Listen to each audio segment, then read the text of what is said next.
$4,000 off MSRP on in-stock units, or get 0% APR financing for 60 months on new in-stock Nissan Kicks, Sentra, or Altima models. Plus, Matt Blatt Nissan has fast-track checkout, available online at mattblattnissan.com. Our non-touch delivery and electronic paperwork ensures your safety comes first. We want to help with your credit approval today, so you can drive a new Nissan with 0% APR financing. Matt Blatt Nissan on the Black Horse Pike in Egg Harbor Township, or online at mattblattnissan.com. Unapproved credit. Negative equity will be refinanced into new vehicle. All factory rebates and incentives to dealer. 0% APR financing based on 15/16 per 1,000 borrowed. Offers can't be combined. Call 888-731-5030 for all the details. It's on at Matt Blatt Nissan on the Black Horse Pike, Egg Harbor Township. Oh yeah, it's on at Matt Blatt Nissan. Dorothy Roofing. Call 1-877-97-KEVIN. Hi, I'm Kevin Daly, the owner of Dorothy Gale Roofing. Do you have a leak? Do you need a new roof? Give us a call today for honest, wholehearted advice at 1-877-97-KEVIN. Wizard quality comes with DorothyRoofing.com. You took an antacid, and now your frequent heartburn's back. Stop heartburn before it begins with Prilosec OTC. Its unique delayed-release formula blocks heartburn at the source for 24 hours, so you can extinguish heartburn before it starts. Make the switch to Prilosec OTC today and live heartburn-free. Prilosec OTC. 1 pill a day, 24 hours, 0 heartburn. It's possible while taking Prilosec OTC. Use as directed for 14 days to treat frequent heartburn, not for immediate relief. O'Reilly. This is Derek's O'Reilly Auto Parts story. After the third time jump-starting my car, I finally realized my battery was dying. So I stopped by O'Reilly to have it checked. They tested it right there in the parking lot. It was bad, real bad. But they helped me find the right battery for my car and even installed it for free. Now my car starts like new. O'Reilly Auto Parts. The COVID-19 pandemic continues to weigh on us all, but we can turn worry into action. Wear a mask and keep 6 feet of space between yourself and others in public. Wash your hands often and stay home if you're sick. Go to cdcfoundation.org to learn more. South Jersey's play-by-play home for the Eagles, Touchdown! Sixers, and Flyers. He scored! 97.3 ESPN, WENJ, WENJ HD Millville, Atlantic City, a Town Square media station. This is the Sports Bash with Mike Gill on 97.3 ESPN. Now, live inside the Matt Blatt Kia Studios, here's Mike Gill.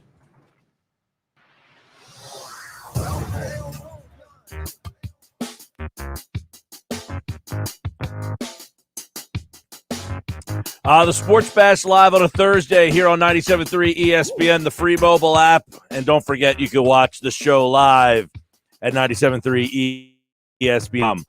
I'm your host, Mike Gill. That's Hunter Brody. He's back for today and tomorrow. Josh Henning is producing today's show, and you out there. So yesterday was a busy day. It was a lot of comments, a lot of people interacting with the show, and I definitely appreciate that. But I definitely appreciate having Brodes back. What's up, man? What's going on? You know, that Callaway zip thing that you have on? Yeah. First off, it's very me.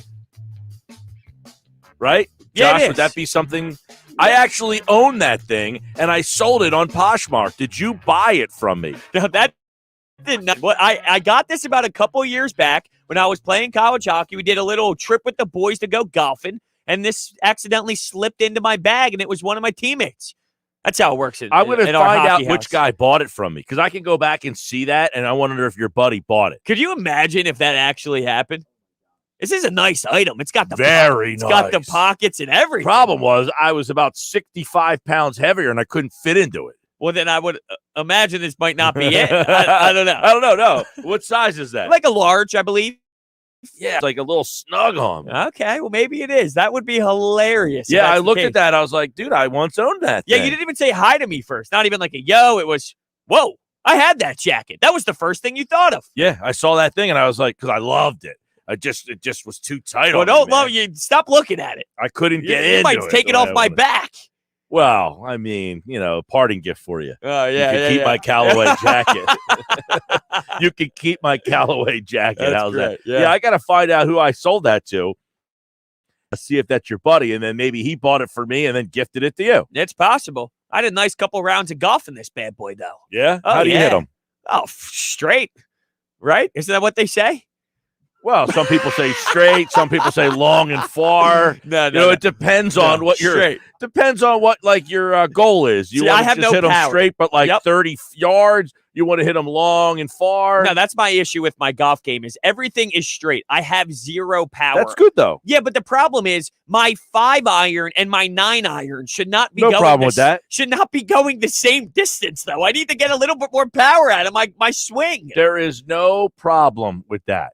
Yeah, the problem is I get onto the green for bogey golf, and if you tell me I'm putting for bogey, happy with that round. The problem is from there, I'll triple putt, which makes a 5 a snowman, and now it's like my score doesn't really resemble my play in terms of I'm a playable guy out there. It's just the putting game is miserable for me. Here it is on my listing. See that? I'm trying to. There's so much technology going on these days. Oh, wow. Yeah, that's it. What size was it? It's a barely worn quarter zip. The buyer was Greg Owens. That's not him. Buddy? That's not him. Yeah, I sold this back in December 3rd, 2018. I sold that. Wow. I made $16 off that. Nice. Jacket. Wow, that's crazy, though. Small world. I almost didn't put this one on. Then we would have never had this conversation to open up the show. Yeah, there you go. That's a nice item. Very nice. I wish I had that. Oh, wait. It's beautiful. Look at this. Outstanding. It's a good fit. By the way, so many people might remember my old co-host. This co-host is leaving the show. My old co-host just texted me. Now, he was known as Game Show Todd. Amazing. He just got a text or got a call. He's going back to the game show world. How does he get involved in all this? You just send out your information and wait you've to get never picked? actually met him, but he has been on the show with you before. Yeah. That's how he gets on the show. Well, what do you mean? I mean, just his his personality? Yeah. One of those guys that he gets in front of the camera and he's just Todd. But I'd have to imagine that you got to send out your information. He does. Well, first. he has an agent. He has a game show agent. That's amazing. He has a game show agent. Now, how does he do on these game shows? Oh, one year he won $199,000. He won $199,000 behind door number 2. No, on Deal or No Deal. Come on. Mm-hmm. Did he screw up though? Did he have a chance to win 500 and he took the case and the case was too low? I think so. Oh, Todd. And then he won $50,000 or $25,000 on Fear Factor. He won $14,000 on That's amazing. some other, I guess, Wheel of Fortune. Now, is this his full-time gig? Well, it was for a while until, the problem was the money, he'd spend the money so wildly that he couldn't just relax and do nothing, because when he won all the money, he basically stayed on the top floor, the penthouse of every East Coast hotel he could find for a summer. And by the end of it, he had no money left. Isn't that the right way to do that, though? Think about it. If you're Game Show Todd and you're winning all this money, how else would you? You don't want to put it in your savings and invest in stocks. No, go to that penthouse. Live it up in Atlantic City. Have too many women over at the same time. That's what you need to do with that money. Right? Or am I wrong here? Maybe I'm wrong here. I think that's the right way to handle things. Well, though. I probably would have put $50,000 of it somewhere and spent the rest. Okay, I don't mind. I don't mind. I'm not a great saver either, but I probably would have taken a chunk of it and then took the rest of it and had a good old time. He went the other route and took all of it. I respect the hell out of that, though, because I'm with you. I probably would have put a little bit away and then spent a lot of it and had some fun, but I would have put some away. He just went full throttle. Let's just go loose with it. Let's have some fun. I'm picturing the movie Hangover, but just Todd's life for about a whole summer. Damn. Yeah, he basically was he's from the East Coast, but he moved out to California. So a lot of his friends still live in this area. So he's like, hey, I'm going to go visit my buddy in D.C. I'm going to go visit my buddy in Boston, my buddy in New York, my buddy in Jersey, down here. Going to go down to Miami. So he knows people up and down the East Coast. He went to 6 different colleges. In how many years? 4? I think he went to 5 in 6 years. It's impressive. He started out at Delaware, because he's from Delaware. So Delaware, community college. Then I think he went to UNC Charlotte. Then he was at West Virginia. He left West Virginia and went to I think he went from UNC Charlotte to Central Florida. He was a Knight. Okay. Then he went to West Virginia. Then he went out to California and went to Cal State something or not. Northridge. Cal State Northridge is where he went. Then he left Cal State Northridge and came back to West Virginia and finished at West Virginia. That's unbelievable. So That's one hell of a journey. He started at a different college every single year for 5 straight years and somehow graduated. Now, that's the most impressive part of this all. How do you transfer all those credits and keep track of them all? Yeah, it's true. You normally lose half of them every time you try to go to a new place. It's bonkers. But good for Todd, though. I'm excited to see him on which game show? Does he know the game show? I think he said it was Pressure Luck. Oh, wow. You know that one? Yeah, of course. I just said that in the hallway to somebody.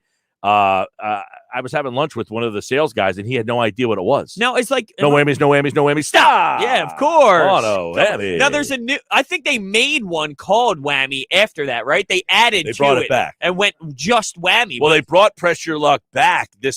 In the summer, they do the summer game show things because all the shows are on hiatus. Right. And that was one of the ones that they brought back. Yeah, it's the one where you're sitting in the square and it's like, boop, boop, boop, boop, boop, boop, boop, boop, stop. And you don't want it to land on that thing. Yeah, right. That should be a fun one. I'm excited for Todd. Right? We're excited for Todd. Oh, I would. Why wouldn't I be? Yeah. I mean, he owes me a couple $1,000. So oh, no, I'm just kidding. Wow. He probably might. Kidding, Maybe he does. I'm kidding. I don't even know what the heck he left. He was working here and he just didn't like the weather here. So he went back to California and rough guy. I don't even know what the heck he does out there now. Yeah. Well, no idea. But he said he's coming out of retirement and he says he's going to start a podcast. Wow. All right. Well, let's see how this goes. We're going to try to have him come on the show to kind of explain all this to us maybe at some point, maybe tomorrow. Okay. But he's going to have a podcast called The Contestant. Oh, I like that. That's great. That's funny as hell. I'm Yeah. in. Sign me up. It's amazing. Yep. You put this on the podcast network. I'm going to, The Contestant on how to live your life as a game show contestant. Now, have you ever watched on Netflix? They had the one about the guy great. on Price is Right. No, I don't think so. About how the guy was in the audience at Price is Right all the time, and he figured out the formulas and ripped them off for all this money. No, that's amazing. Yeah, you didn't watch. It's a documentary on Netflix. Okay, and this guy that he was in the crowd all the time, and he never got picked again on the show, and then he finally got picked. And he had memorized all the products that they use on the show. Those damn analytics. Well, ruins everything. Back then they only had so many products, and they kept so he knew hey, Campbell's soup, 99 cents, or so-and-so corn, $1.39. He memorized, had a spreadsheet of all the prices of all the different items for all the different games. God bless him. There's no way I'm putting that much time and effort into Price is Right. He took him for a ride, man. That's good. Good for him. And they have a whole documentary on the guy. I'll have to check it out. Yeah, for sure. It's something to put on the list of things to do today. Here is a question to kind of to bounce off this then. Now game shows aren't as popular as they used to be. If you could be on a game show, which one would you want to go on? It's a good question. I don't know why this one comes to my mind instantly. So it's an older one. I'm trying to think if I feel like they did remake a new one, but Card Sharks, higher, lower. For some reason, that one was always one of my things growing up. Card Sharks, I feel like I would be great at. That's a game of luck. Okay, isn't all of this? I mean, it's a game show. Well, I mean, there's some sort of strategy. Well, there's some strategy here. It's just like saying poker's luck because you're just handed the hand and you got to rock with it. There's strategy. What's your strategy? When the guy flips over the card and it's a seven. Right. Now I got to dive into my number game. I'm a baseball guy. I got to go heavy analytics. I got to see the percentage of what I have going higher, what I low. But keep in mind, there's someone under you playing against you as well. You got to beat them to the finish line. So I got to know when to gamble, when to maybe take that shot to go higher than a 7, because you are going up against an opponent. So there is some strategy in here. I got to know when to maybe take a risk. The Doug Peterson 4th down. There's something to this. It's not just one person at a time here. So there's more to it. You're disrespecting Card Sharks. Of all the ones that you could pick, that's not one. That's the one. That's the one right there. I don't want this game. I got to know trivia. Now it's I got to think too hard and get too you know what I mean? I got to have this wide variety of questions to know. That's too much for me. So questioning trivia games are out right from the jump.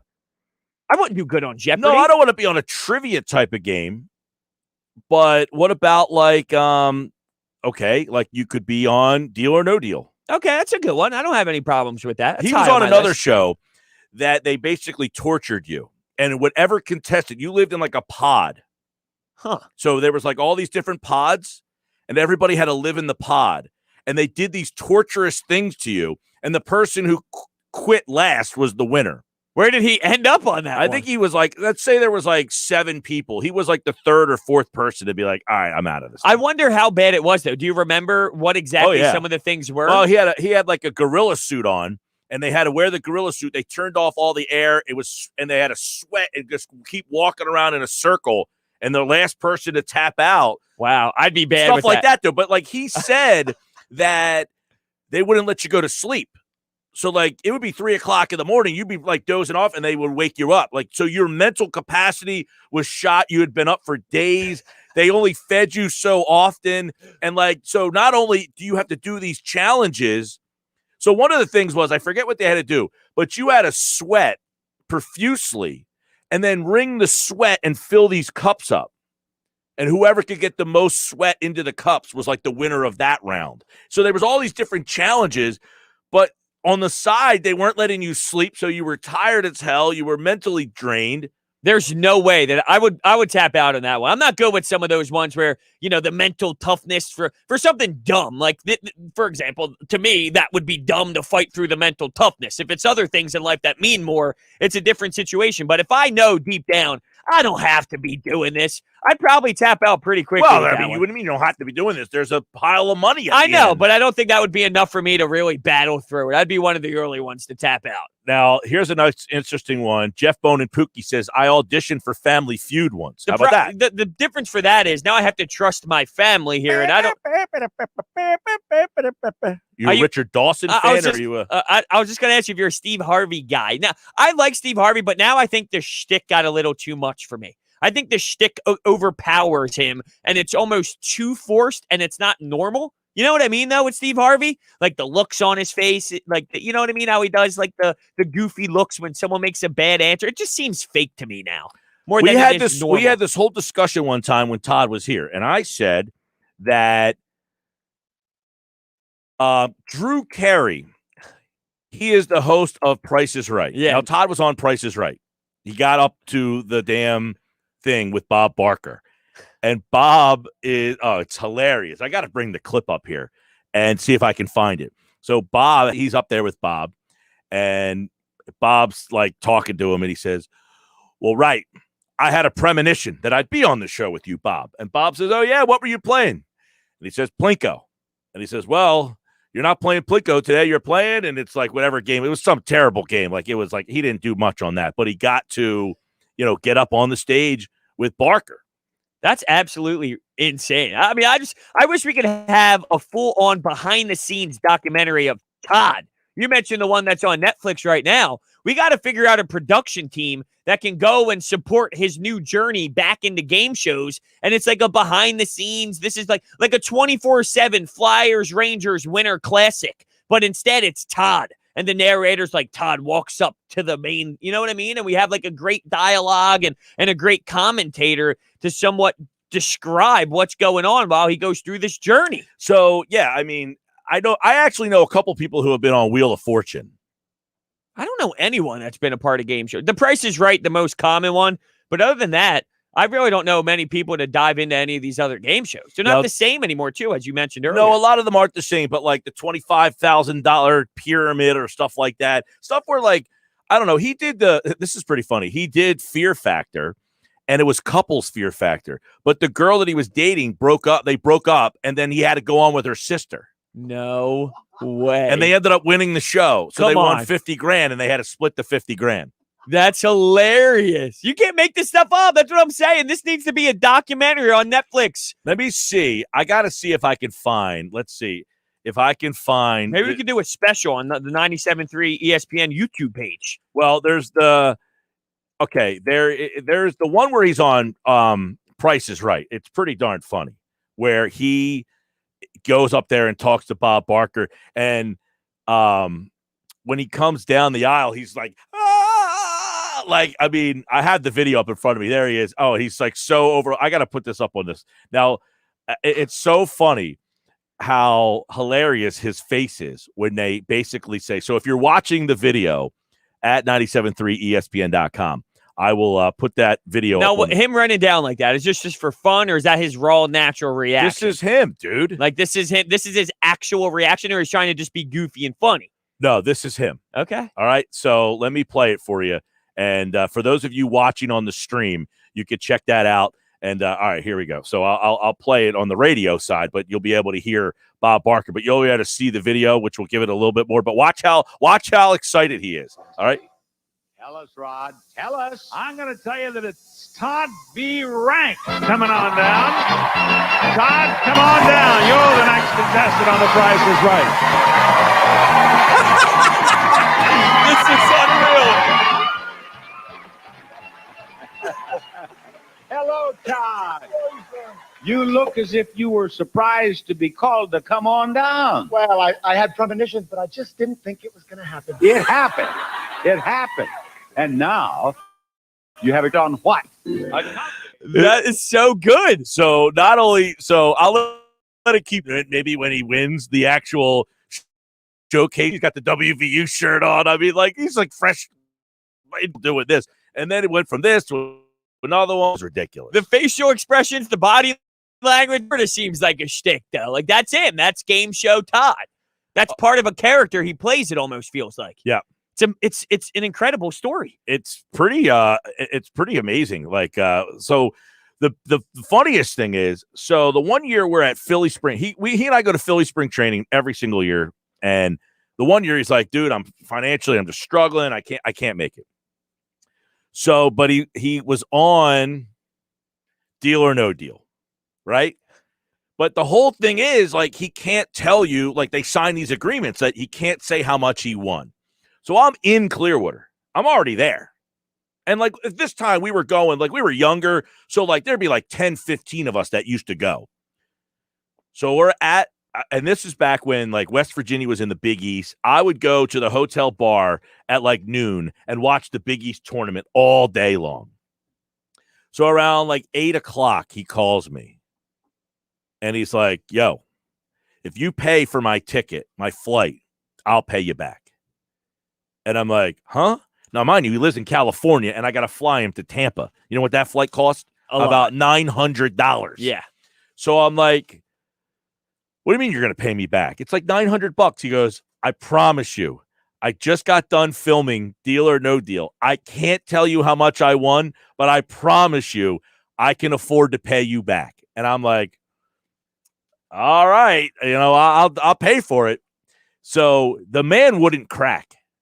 Literally, I was like, all right, how much did you win? Right. He's like, I can't. There's got to be something behind it. Where if he says something, does he not win it? You know what I mean? Like, there's got to be something behind it. Well, like, let's say he tells me, and then I tell someone, and then it gets out, like, hey, so and so gets on the radio, or TMZ writes a story. Yeah, on game show contestants going to win. Like, they could take your winnings from you. Yeah, so but he would not crack, man. So one time, I think he was on Fear Factor. He had been on Fear Factor. Same thing. I'm out in California. We were doing the baseball trip where there was like 15 of us. We're on a party bus going from L.A. to Anaheim to go watch an Angels game. And we're on this party bus. And let's just say on that bus, there was some liquid devil going around. Oh. And he's having a good time. And we're like, so how much? How much? Yeah. Wouldn't tell us. Wow. Would that's not good. tell us. That's hard to do, because I feel I would tell my best friend, or I would tell my fiance. Like, I feel like I would have to tell somebody, but maybe we don't know the fine print. If we understood what went down behind closed doors, maybe we would stay shut too. Because you got to, like, think about it. For him to stay quiet almost tells me there's, maybe there's some information we don't know about how this works behind the scenes when you win this. Well, they have to sign these agreements that says you will not say, oh, this is when he actually wins the But I just feel like signing an agreement almost isn't enough. It's like, yeah, so I signed the agreement, but no one's going to find out. Like, there's just got to be something more to it that really forces you to not say a damn thing. All right, this is great. This is where he actually bids the right. Imagine having a life, by the way, that could open up a radio show for 25 minutes, because my life is not this exciting. I just texted him. I asked him if he could video in with us. That would be exactly what I wanted today. Okay. So this is when he wins? This is when he gets to the yes, he gets picked up and he gets the right bid. Here we go. $751. Actual retail price $530. Todd, who had a premonition but just couldn't believe it, is on his way up here to play a pricing game. And I'm going to ask him whether his premonition included a victory. Hello, Todd. Todd, now you said you had a premonition, but you just couldn't believe it. Now, in the premonition, did you win your pricing game or not? To be honest with you, Bob, it was Plinko. Plinko. I enjoy that game. You can't lose at that game, Bob. Well, you can't lose. Well, you can. You get 5-0. We had one contestant in all the years we've played Plinko who got 5-0. She's in a rest home right now trying to recover. Now, Todd, you're not playing Plinko. You're playing Bob's Barker's Barkin' Bar. On a delightful trip to Fort Lauderdale. Fort Lauderdale, Chicago. I don't think he won any of these, but I think he got to the. Look at the visor look. Yeah, old school. Definitely. So that's the hysterics of when he actually gets up there and you see the guy like going crazy. I love it. I love everything from. I really think I'm fascinated with the body language in play here. Like, I think there's a lot to be said about his personality up there during the game show. It's almost like that's his game mode. He's in game mode when he's on the floor like that.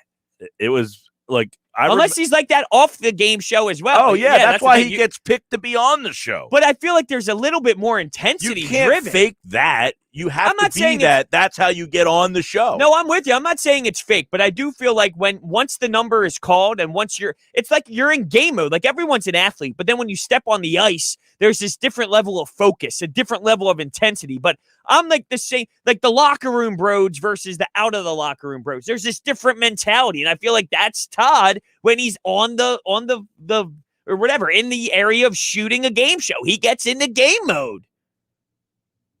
That's the way I see it. No, that's not right. That's not right at all. No. All right. Well, you would know more than me, so. Yes. It's not. This is it. This is what you have to deal with all the time. 24/7, he's like that. Absolutely. All right. All right. Yeah, so we were talking about it, to go back to the Price is Right thing, like Drew Carey. And I said to him, I think Drew Carey, like, this isn't what he wants to do. He doesn't want to be the host of Price is Right. And he's like, what are you talking about? I was like, dude, this is like your agent comes to you and you're like, hey, all I can get for you is Price is Right. Take it or leave it. Like, that's where Drew, like, do you think Drew Carey is enjoying being the host of Price is Right? Probably not. I mean, the Drew Carey show was a big flop, wasn't it? He stunk. He stunk on Whose Line Is It Anyway? I've been crushing some of that, and it's like, people really like Drew Carey? That was awful from a host perspective.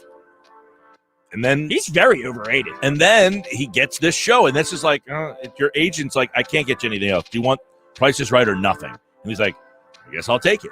Like, I feel he mails that show in every day. I couldn't tell you the last time I even had it on my television. Sports Bash is brought to you by your Delaware Valley Acura dealers. For great deals on Acura's award-winning lineup, shop online at DelValAcuraDealers.com. This is the Sports Bash. All right, when we come back, Keith Pompey is going to join us at 3:20 today for Inside the Sixers. Kyle Lowry, does he want to play in Philly? We will get into that. Plus, the Phillies are getting ready to go. This is the Sports Bash Live on 97.3 ESPN, the free mobile app, and watch the show live on our website, 97.3ESPN.com. We are just getting started. Pompey, DeCecco, Keith Smith, it's the Bash. Turn it on. leave it on. The Sports Bash on 97.3 ESPN. Someone else excludes Corvette with GMF financing. Excludes prior sales. See dealer for details. It's President's Day all month long at Bennett Chevrolet with our biggest, boldest, best deals ever. Saving you up to 25% off MSRP on brand new vehicles. Right now, Bennett Chevy is selling brand new vehicles at GM supplier employee pricing. Plus, you keep all the rebates that can save you as much as 25% off MSRP. But there's even more ways to save with 0% financing available. Plus, if you're looking for pre-owned, Bennett will pay you a minimum $7,000 for your trade towards any pre-owned in stock. That's a minimum $7,000 for your trade, no matter its condition. Imagine how much more you'll get for a good trade. And once you've dealt with our non-commissioned sales team, you'll rave about the wonderful experience with no need to negotiate and no hassles, because our team is paid on your satisfaction, not how much you spend. It's President's Day all this month at Bennett. Find new roads at Bennett Chevy, Egg Harbor Township, and BennettChevy.com. If you're struggling with a drug or alcohol addiction, now is the time to take action and get professional help. Call Recovery Centers of America at 1-888-RECOVERY today. You are worthy of recovery from your addiction, and calling RCA will be your first step in getting the help you need. Recovery Centers of America answers the phone and admits patients 24/7. And because safety is a top priority, all patients and staff are routinely tested for COVID-19. RCA's expert team of physicians and medical professionals will treat you with compassion and dignity and provide an evidence-based treatment plan that is custom-tailored to your specific needs. Recovery Centers of America at Devon and Lighthouse are local and in-network with insurance providers, so their best-in-class inpatient and outpatient care, offered both in-person and via teletherapy, is affordable and accessible. Make this the year you conquer your addiction. Call today, 1-888-RECOVERY. That's 1-888-RECOVERY. If you own a small business, you know how hard it can be to find new customers. Now, Town Square Media has new tools that can help your business stand out and grow. Go to GetLocalCustomersNow.com for a free competitive analysis that will show you what other businesses are doing to find new customers and how you can do it too with Town Square Media. Be one of the first business owners to sign up and receive $500 in free advertising on this station. Start growing your business today. Visit GetLocalCustomersNow.com. That's GetLocalCustomersNow.com. Hey, sports fans, JR from WagerPro.com. Guys, we've uncovered huge information in this big game tonight in pro basketball between Dallas and Philly at the Wells Fargo Center, 7 p.m. on TNT, and we're releasing it absolutely free right now on a 30-second recording. Call 800-499-3733. That's 800-499-3733. Dial it now, 800-499-FREE. The winner of Dallas Philly, absolutely free on the recorded message. Guys, no one's better than WagerPro.com. Documented over 80% with on-air picks. Get in now. It's free. Call 800-499-3733. That's 800-499-3733. That's 800-499-FREE. Be sure to download the Wager Pro app and visit us at WagerPro.com. Was 2020 full of dings, dents, and scratches? Using your tax refund at Maaco can help. Refresh your ride with your refund at Maaco to undo a little bit of last year. Head to Maaco.com to get a free online estimate today. Better get Maaco. We know you're spending a lot of time at home, and maybe that home could use a little TLC. Since going to a home show isn't really a thing right now, 97.3 ESPN FM is bringing the home show to you. Local exhibitors have been setting up in a virtual show featuring the latest products and services for your home. Go to 97.3ESPN.com to find great articles on home improvement tips and trends. Thanks to our friends at Broadleys Plumbing, Heating, and Air Conditioning. Broadleys.net, your trusted source for 3 generations. The Sports Bash with Mike Gill and Brodes on 97.3 ESPN, the free mobile app. And now you can watch the show live on Facebook, YouTube, and Twitter at 97.3ESPN.com. All right, welcome back. Sports Bash Live, 97.3 ESPN free mobile app. Mike and Brodes till 6. We got a lot going on. Now, if you could be on any game show, which one would you choose? You went Card Sharks. I'm out on Card Sharks. I mean, if I'm getting one opportunity, I want to go to a show, too, where I can win a lot of money. Card Shark's not winning enough money for me. Okay, that's fair. If you put it in that perspective, I probably would change things. I just meant from an enjoyable standpoint. That's more my alley. Gotcha. So this Kyle Lowry stuff, I felt like it's gaining some steam here. Keith Pompey reporting from the Inquirer. He's going to join us today for Inside the Sixers at 3:20, Brodes. He essentially is reporting that Kyle Lowry wants to come to Philly. Like, he is, like, down with that. So that adds a little wrinkle to the mix. Because we were kind of talking about, well, why do they want to trade him? Why would they even do this? And according to Keith Pompey, the Sixers, Heat, and Clippers are possible trade destinations for Kyle Lowry, but that a source says Lowry would like to be in Philly. That changes the dynamic because we were kind of asking yesterday, well, why would the Raptors do this for the return they might have to get? Well, it turns out that maybe Lowry doesn't want to be there anymore, or that he's open to go into a team that has championship aspirations. That's what it comes down to now. And I also wonder, and we brought this up before, but if he wants to be in Philly, would this be more than a one-year thing? And I feel if we know that this can be more than a one-year thing, I would be more open to do it. Because if you're going to get rid of Danny Green and going to get rid of Shake Milton or Tyrese Maxey or some of these players, and then Kyle Lowry walks after you make that trade, well, then it really hurts you for the future. And I'm not saying with that $30 million cap hit, obviously. It would be something cheaper, more reasonable for Kyle. Maybe not. Maybe it wouldn't be cheaper. You'd have to figure, I mean, he'd be 35. I doubt he gets anything close to that. But my point is, if you are able to bring him back after next season because he is willing to play in Philly, I do think that opens up the conversation more for me. Yeah, I think it's very interesting that he has a source next close to him says he wouldn't, he would come to Philadelphia, and it's a return to his home. It's a good team, and the source says Lowry would like to be in Philly, and this source believes that the Sixers and Raptors might be able to get something done. Now, we've talked a lot about, like, getting something done seems to be a little difficult. Like, if you're the Raptors, do you want to take on 4 pieces from the Sixers? Because they have a roster right now that's pretty deep. Like, they don't have that star player, but they still have a pretty deep roster. That's what makes them what they are, is they have 10 guys who are all good, not superstar level. You're going to bring 4 new guys into that mix. Like, you're basically just wait. You know what I'm saying? Like, unless there's a third team involved, and then you start to kind of maneuver all these pieces around where it's not the same, and you can start getting creative with some money. So maybe I would imagine if you're going to get this done, because you're right, it would be 5 pieces going one way and 1 coming the other. There'd probably be a third team in the mix. Pompey says in the article that the team would like to do right by Lowry, who has spent 9 years in Toronto, and move him to a contender.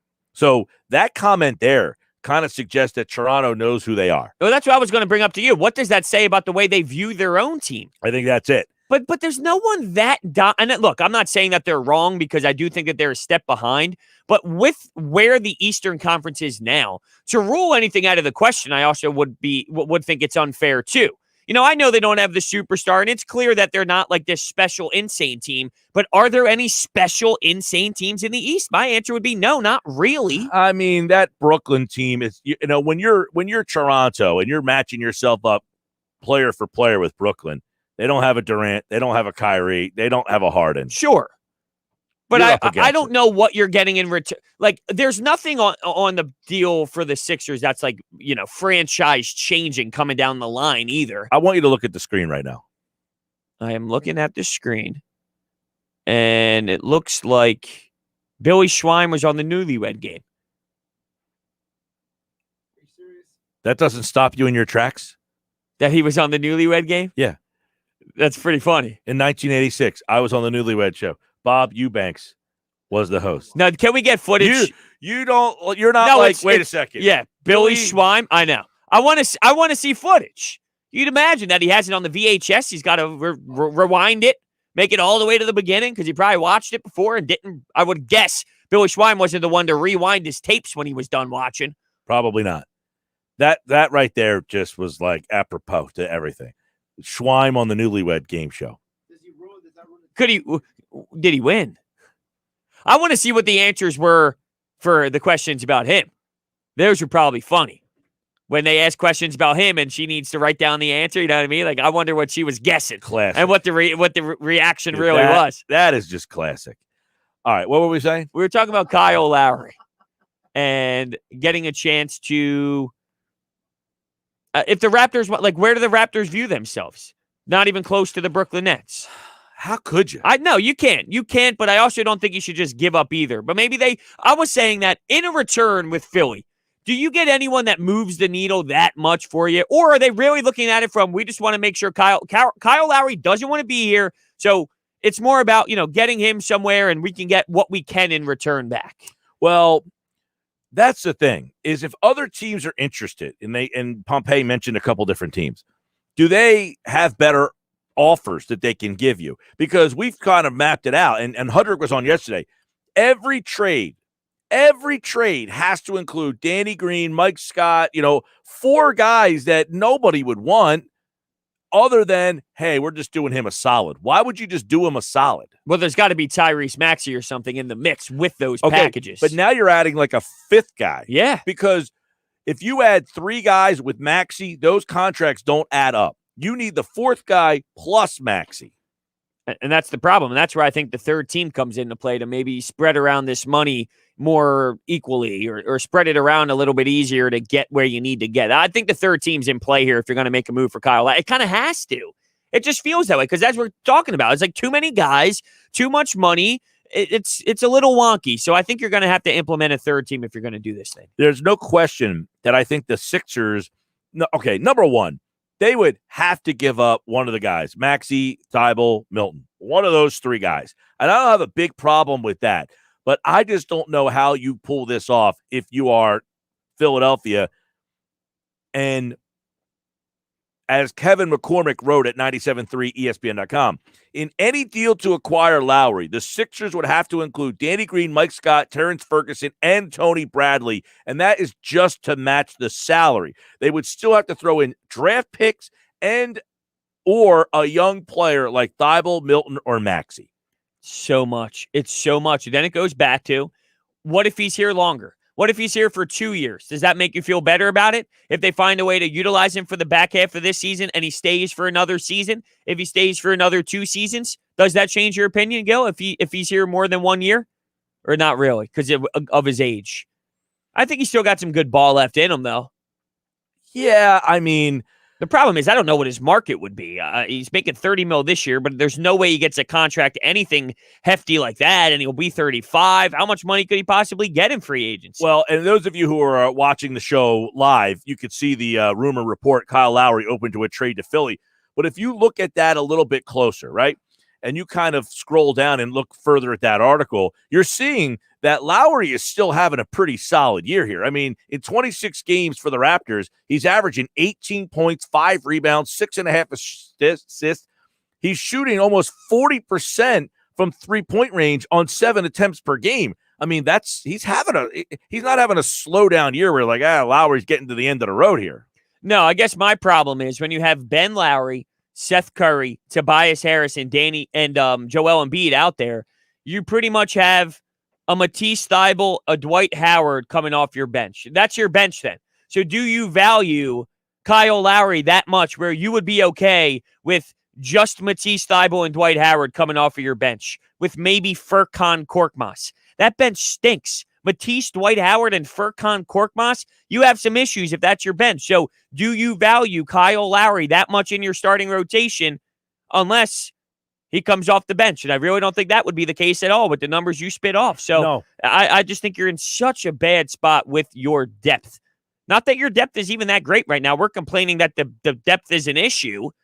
So what does that say? Does that factor into this at all, that we're not even satisfied with the bench anyway? So why should we be trying to hold on to it? Oh, I think and we talked a lot about this yesterday. I talked about it with Hudrick, that you have to balance, Brodes.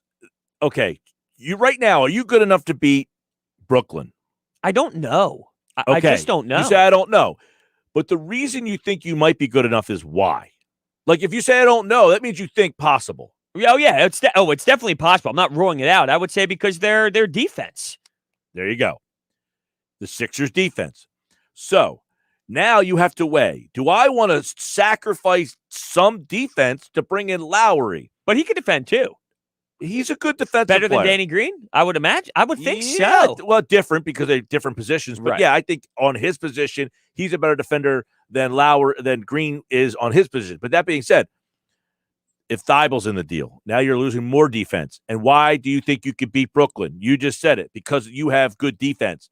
So then my question would be, do you want to sacrifice some defense to go and get more firepower? But my question is your firepower going to be able to outscore Kevin Durant, James Harden, and Kyrie Irving? Can it be somewhere in between? Because I do agree that, you are, if you have to give up Matisse and Danny Green and you get Kyle Lowry's a good defender. But yes, I agree. You are giving up some defense. But I don't think it needs to get to the point of your philosophy is now let's outgun the Nets. So I think it's somewhere in between of you might be giving up some defense and you're not truly committing to some offensive, powerful juggernaut, but you are improving offensively. And you might be taking a little bit of a hit defensively, but you can be so great defensively that hit might not be as brutal as you think it is. Javier is watching on Facebook. He says at 34, Lowry is not worth shorting your bench even if they stick. Forget the age. If you get that production from a 28-year-old, it's still good. So I don't see why the age matters. Do you? If you get the 18 points per game, the 40% from three, at 28, who cares? Coupled in with what Chris Leffert says, no guarantee he resigns after this season. That's more so of a 34-year-old doesn't resign, and you give away. See, the problem is you don't know if you can bring him back. Now, somebody brought up this possibility. Can the Raptors do a sign-and trade? I don't think you can. I mean, maybe in the middle. I never really heard of a sign-and trade in the middle of the season. That usually happens in the offseason when the guy's an actual free agent. Yeah. You sign him when he's a free agent. I don't think you can do no, because he's making $30 million now. You can't. And could they rip up his contract now? No. The Sixers could, not the Raptors. Right. The Sixers could sign him to a new deal once they get him.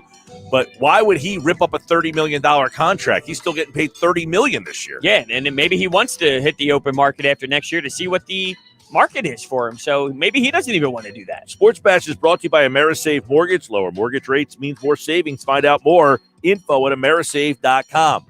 It's the Sports Bash Live, 97.3 ESPN. Watch the show live at 97.3 ESPN.com. We are just starting things off. Keith Pompey will talk more about this. His report is that Lowry would like to play in Philly. So how real is it? 3:20 today for Inside the Sixers. Our guest, Keith Pompey from the Inquirer. It's Sixers basketball tonight on 97.3 ESPN with the voice of the 76ers, Tom McGinnis, calling all the exciting play-by-play action. Euro steps by him and scores it up and good. What a move. Are you kidding me? The Sixers host the Dallas Mavericks. Tonight, coverage begins at 7 p.m. Philadelphia 76ers basketball on your radio home of the Sixers in South Jersey, 97.3 ESPN. Kendall Auto Plaza offers the area's best car and truck buying experience with 60 years of customer satisfaction and community service. What's on their 100-acre lot? A huge inventory of Ford, Lincoln, Dodge, Jeep, Ram, Chrysler, and over 100 quality and certified pre-owned vehicles. Whether you use your car, truck, or SUV for work or play, discover why Kendall customers are so loyal. Kendall Auto Plaza, exit 10 of the Parkway on Stone Harbor Boulevard, or shop from home at KendallAutoplaza.com. Dorothy Roofing. Call 1-877-97-Kevin. Hi, I'm Kevin Daly, the owner of Dorothy Gale Roofing. Do you have a leak? Do you need a new roof? Give us a call today for honest, wholehearted advice at 1-877-97-Kevin. Wizard quality comes with DorothyRoofing.com. Hey guys, are you afraid of taking off your shirt in public? Don't be embarrassed. Just say, I love Lyle back instead with male breast reduction. Many men develop a fullness in their chest as boys that persists and even worsens as they get older. This condition is called gynecomastia, and with simple liposuction, most cases can be effectively treated. Call 856-MAKEOVER today to schedule your private consultation with Dr. Lyle and Back. That's 856-MAKEOVER, or visit ILoveLyleBack.com. Hey, sports fans, JR from WagerPro.com. Guys, we've uncovered huge information in this big game tonight in pro basketball between Dallas and Philly at the Wells Fargo Center, 7 p.m. on TNT. And we're releasing it absolutely free right now on a 30-second recording. Call 800-499-3733. That's 800-499-3733. Dial it now. 800-499-FREE. The winner of Dallas Philly, absolutely free on the recorded message. Guys, no one's better than wagerpro.com. Documented over 80% with on-air picks. Get in now. It's free. Call 800-499-3733. That's 800-499-3733. That's 800-499-FREE. Be sure to download the Wager Pro app and visit us at wagerpro.com. Gary is refinancing his home, so he shopped around for the lowest rate and found it at Amerisave.com, setting him up for a lifetime of savings. It's one decision he'll never regret, unlike taking that gig in the testing lab at the deodorant company. Raise your arm, please. Oh, man, I hate this job. Pretty regrettable, Gary. Unlike finding that low mortgage rate at Amerisave.com that's got you on your way to a lifetime of savings. Amerisave's rates won't be this low forever, so go to Amerisave.com now. Lower mortgage rates mean higher savings. Call 866-514-SAVE or visit Amerisave.com/licensing for cost information, terms, and conditions. Equal housing lender. Licensed in all states except New York. NMLS number 1168. If you own a small business, you know how hard it can be to find new customers. Town Square has new tools that can help your business stand out and grow. Go to GetLocalCustomersNow.com for a free competitive analysis that will show you what other businesses are doing to find new customers and how you can do it too with Town Square. Be one of the first businesses to sign up and receive $500 in free advertising on this station. Start growing your business today. Visit GetLocalCustomersNow.com. That's GetLocalCustomersNow.com. Get a refresh with your refund during Maaco's tax season event for expert paint and collision repair. Use our contactless services. It's as easy as book, quote, fix. Better get Maaco. Visit Maaco.com today to schedule your free estimate. Terms and conditions apply. Now, back to the Sports Bash on 97.3 ESPN. All right, 11 to the top of the hour, Sports Bash Live. 97.3 ESPN, the free mobile app. Watch the show on our website, 97.3ESPN.com. Mike and Brodes with you. All right, I think at 3, let's see. We're going to try to get Todd to explain like this whole like journey at the game show. Cool. But I don't know if it's going to be. Oh, he says he has a work meeting. All right, maybe 3:40. He has a work meeting. I mean, who has a work meeting in the middle of the day? Yeah, it's a terrible time for a work meeting. But I definitely it would be cool to hear like the backstory of how he got on to these different shows. Oh, you don't have to tempt me with a good time. Right? Yeah. Did you see the story from a tweet from John Heyman? About Odorizzi? Yeah. Yes, I did. Do you have any interest there? Because yeah. Okay, I'd like to hear your they have Spencer Howard, Vinny Velasquez, Chase Anderson, Ivan Nova, who's pitching the first game tomorrow. Moore. I mean, you're going to add another guy into that mix. Not that I'm like, hey, competition's good, but I don't know. I think because like Chase Anderson's such a wild card and Matt Moore is such a wild card. Odorizzi has a little bit more substance to support that he can be a good one. Now, last year he ended up getting hurt, but in 2019 he was an all-star for the Twins. Oh, he was very durable for about a 4 or 5 year span. Yeah, last year he broke down and at age 30, but I just think his background. He had some weird injuries, though. He got hit in the chest. I remember that with a liner. He had a blister on his finger. Yeah, no, I agree. Zach Wheeler keeps having that nail issue. Remember that too? But no, I would take a chance. Well, that happened because he got his finger zipped in his pants. That's right. That was part of the bizarre season. Yeah, he didn't have that problem. No, he did. No, he does. He talks about it all the time. How like every year his fingernail, like the fingernail, is a long time issue with him. But it did happen on his pants, ironically enough, last season, which is crazy. But yeah, I would take Odorizzi. I think that would be something that would, because you took a lot of flyers, and some of these flyers aren't going to work. Now, some might. But some are going to be a miserable time. So I think it's almost a support system for one of these miserable ones. It's like the Sam Hinkie effect. You got 6 first-rounders where you're going to miss on some and you're going to hit on the others. This gives you a little bit of a more substantial player. So you like him better than those other options? Chase Anderson and Matt Moore? Yes, I do. Okay. I do, yeah. The thing with Matt Moore is he had a great year in Japan, right? That's the league he played. He played in a Japanese league. So, we're basing this off of performance in Japan. I don't know what he's been a good major league pitcher at times in the past. as well. Yeah, in the past. So it's not like he just went to Japan and you're like, hey, there's a guy that's been pitched well in Japan. Let's see. He has been. Now he's, I don't. The question is, I don't know that, like, the one number about Odorizzi that kind of bothers me is he's not a big strikeout pitcher, and in this ballpark. Yeah, but neither Zach Wheeler, Zach Eflin is now, but he wasn't. Wheeler's a strikeout. No, but I'm saying, how many double plays did he get? Like, he relies on these ground balls to get some double play. He was getting at all these crazy things with the double play ball, and Zach Eflin too with the sinker down, like the ground ball. The fact that some of these pitchers, I know Zach Wheeler can strike out people as well, but I just know specifically last year the double play balls were nonstop. He was just getting them right the ground out, right when he needed to. But Odorizzi's a big pitch to contact. Yeah, but I think that's starting to become more, not that it's not part of it, but I think that conversation of, he's a ground ball pitcher, he won't work as well as you think he is. I think that's starting to dwindle a little bit. Yeah, he would concern me a little bit pitching in this ballpark. I don't know that he is. I mean, it's 19, he was very good, and he was solid, pretty steady leading up to 19. I think like 14, 15, 16, 17, although like 5-year span, he was pretty good leading into that. But here's what he was reported to on a 3-year deal. I think like in the rain, I wrote about it last night. I forget, it was like 3 years and whatever. It would put them over the luxury tax. Are you willing to go over the luxury tax for Jake Odorizzi? Yeah, it's not my money. I don't think they will be, though. But right, yeah, I would say it's not my money, but is that a smart investment to make if it could handcuff you down the road? Like, is he that much better than the guys you're bringing in? I know what you're saying. Like, I'm in your boat. Like, it's not my money. There's no salary cap. What the hell do I care?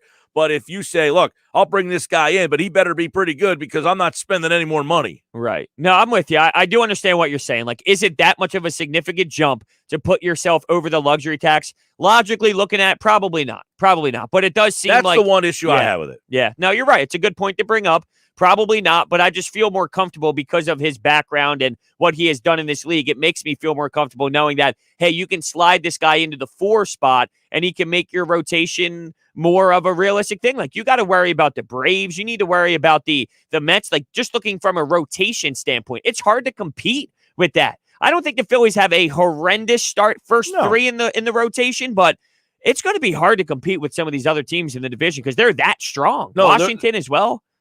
All 5 teams, I saw an article about this the other day, and I kind of agree with it. All 5 teams in the East, and it's going to be really interesting in a non-60 game season to see if Miami is for real. I mean, they went to the playoffs last year, for God's sake. They're over-under set at 70. The Phillies are the next one at 80.5, so that's a big jump. But the article said that all 5 teams in the division are trying to win. Think about that statement. Where some divisions, it's like, we're not going to have it this year. That all 5 teams in the NL East enter the season with, we want to try to win. We don't want to be a team that's playing, that they're all trying to make the playoffs this year. It's going to be very competitive. Definitely. By the way, Zach Wheeler, 55.9% ground ball rate in 2020, by far his highest. A lot more ground balls equals more chances for double plays. So they almost like, hey, that thing jumped significantly for him. And there's also the story that they're trying to soften the baseballs a little bit. Did you see that? No, so less ding-dongs. They want to try to suppress the home runs a little bit. Huh. Interesting. All right, Keith Pompey at 3:20. The Sports Bash Live. Watch it at 97.3 ESPN.com. You can be a part of the show in the stream. Leave your comment on the side. We'll pop it up on the screen. We'll go back and forth. We'll have more on the other side. Plus Pompey, football at 4. Keith Smith tonight. How about something that somebody tweeted out last night about the greatest coach in the NBA? Sign up now for this year's $1 Million Bracket Challenge. Registration is underway now at 97.3 ESPN and the free mobile app until the tournament begins. The listener whose bracket has the most correct will win a $500 golden getaway in Atlantic City. Thanks to our friends at GoldenNuggetSports.com, and the top 20 listener brackets will receive a free bet at GoldenNuggetSports.com. So register for the $1 Million Bracket Challenge. Hell yeah! Now at 973ESPN.com or the free mobile app. Must be 21 plus to place a bet. Only available in New Jersey. Free bets are for online sportsbook only. Please see website for terms and conditions. A national championship. So head to 973ESPN.com or the free mobile app and register for the $1 Million Bracket. On some models excludes score bet. With GMF financing, excludes prior sales. See dealer for details. It's President's Day all month long at Bennett Chevrolet with our biggest, boldest, best deals ever, saving you up to 25% off MSRP on brand new vehicles. Right now, Bennett Chevy is selling brand new vehicles at GM supplier employee pricing. Plus, you keep all the rebates that can save you as much as 25% off MSRP. But there's even more ways to save with 0% financing available. Plus, if you're looking for pre-owned, Bennett will pay you a minimum $7,000 for your trade towards any pre-owned in stock. That's a minimum $7,000 for your trade, no matter its condition. Imagine how much more you'll get for a good trade. And once you've dealt with our non-commissioned sales team, you'll rave about the wonderful experience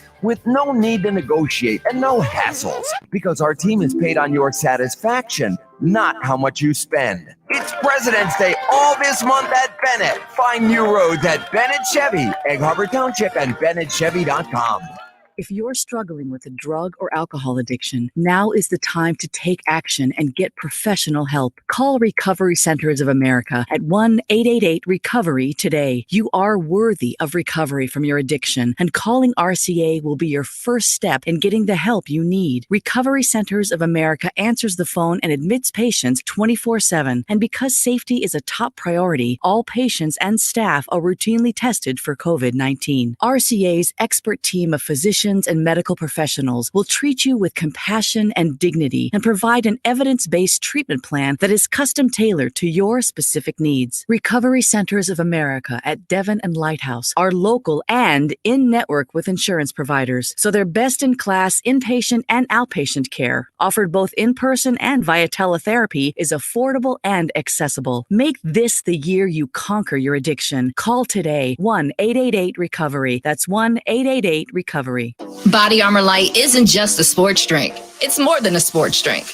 With no artificial sweeteners, no sugar added, and only 20 calories per 16-ounce bottle. Body Armor Light is changing the game when it comes to hydration.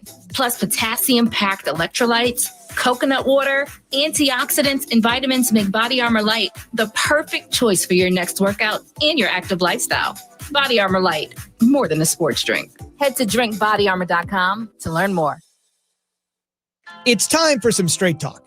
Your tax return could look different this year, but you're still going to hear a lot of noise about how to spend it. So when the big carriers tell you to splurge on the latest nonsense, just tune it out. With Straight Talk, you can get a Samsung Galaxy A51 for just $199. Plus, get the $45 unlimited talk, text, and data plan with no contract on America's best networks for up to 50% less. Tune out the nonsense and tune into Straight Talk. Straight Talk Wireless, no contract, no compromise. When you support your local small businesses, it helps keep your neighbors employed, helps kids save for college, and strengthens your community. And Town Square Media South Jersey puts local businesses in the spotlight. First Bank of Sea Isle City, Cape County's community bank. Dr. Lyle M. Back for everything from skincare to cosmetic surgery. Go to ilovelylback.com.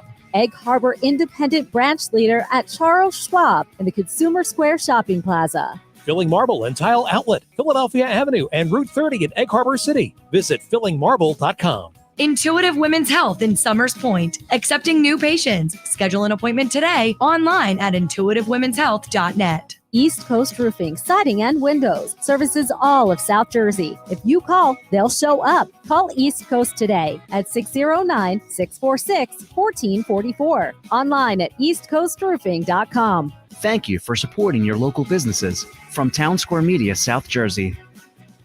The radio home for Philadelphia Flyers hockey. Give them the WENJ, WENJ HD Millville, Atlantic City, 97.3 ESPN. This is the Sports Bash with Mike Gill on 97.3 ESPN. Now, live inside the Matt Black Kia Studios, here's Mike Gill.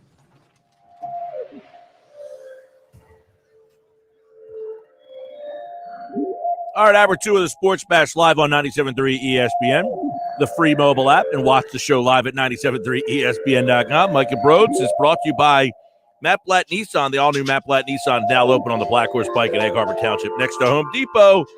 Online, MattBlattNissan.com. All right, so have you heard any of this Jason Avant stuff that's been going on out there? I don't think so. What are we playing with here? He was interviewed, I think, by John Clark. Oh, at yeah, NBC yeah, Sports. yes. I did see this. And essentially he is saying that, this whole deconstruction of what happened to Carson Wentz happened around the 2018 season. And that essentially he has been, programmed.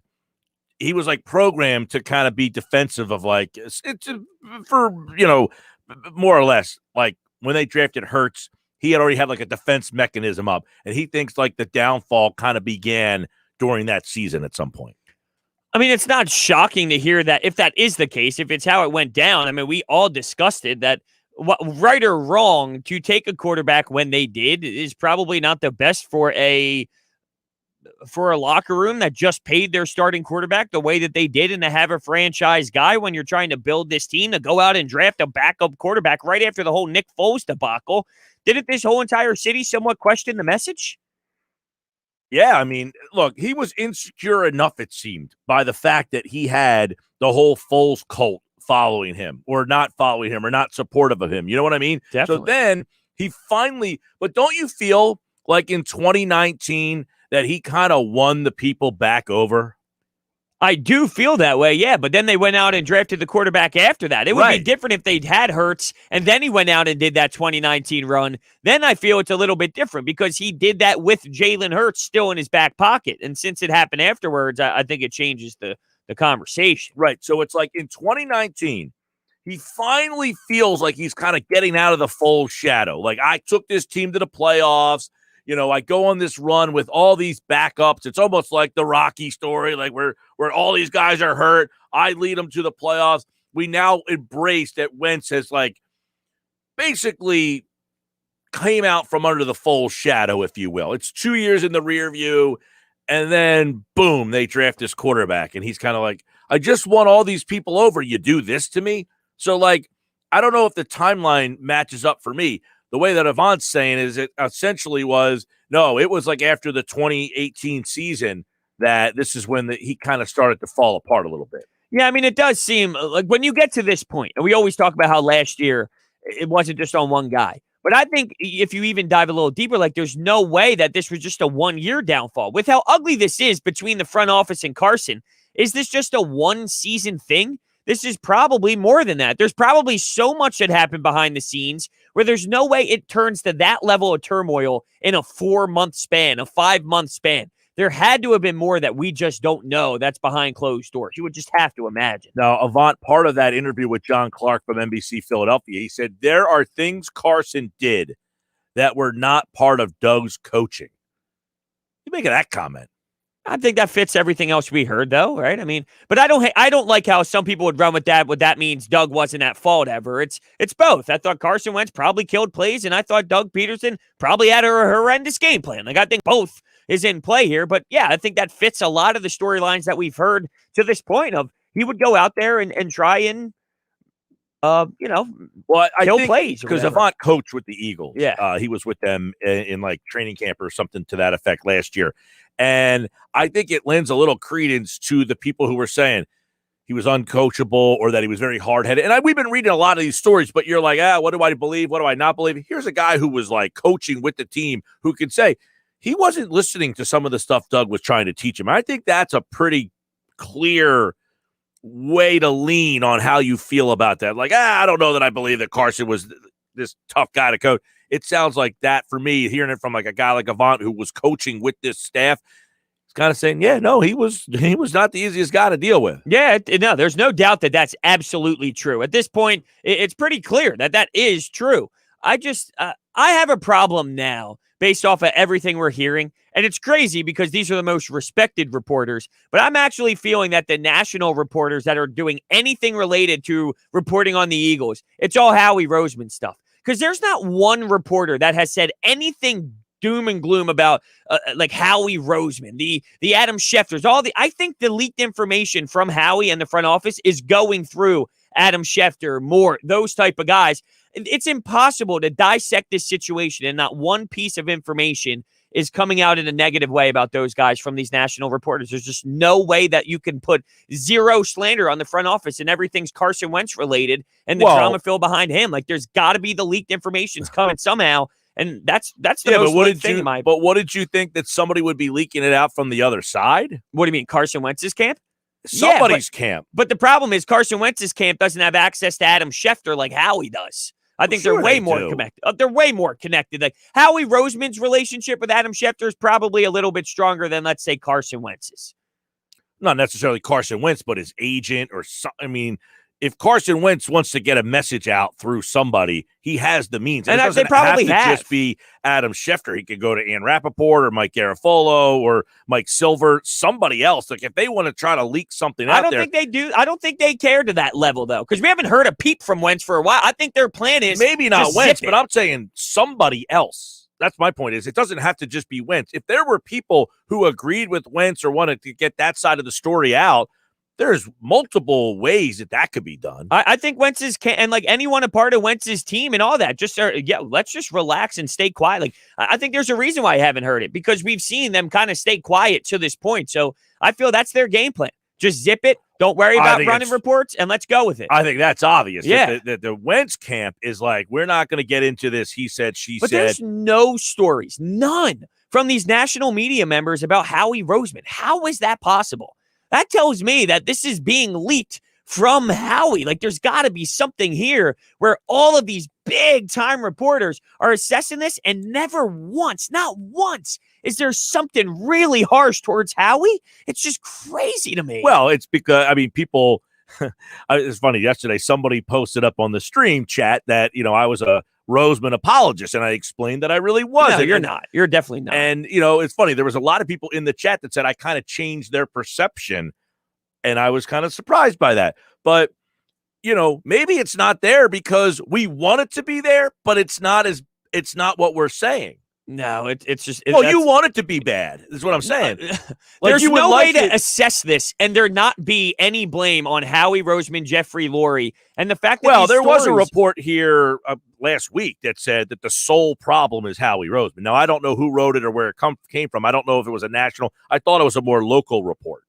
You're saying, why isn't it on the national front? Yeah, none of it, ever. And maybe is it just part of the business where you don't rip? Like, it's like someone who never calls for an NBA coach to get fired because it's part of the business. So no analyst says, like, hey, that coach should be fired. It's just what you do. You keep that in-house if you feel that's the way. Maybe that's what's happening with Schefter. He doesn't want to blow up his relationship with Howie and Lowry to write or talk about it. Part of it there's a problem there. To say that there's nothing to write about or say, and we're all making this up, I think that's a little blown out of proportion. Well, part of it is if you are getting information from one side and then you're getting different information from the other side, you can't report both sides because then you look like you're contradicting yourself.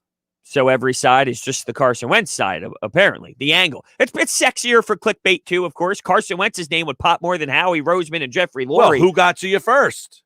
Well, it's Howie every time. He's the one leaking the story. So it's him. Wentz isn't leaking anything. So the only information they're getting is one side. Like, there could be you're just assuming it's only Wentz and his people that could have access to that. But like my point is there could be somebody else. There could be Chris Long, let's say, somebody who used to play here who's in the media and can say, hey, Adam, I'm here to tell you some of the stuff you're saying. I'm going to give you the other side of the story. He'd save that for his podcast. Well, I'm giving him as an example. There's a multitude of other players who have been Torrey Smith, guys who played in Philadelphia during this era that could say, hey, Adam, some of the stuff that you're reporting, I got the other side of the story if you want to hear it. Yeah, I don't know. I feel like when Torrey Smith has spoken out and all, they don't go to the Schefters of the world. They just put it out there with because Torrey Smith did it. Torrey Smith, he was on. He was doing the car wash. He was on KJZ. He was on with a bunch of people. But that's my point is like he'll go out and say it more so than be like, hey, Adam, this is what I have. Instead of going to someone like he would be the one that like gets in front of the mic and someone makes the statement. Well, he has been a guest on a variety of shows. Like I think he's done an interview with John Clark. Yeah. I think he did an interview nationally with ESPN Radio. I think he's been on NFL Network.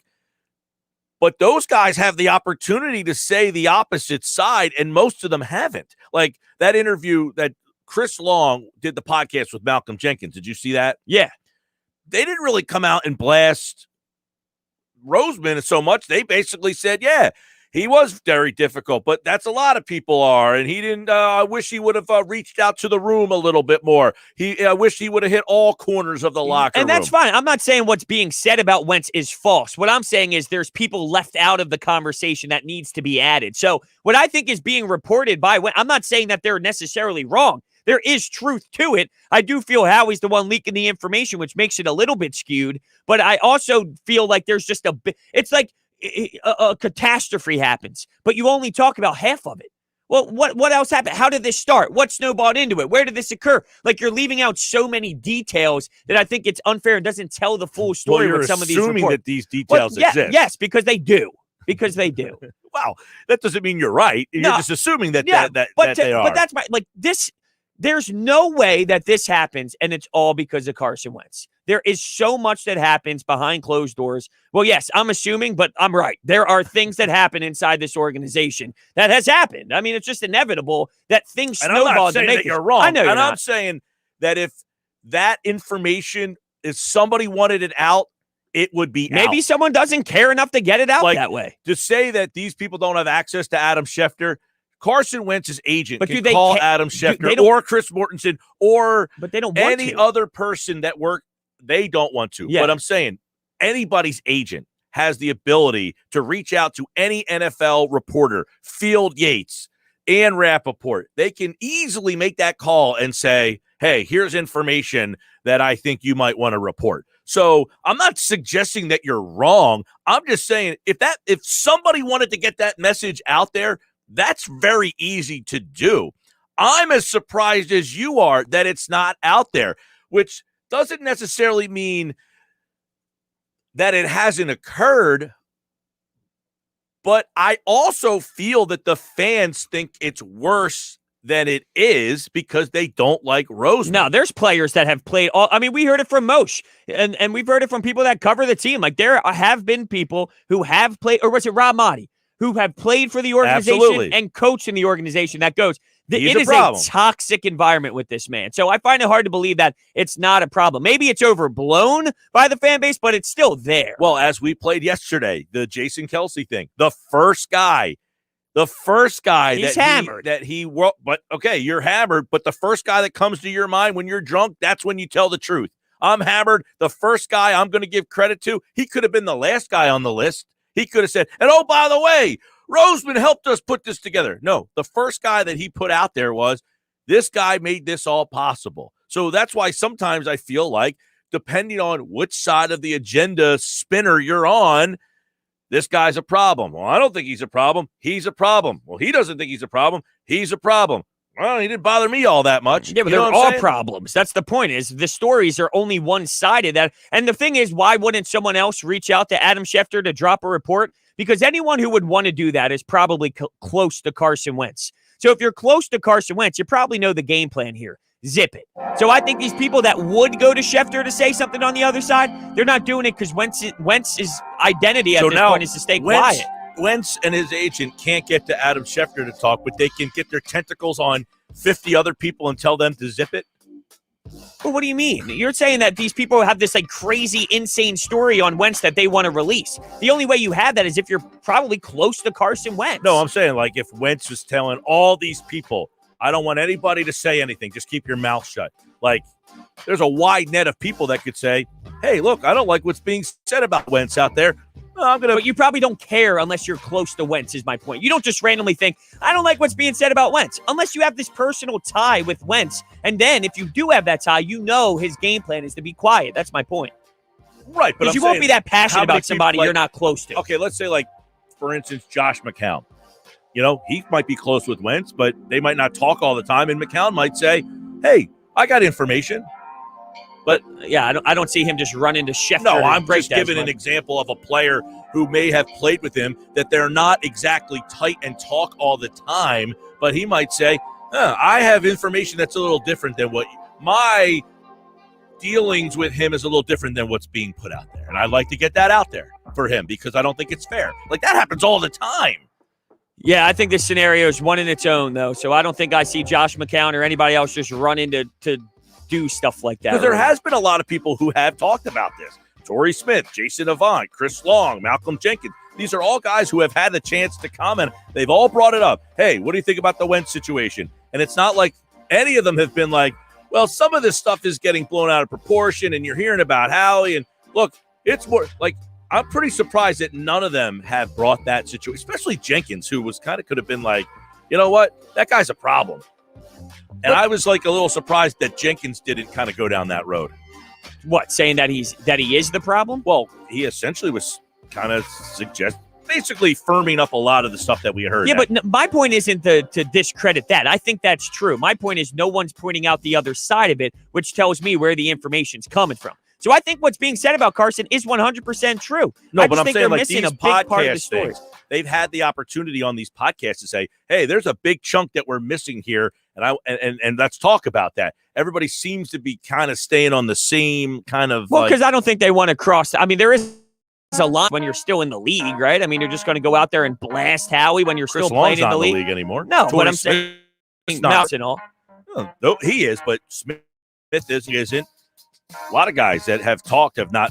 Jason Avant they're also players, so they're probably talking about it from a locker room sense of the play, because that's what they know. They know that more than the other side, so they're probably taking it from a player perspective, which is fine. That's fine. Doesn't mean that the other side isn't there, though. Sports Bash brought to you by Matt Blatt Nissan. The all-new Matt Blatt Nissan is open on the Black Horse Bike and EHC next to online, mattblattnissan.com. When we come back, Keith Pompey inside the Sixers. How bad does Kyle Lowry want to play in Philly? Latest on that coming up next. It's Philadelphia Flyers hockey Saturday afternoon on 97.3 ESPN and the free mobile app with Tim Saunders and Steve Coates calling all the play-by-play action. The Flyers are in Buffalo to face the Sabres Saturday afternoon. Coverage begins at 1 p.m. It's Philadelphia Flyers hockey on the radio home of the Flyers in South Jersey, 97.3 ESPN, and listen live on the free mobile app. On someone else excludes Corvette. With GMF financing, excludes prior sales. See dealer for details. It's President's Day all month long at Bennett Chevrolet with our biggest, boldest, best deals ever, saving you up to 25% off MSRP on brand new vehicles. Right now, Bennett Chevy is selling brand new vehicles at GM supplier employee pricing. Plus, you keep all the rebates that can save you as much as 25% off MSRP. But there's even more ways to save with 0% financing available. Plus, if you're looking for pre-owned, Bennett will pay you a minimum $7,000 for your trade towards any pre-owned in stock. That's a minimum $7,000 for your trade, no matter its condition. Imagine how much more you'll get for a good trade. And once you've dealt with our non-commissioned sales team, you'll rave about the wonderful experience with no need to negotiate and no hassles, because our team is paid on your satisfaction, not how much you spend. It's President's Day all this month at Bennett. Find new roads at Bennett Chevy, Egg Harbor Township, and BennettChevy.com. Hey, sports fans, JR from WagerPro.com. Guys, we've uncovered huge information in this big game tonight in pro basketball between Dallas and Philly at the Wells Fargo Center, 7 p.m. on TNT, and we're releasing it absolutely free right now on a 30-second recording. Call 800-499-3733. That's 800-499-3733. Dial it now, 800-499-FREE. The winner of Dallas Philly, absolutely free on the recorded message. Guys, no one's better than WagerPro.com. Documented over 80% with on-air picks. Get in now. It's free. Call 800-499-3733. That's 800-499-3733. That's 800-499-FREE. Be sure to download the Wager Pro app and visit us at WagerPro.com. Recently, Total Wireless helped Charlie Michelle stage a virtual dance recital for her friends and family. This event was super meaningful to them. Because when you move to Total Wireless, you can get amazing devices on nationwide 5G. And with unlimited plans starting at $25 a month, you could save up to $1,200 a year. Thank you, Total Wireless, for helping me pull this off. Total Wireless. Do amazing. Compatible 5G device required. 5G network in limited areas. Month equals 30 days. Savings claim made when compared to 4-line postpaid plans of leading carriers 10-20-20. See terms and conditions at TotalWireless.com. On the battlefield, there's a saying America's military men and women live by. Never leave a fallen warrior behind. Ever. Off the battlefield, Wounded Warrior Project operates with the same goal. Wounded Warrior Project was created to help our men and women returning home with the scars of war, whether those scars are physical or mental. Wounded Warrior Project. We never leave a fallen warrior behind. Ever. Learn more about what we do at woundedwarriorproject.org. Are you one of the millions of Americans who experience occasional bloating, gas, or abdominal discomfort? Join the Align Healthy Gut Team Up and see how healthy your gut can feel. Align contains a quality probiotic strain developed by gastroenterologists. It adds more good bacteria to your gut to naturally help soothe your occasional digestive upsets with continued daily usage. This is the time to join the Align Healthy Gut Team Up from the #1 doctor-recommended probiotic brand. Sign up at alignprobiotics.com. What you doing? Designing my new 2021 Nissan Kicks Online in the Kicks Color Studio. I give each a special name. This one's electric blue, orange, red, white. I call it the gumball machine. You think it's me? I feel like you're more of a red velvet guy. Limitless possibilities. With over 100 million available color combinations and Bose Personal Plus system in the boldly new 2021 Nissan Kicks. Bose is a registered trademark of the Bose Corporation. Color combinations include interior and exterior colors. Customization is an available feature subject to availability at participating Nissan dealers. See dealer for details. You can watch the Sports Bash live now on Facebook, YouTube, and Twitter. Search 97.3 ESPN or visit our website, 97.3 ESPN. We're back. Time for Inside the Sixers. Keith Pompey, Philadelphia Inquirer, set to join us here live.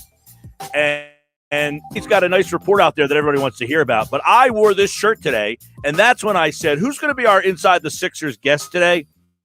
And I said, this is the shirt I have on. We have to have Keith Pompey on to be our Inside the Sixers guest today. Keith Pompey from the Philadelphia Inquirer. How are you, my friend? Hey, man, what's up? Is your laundry dirty or what? Why? What's going on, brother? Like, dang, I feel sorry for you. It's actually very clean, crisp. I mean, look at this thing. It's beautiful. Nice weather. And they shouldn't let you in the building with that stuff on. Got my vaccine today. I felt I had to show the pride out there, you know? Okay. Yeah. Obviously, the Sixers and this Kyle Lowry stuff is starting to gain a little buzz, as you kind of reported today, that he would not be adverse to coming back home to Philadelphia and play. So I guess we're still like over a month from, about a month to the day, to the deadline. Is it something that you think would happen sooner than later, or is it just that time of the year where we're starting to like, hey, this is where you are. You're the 1 seed, you're the 4 seed. You're starting to feel yourself out, and these things might happen. Or do you think Daryl Morey wants to kind of get this sooner than later? You know, I think it's kind of sort of like the 1 seed, so to speak, the 4 seed, because, you know, Daryl Morey would like to get it done sooner or later. But if I'm the Toronto Raptors, you know, there's a bunch of teams who are interested in him or going to be interested in him.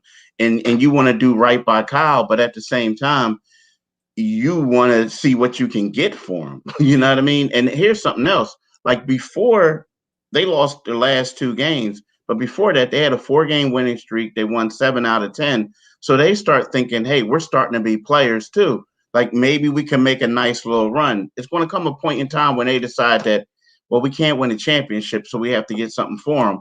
But yeah, these are like the beginning stages. A lot of these moves happen at the 11th hour, so to speak.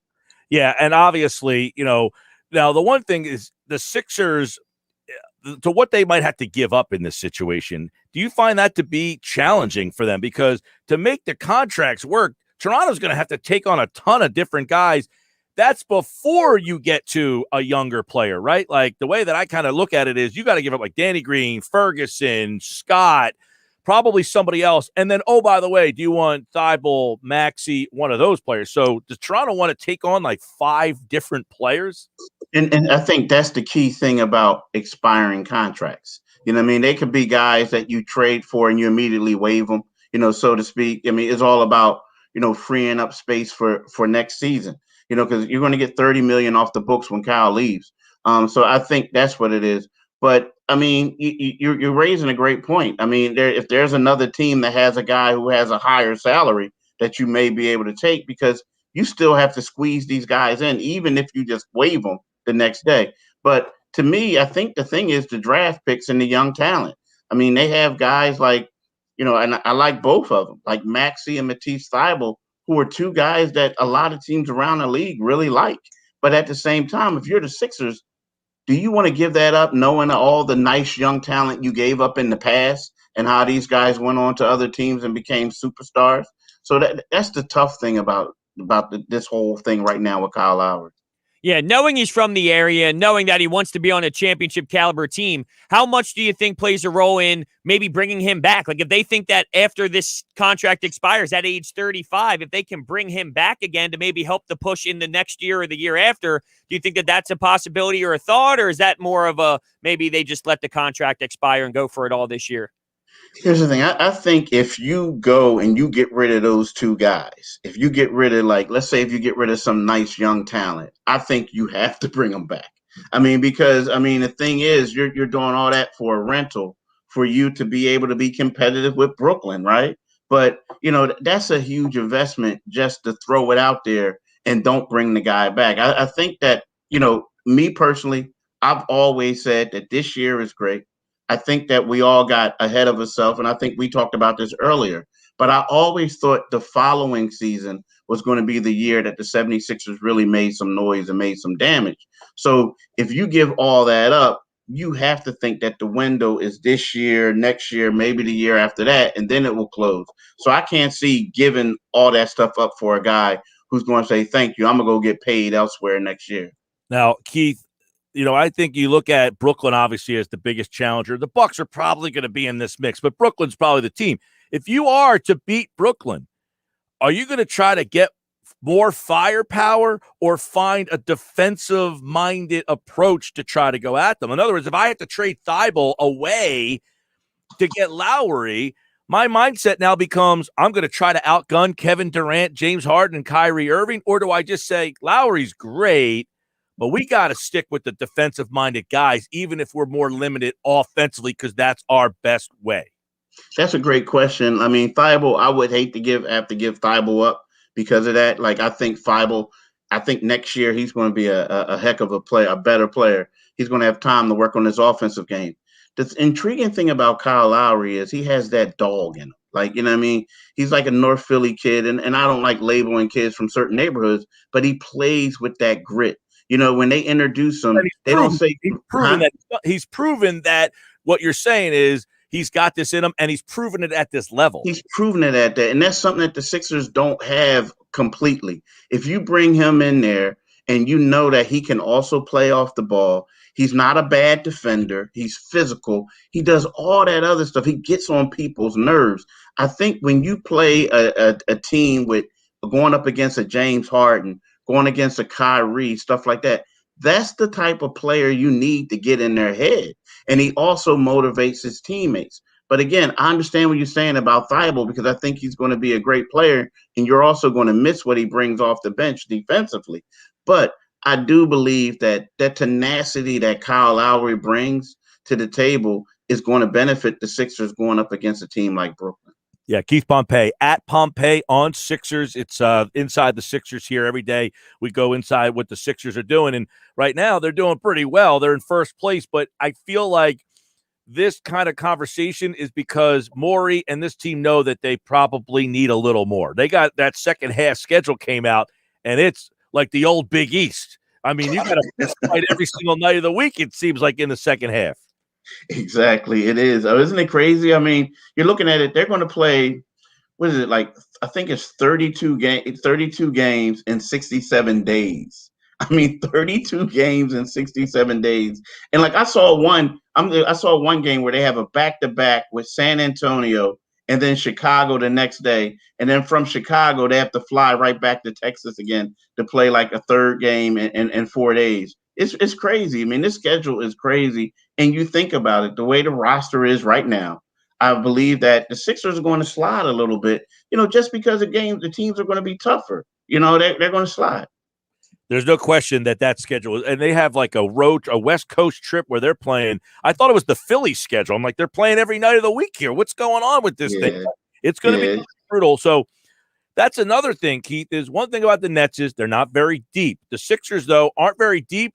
But if you have to send 4 guys out just to get one, what kind of bench are you? So you're also got to manage, if I get a Lowry back or any player where I'm going to have to give up multiple pieces, what kind of bench are you left with? Yeah, that's the problem. Like, and when you think about it, let's talk about the other teams involved, right? So you talk about the Sixers, you talk about the Clippers, you talk about Miami. I mean, I think the team that's the best fit for him, the team that can give up the most, even though they don't have a lot of draft picks, would be the Clippers.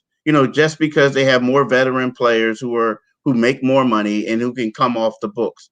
But I think that would be the best fit. Like you said, the Sixers, they're very top heavy with the salary. And then, you got to add a lot of people outside of that. I don't know if they want to get rid of you're not going to get rid of a Tobias Harris, a Ben Simmons, no way Joel Embiid. But are you willing to get rid of some of these other guys? And then it's going to have to add up to a lot. So you're saying a lot. Yeah, I mean, what you're saying is a lot. And there's a reason why there's multiple teams involved. And there's a reason why, Daryl Morey is like sitting back watching that right now, because it's just a lot to give up for a player who you may be able to sign and you may not. And let's face it, he'll be 35 years old. He's making $30 million a year right now. He still plays at a high level, so he still wants to make the money that's the same. And are you willing to invest in that and then mess up and maybe have, a team that's capped out again? I think he's a good choice for the Sixers, but I'm also not the general manager who knows that the last people who were in charge, a couple of them lost their jobs because of the contracts they gave out. Yeah, very true. What is the current update on Seth Curry? Look, he started out the season shooting 62% from 3, and everyone got all excited. Then COVID happened, slowed down a little bit. Now the ankle injury. And Gill and I were going back and forth earlier in the year that he's so important to the flow of this offense. I mean, he really is, with the way that he was spacing the floor out and drilling them down. And now it seems like you're not getting that consistency. And is that a correlation to maybe sometimes the struggling offense? Yeah, I mean, I think I do think that has a lot to do with it, because when you look at all the guys who had COVID, and talk about a guy, Josh Richardson, a guy who was traded for, he was on fire when he first went to Dallas. Then he gets to COVID. He's Mr. Inconsistent. Jason Tatum, he's an all-star. He's one of the top players in the league, Mr. Inconsistent. And Seth Curry's the same way. I mean, it's one of those things that, no one can put a pulse on it, because there are certain days players play well, and there's other days they look like they never played in the NBA before. And I think that has a lot to do with it. His body is banged up. He had ankle problems beforehand. Right now he's probable for tonight. But yeah, you have to say that the COVID contributed a lot to what's going on right now. Sixers Mavs tonight right here on 97.3 ESPN. I'm interested to see what the Sixers do with Luka. I mean, do you say Ben Simmons? Let's see that matchup. How do they handle that? Because I think that might be one of the most enjoyable things to get to watch, and you get to be in the building for that. Yeah, you know what? Last year when they played, I believe, I forget where it was. I think it might have been a game in Dallas. And yeah, I think that's Ben played in that game. And I'm telling you, Ben really put it on the guy. And I was extremely impressed. Like, Ben, took it as motivation. Like, okay, this guy is great. This guy is all this and that. People maybe starting to forget about me a little bit. Let me D him up. And Luka got points. But, you look at the shooting percentage. It was one of those things, well, he took that many shots to get that much. You know what I mean? And it was one of those. So I think that is going to be intriguing. I don't know if they're going to start Ben off on him, but I do believe that there's going to come a point in time where Ben's going to draw that assignment, and we're going to see it. And I think Ben is up for the challenge because he wants to be the defensive player of the year. He wants to play these guys and guard these guys. And I think that, it's one of those things for bragging rights. Like, this is the guy you guys are saying the best point guard in the league. Well, let's see what we can do. Yeah, I want to get your thoughts on how Doc Rivers plays this sometimes, because you saw Danny Green on James Harden, and then they made the switch to Ben Simmons. And when they played the Suns, you saw Danny Green on Devin Booker. Although, with Chris Paul, sometimes you got to have Ben play on him as well. But there was sometimes he wasn't, and he was on an off assignment. Do you like that Doc Rivers does that? Do you think it's beneficial to save Ben Simmons, allow him to explode in other areas, and then utilize him defensively when needed? How do you assess what Doc Rivers does with Ben defensively? It's one of those things, like a lot of times when you want to see a matchup, you want to see the guy lock them down for the whole game. But then when you look at the depth problems that the Sixers have, if they also want Ben to attack on offense, they want him to get out to go on fast breaks and stuff like that. And typically these type of caliber of guards that they want him to guard, that's a workout in itself. You're going to tire yourself out. So I get the gist that where Doc is kind of sort of like, well, you know what? I don't want to tire this guy out. I have to put some other people on him. And then when it comes down to like the clutch time, let's see if Ben could knock him out. Go to work with him. Because, it so happened, he was on De'Aaron Fox early on in that game, and he struggled a little bit. But then when Matisse Thybulle came on him with some fresh legs, Matisse did a way better job than him. So I think it's one of those things where, I don't want to speak for Doc. I'm just assuming, but it's one of those things where you just don't want to tire Ben out as a two-way player, right? Going up against those type of players. How do you manage what Thybulle brings defensively in a playoff situation where what he brings, he played 15 minutes the other night. That's going to be a very interesting storyline, I think, Keith, over the second half is how much more can you incorporate him with the offensive limitations, but what he brings defensively, that dynamic's going to be super interesting. Yeah, it is. I think it all comes down to A, who's on the floor with him. B, it's one of those things where you're hoping and you're praying that he takes that next step to whereas like, look, you got to be comfortable. Just take the shots, be comfortable, and things will work out because what he brings on that, like, I know what you're saying, that managing type thing, but what he brings on the defensive end is just phenomenal. He shot 5 threes the other night in 15 minutes. I thought that was it. Like, that's to me says they're telling him, you go out there, don't worry about it. Let it go, man. Exactly. Because you think about it, last year, he surprised us. He came out, there was no pressure on him, and he was draining threes early on. Then he got injured, and then he took a step back a little bit offensively. But yeah, you just have to have him out there feeling comfortable and play. The good part about it is the playoffs are months away. You get a chance to let him grow more into that offensive role that you need him to be in. But if he can knock down some shots the way he plays defense, man, he's going to really help this team out in the playoffs. Keith, now this is kind of a way off the beaten path type of question with Tobias Harris, who is having a great year, could have been an all-star. There was a lot of people talking about that contract. If Morey had a shot to unload that deal to get money back of equal but get a shorter term, do you think he would like to say, hey, if I can get someone making in other words, if he said, I'll give you Harris to get the money back, but to get out of that contract earlier, or have they come to terms with, we're okay with paying him that money? That's a good question.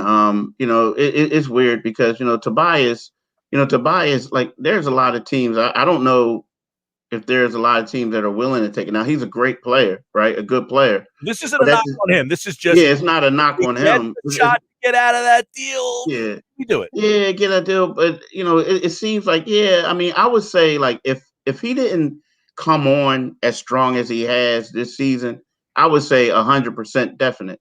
But when you look at him this year, you have to be honest. I know Ben Simmons is the all-star, but Tobias Harris was the Robin to Joel Embiid's Batman this season. Like, he had one bad game that I saw. That was the first game against Toronto on Sunday. But outside of that, he's been the guy who's been steady, and he's been doing a lot. Like, he won the game against the Lakers. So I think that for a team like the Sixers, you need a Tobias Harris type of guy to win the championship. But I understand what you're saying. Yep. But most of the time, guys like that, they want to be the alpha dog. And I don't know if you're going to be the alpha dog on this team with Joel. Well, I'll tell you, you're in the building, so you get to see him live. Totally different mindset, intensity. When he catches that ball, he has an idea right away. Before he'd catch it and he's like dribbling, what do I want to do? Now, catch, shoot, catch, put it on the floor. He knows right off the bat what he wants to do. I think it's a totally different guy from what I've seen, and you're in there to see him. You could get a better indication, but from what I'm in the past, you can almost see him, the wheels turning in his head about what he wants to do. Now he has a plan as soon as the ball comes to him. Yeah, I agree 100%. Joel has grown up. He has matured. He's he's more steady. The last game he had 6 turnovers. I understand that. But for Joel has really, he's taken that leap forward, and that's the reason why he's a front runner to be the MVP right now. And with that, it's why I think you can believe in this team finally, where they weren't ready because they didn't have the right mindset. They had talented guys who weren't mature enough. Now they have talented guys who have the different maturity level. And that's why I think if you're a fan, you can let your guard down a little bit and maybe believe in this team more. Unless that defensive strategy by the Nick Nurse squad scares you into thinking maybe there's a blueprint. Do you think that now maybe there's a blueprint to slow down Embiid and force those other guys to beat you? Some nights it works, like you saw in game 1. And in game 2, it didn't work in game 1 and it did in game 2. Put it this way, it's a blueprint that showed Daryl Morey that we need to upgrade this roster. That's what it is. Yeah. Because you need guys who are going to make those shots. That's what it is. You're going and not just for early on in the game. They have to be steady and knock it out throughout the game. That's what it is. Tonight should be a fun one. The Mavs are here. They're struggling a little bit. Not as good as we thought, but you can listen to the game on 97.3 ESPN. At Pompey on Sixers. He's a fine Pitt Panther. I'll give you that. You're a nice man, Keith Pompey, to come on the show with this WVU shirt. I'm just going to say this, and I'm going to regret it. Go Mountaineers. You got that on tape? We got that on tape for the next time you're on. All right, bye. Keith Pompey, Philadelphia Inquirer, at Pompey on Sixers here on the Sports Bash Live on 97.3 ESPN, the free mobile app. And if you're watching the show live on our website, 97.3ESPN.com, you got to see Keith Pompey live and in person on the show. A lot of interesting stuff there on Lowry, obviously. But he said, the fact of the matter is, I thought right at the end there was an interesting point. And you weren't here yesterday to kind of talk about this, but you thought Tuesday night was a game that you were interested in.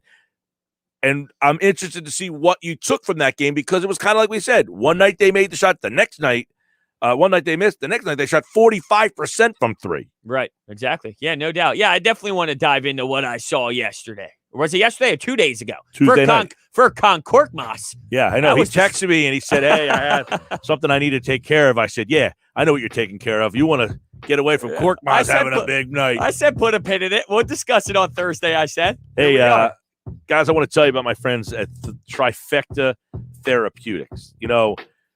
Everybody out there needs to get out of the house, do things, but sometimes you end up hurting yourself. And if that's the case, you got to check out my guys at Trifecta Therapeutics.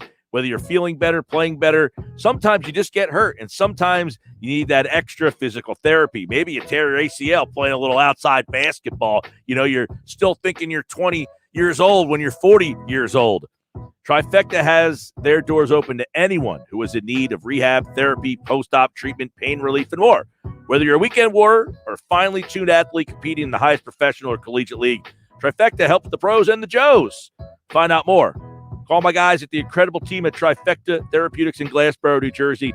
Find out how they can help you get over your latest injury. Visit them online, trifectatherapeutics.com. Tell them Mike Gill from the Sports Bash referred you. I want to get your thoughts on that. We got football at 4. I want to get some draft conversation with DeCecco, Keith Smith tonight. Interesting tweets about the head coach of the Boston Celtics, who I was told was the greatest head coach in the history of the world. Somebody tweeted last night that he should be on the hot seat. I can't believe that. You mean the coach that's the greatest coach ever should be on the hot seat? Unbelievable. Back with more. There's never an off season for the NFL. It's football at 4, every day at 4 p.m. on the Sports Bash with Mike Gill on 97.3 ESPN and the free mobile app. This month, let me offer you some presidential advice. Leave your dollar in your wallet when you get 0% APR financing from Matt Blatt Kia. Matt Black Kia wants to get you out of that old car you hate. Come in today or visit us online and get the credit you deserve. 0% APR financing available for up to 60 months on new 2021 Kia Sportage, K5, and Forte models. Or take $4,000 off MSRP on new 2020 Kia Niros in stock. Plus Matt Black Kia in Toms River and Egg Harbor Township wants your trade, even if you owe thousands more than it's worth. Don't forget, you can't make a mistake with our 4-day love it or leave it return policy. It's gotta be a Matt Black Kia. Offers with Tier 1 and 2 credit for Kia Motors Finance. Not all will qualify. 0% based on 1516 per 1,000 par. 4,000 all 2020 euros with 2,500 Kia Motors factory rebate to dealer. 1,500 Matt Black Kia discount. Go to mattblackkianj.com for complete details. Expires 3/4/2021. Matt Black Kia, 6211 Black Horse Pike, Egg Harbor Township. And now on Route 37 in Toms River. Hey, sports bettors, it's Mike Gill, and I wanted to share with you how I've been cashing in on the PropSwap Sports Bets resale app. On average, sellers on PropSwap have been making $500 a month. Just post all your betting tickets for sale on PropSwap and let them find you a buyer. Listing your ticket is always free, and if it sells, great. But a bet is still yours to keep. If you're not selling sports bets on PropSwap, you're missing an incredible side hustle. Start making extra money today by downloading the PropSwap app and selling your sports bets. Hey, sports fans, JR from WagerPro.com. Guys, we've uncovered huge information in this big game tonight in pro basketball between Dallas and Philly at the Wells Fargo Center, 7 p.m. on TNT, and we're releasing it absolutely free right now on a 30-second recording. Call 800-499-3733. That's 800-499-3733. Dial it now. 800-499-FREE. The winner of Dallas Philly. Absolutely free on the recorded message. Guys, no one's better than WagerPro.com. Documented over 80% with on-air picks. Get in now. It's free. Call 800-499-3733. That's 800-499-3733.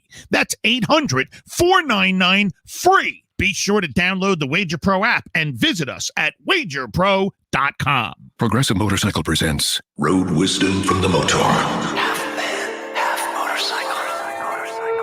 Ride confidently in the direction of your dreams. Unless it's a bad dream, then turn around. Go the other way. Progressive Motorcycle also presents basic policy starting at $79 a year. Progressive Motorcycle, for those who were born to ride. Progressive Casualty Insurance Company and affiliates. Annual premium for basic liability policy is not available in all states. So you think you have unlimited data? Recalculating. Think again. If you have unlimited data on a network you can't trust, your data is limited, and so are you. Set your smartphone free with the unlimited plans from Total Wireless. Get 4 lines with unlimited data on the nation's best network now with 5G, with 100 gigabytes at high speed, then 2G for just $25 a month per line. You have arrived at your destination. Get unlimited and save. Total Wireless. Do amazing. Available at Walmart. See terms and conditions at TotalWireless.com. Get in the zone, AutoZone. Welcome to AutoZone. What are you working on today? Sure thing. We can help you replace those wipers. If yours are squeaking or streaking, it's probably time. We've got a wide selection of wipers that can stand up to any weather, including the right ones for your make and model. We've even got more ways to get them fast, like our next day delivery or free same-day store pickup. Getting the job done just got easier. Restrictions apply. Get in the zone, AutoZone. Now, back to the Sports Bash on 97.3 ESPN. All right, 3:49. Thanks to Keith Pompey for doing Inside the Sixers today. Hudrick's back tomorrow. I know Blevins is down in Florida in Tampa. He's actually going to go over to the Phillies complex, check them out for a couple of days as well. So he'll have coverage on the website. Frank's going to be heading down to Clearwater as well. I can't wait for the Phils. I got my first shot today for the vaccine. So I might be thinking about trying to do a little Clearwater way at the end of March. Oh, yeah? Maybe. I mean, see how I feel and how everything's going. But kind of like I haven't been down there and I'm kind of itching this time of the year. I'm kind of like, eh. Yeah, I'm itching too. It was so beautiful today. It was beautiful yesterday. It's like, hey, that baseball weather's starting to pop its head. So the Sixer game on Tuesday night, obviously, it was kind of sloppy. But 45% from 3, it really kind of illustrates, hey, I say this all the time. You make your threes, you win. You miss, you lose. We saw it. Sunday night, you didn't make your threes. Tuesday night, you got the same looks, and you made them. You lost by 7 one night, you won by 7 the next. Yeah, that was my big takeaway. I wanted to see the game play out almost the same exact way to see if it was just, hey, you missed your shots, or is that more of what your team is? And when I saw that you were drilling shots early, Furkan Korkmaz made, 5 threes in the first 4 threes? He had 16 points himself, and the Raptors had 18 in that first quarter. So the wide open looks, Korkmaz was drilling. And I think it was like Danny Green had one, Mike Scott had one, Shake Milton had one, Korkmaz had a few. Everyone was knocking down their shots. So it really was, hey, if you want to double Joel Embiid or triple him at times, and you're going to allow this Sixers team to move the rock around and beautifully pass it around the perimeter, if they're on that night, you will lose. Now, I didn't like the ending and all, and it clearly got way too close. They got to find a way to maybe shut the door down earlier. It is a little bit of a common theme, but it's just something to look out. The red flags are not like, hey, I'm so worried, but it has now happened enough where it's recognized. Why do you think it's happening? What you're saying, it's recognizable. It is recognizable. What's happening? I think, what are you recognizing that keeps happening? That they are having troubles.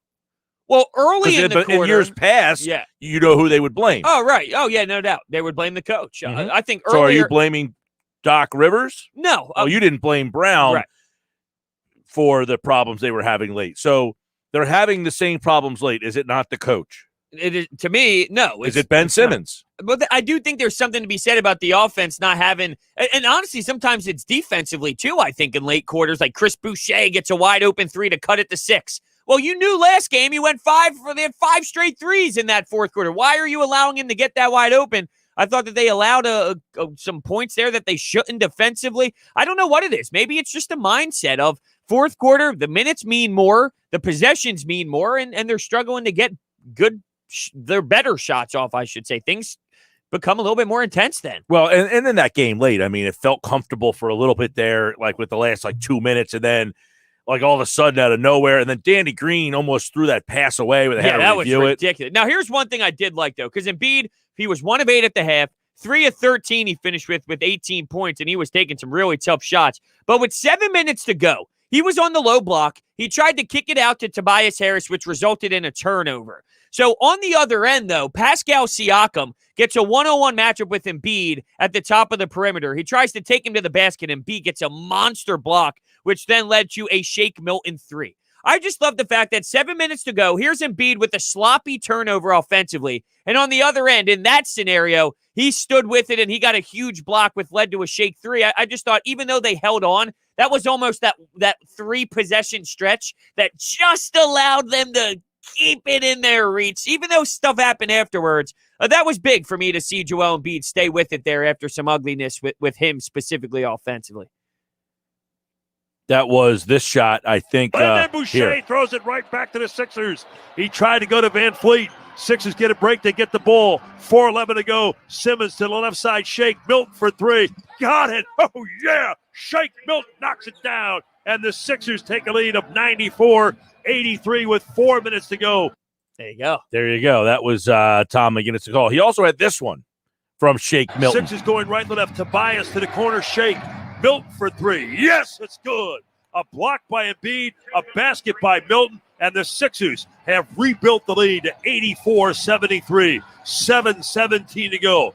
That one was the one closer to the 7-minute mark. Yeah, that was a big play for me. I thought that was very recognizable to see Embiid. Maybe his body language wasn't the greatest that night, but in a 7 minutes with 7 minutes to go, he came up big with a defensive play. Yeah, somebody brought it up on yesterday's show that Embiid looked like I don't know if the word was tired or just worn out or what, but I mean, you mentioned it with Keith is the way they defended him. Now tonight's going to be interesting because Dallas is kind of I think this is the night where Embiid could have a big night. Right. Yeah, the Toronto Raptors have his number, and maybe he just looks disengaged because he knows he's not going to be able to go to work. He knows on that night when they play the Raptors, he's going to be more of a great passer, which maybe that messes with the mentality of him on that night. Now, he did have 6 turnovers, but the way the Raptors defend him is I don't know if the word's scary, but I do know that they have some sort of package together. Well, actually, Dallas, I forgot, got Willie Cauley-Stein.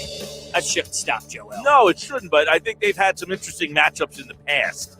Porzingis is out, so you don't have him tonight. That whole Porzingis story is kind of odd, too. Just in general. Is he a bust? His point numbers won't tell you he's a bust, but he's struggling to find his Well, way. just as a human being or like mentally. Right. You know what I mean? All right, we'll come back football 4, get into some draft stuff. The latest mock draft from Mel Kiper Jr. is out. And the more I see this name with the Sixers at 6, I like it. For that name, go check out the website, 973ESPN.com, for Mel Kiper's latest mock draft to see who he has going to the Eagles at 6. It's Sixers basketball tonight on 97.3 ESPN with the voice of the 76ers, Tom McGinnis, calling all the exciting play-by-play action. Euro steps by him and scores it up and good. What a move. Are you kidding me? The Sixers host the Dallas Mavericks tonight. Coverage begins at 7 p.m. Philadelphia 76ers basketball on your radio home of the Sixers in South Jersey, 97.3 ESPN. Health Update with Robin Stoloff. Learn more, live better. Does this sound familiar? You're sending an email while you're on a Zoom call, or you're talking on the phone while scrolling through your computer. We might think multitasking helps us get more done, but actually it could be the opposite. Dividing our attention among too many tasks can negatively affect memory, attention span, and even relationships. Multitasking doesn't allow our brain to fully process information into our long-term memory, and it can lead to issues when we try to remember information once time has passed. Frequent multitaskers have also been shown to get more distracted than those who practice single tasking, and relationships can deteriorate. Have you ever been to dinner with a friend who's constantly on their phone? If we focus on one thing at a time, we can be more present and get more done. I'm Robin Stoloff for Health Update. Health Update with Robin Stoloff, empowering you to live a healthier life.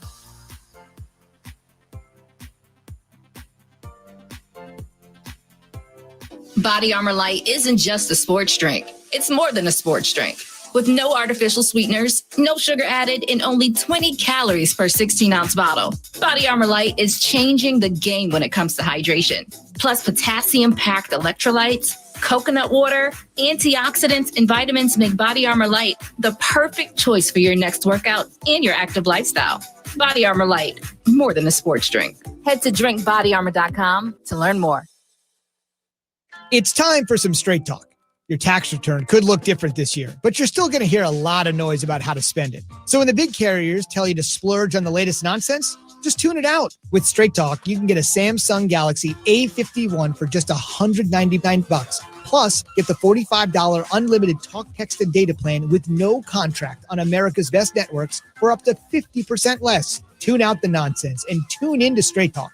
Straight Talk Wireless. No contract, no compromise. It's a new year and an all-new Matt Blatt Nissan. Matt Blatt Nissan on the Black Horse Pike in Egg Harbor Township next to Home Depot. Help us celebrate when you get out of that old car, truck, or SUV and into a brand new Nissan 2020 Nissan Kicks. $4,000 off MSRP on in-stock units, or get 0% APR financing for 60 months on new in-stock Nissan Kicks, Sentra, or Ultima models. Plus, Matt Blatt Nissan has fast-track checkout available online at mattblattnissan.com. Our non-touch delivery and electronic paperwork ensures your safety comes first. We want to help with your credit approval today so you can drive a new Nissan with 0% APR financing. Matt Blatt Nissan on the Black Horse Pike in Egg Harbor Township, or online at mattblattnissan.com.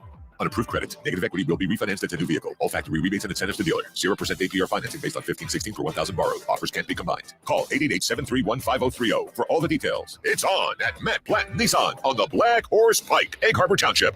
Oh yeah, it's on at Matt Blatt Nissan. Finding great candidates to hire can be like trying to find a needle in a haystack. Sure, you can post your job to some job board, but then all you can do is hope the right person happens to come along, which is why you should try ZipRecruiter for free. In fact, ZipRecruiter is so effective that 4 out of 5 employers who post on ZipRecruiter get a quality candidate within the very first day. And right now you can try ZipRecruiter for free at ZipRecruiter.com/max. That's ZipRecruiter.com/MAX. ZipRecruiter, the smartest way to hire.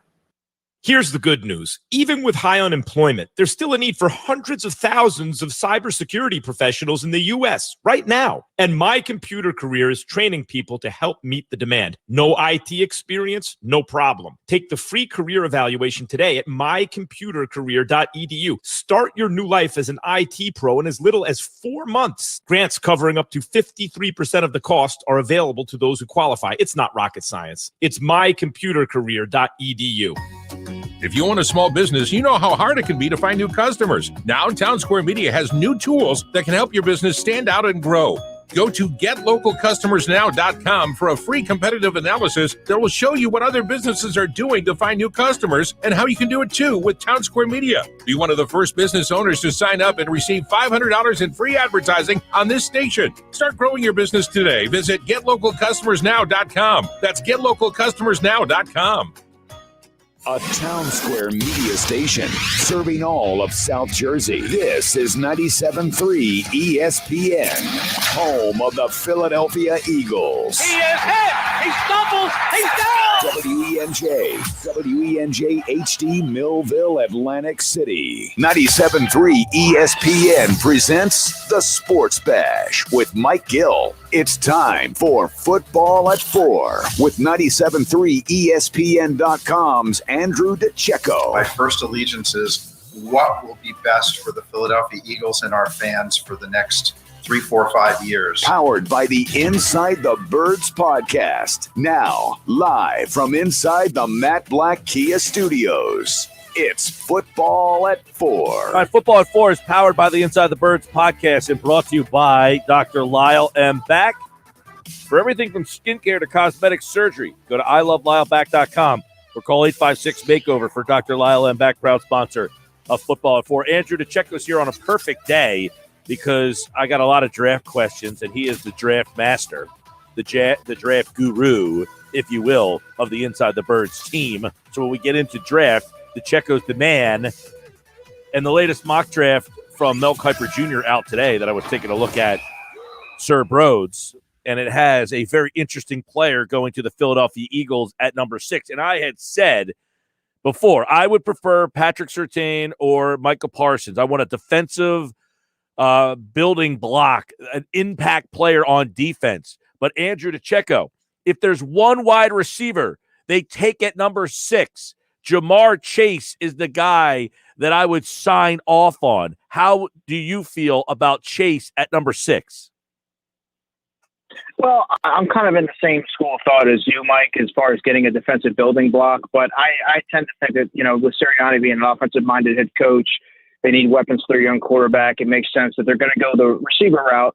I'm still not convinced that Jamar Chase makes it past number 3. But I think that if you're comparing Jamar Chase or Devontae Smith, I think I would sign off on Jamar Chase because, to me, he's an every down receiver. He can work all 3 levels of the field. You don't have to worry about the potential durability concerns. I think that he's also he's a bigger contested catch type of receiver, which the Eagles really need because it didn't work out with J-Jaw. So there's a lot of different variables and aspects to his game that I think would translate well. And it would be a perfect marriage with what the Eagles need. Now, Daniel Jeremiah described him. I thought this was like something that if you don't know much about Chase, number 1, he had him as his number 2 ranked player in his entire draft class. He had described him as a faster version of Anquan Boldin. I'm like, hello, sign me up for that, because Boldin was a tremendous player, but he wasn't that fast, guy. He was just like that big, physical, kind of like a big slot guy that was like a chain mover. But you're telling me a faster version of Anquan Boldin, like that to me sounds like a difference maker on offense. So 2 questions. One would be, Daniel has him as his number 2 overall player in the entire draft class. Where do you have Chase in this draft class? Probably 4 or 5. I mean, 2 is definitely high praise, and he is going to be he is my top receiver on my board. And to your point about Anquan Boldin, to what Daniel Jeremiah said, I can certainly see it. Anquan Boldin was that tough, physical possession receiver that was going to always make those contested catches, hold on, go after the ball in traffic. That's certainly what Jamar Chase is going to do. He's a little bit more elusive in the open field.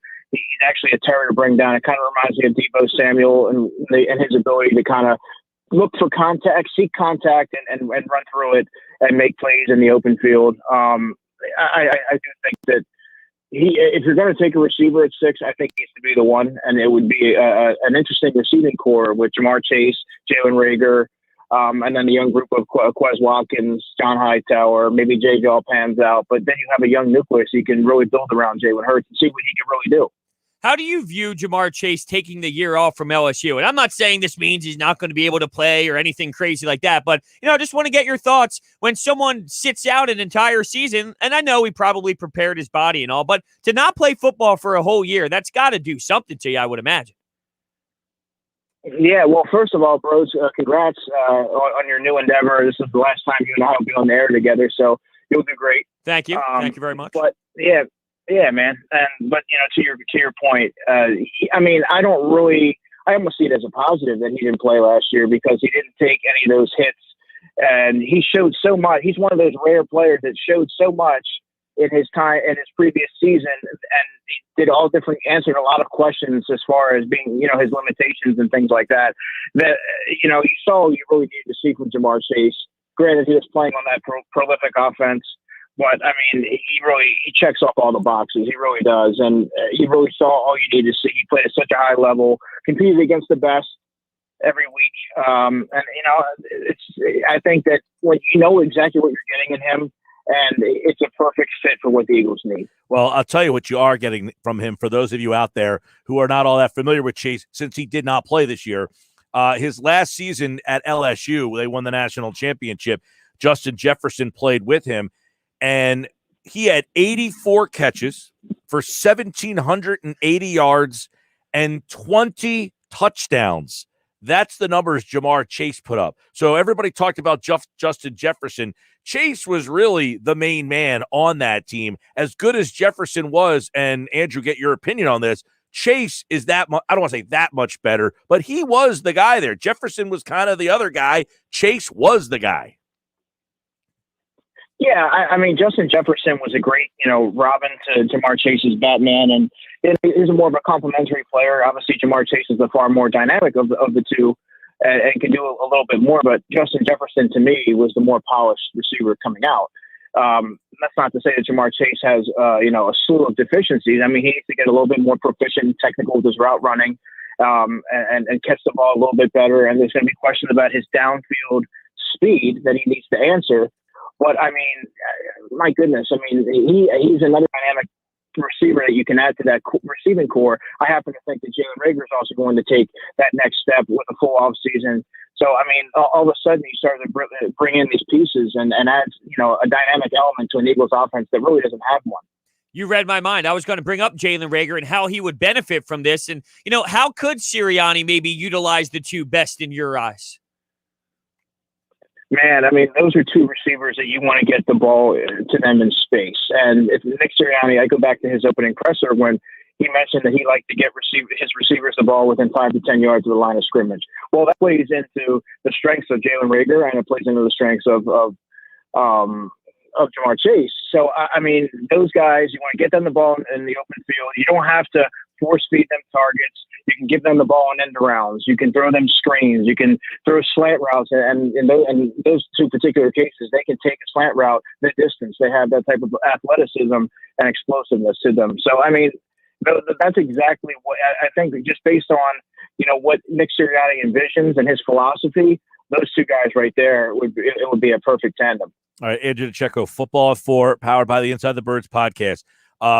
In your mind, those three wide receivers, Chase, Smith, and Waddle, they are the best three. Is that the way you're putting them too? How do you rank those three? And is there somebody else who's in the same, conversation as them at number 6? Is anybody else worthy? Are those three worthy of a 6th pick? Or is there anybody else that is also a wideout that would be in that area?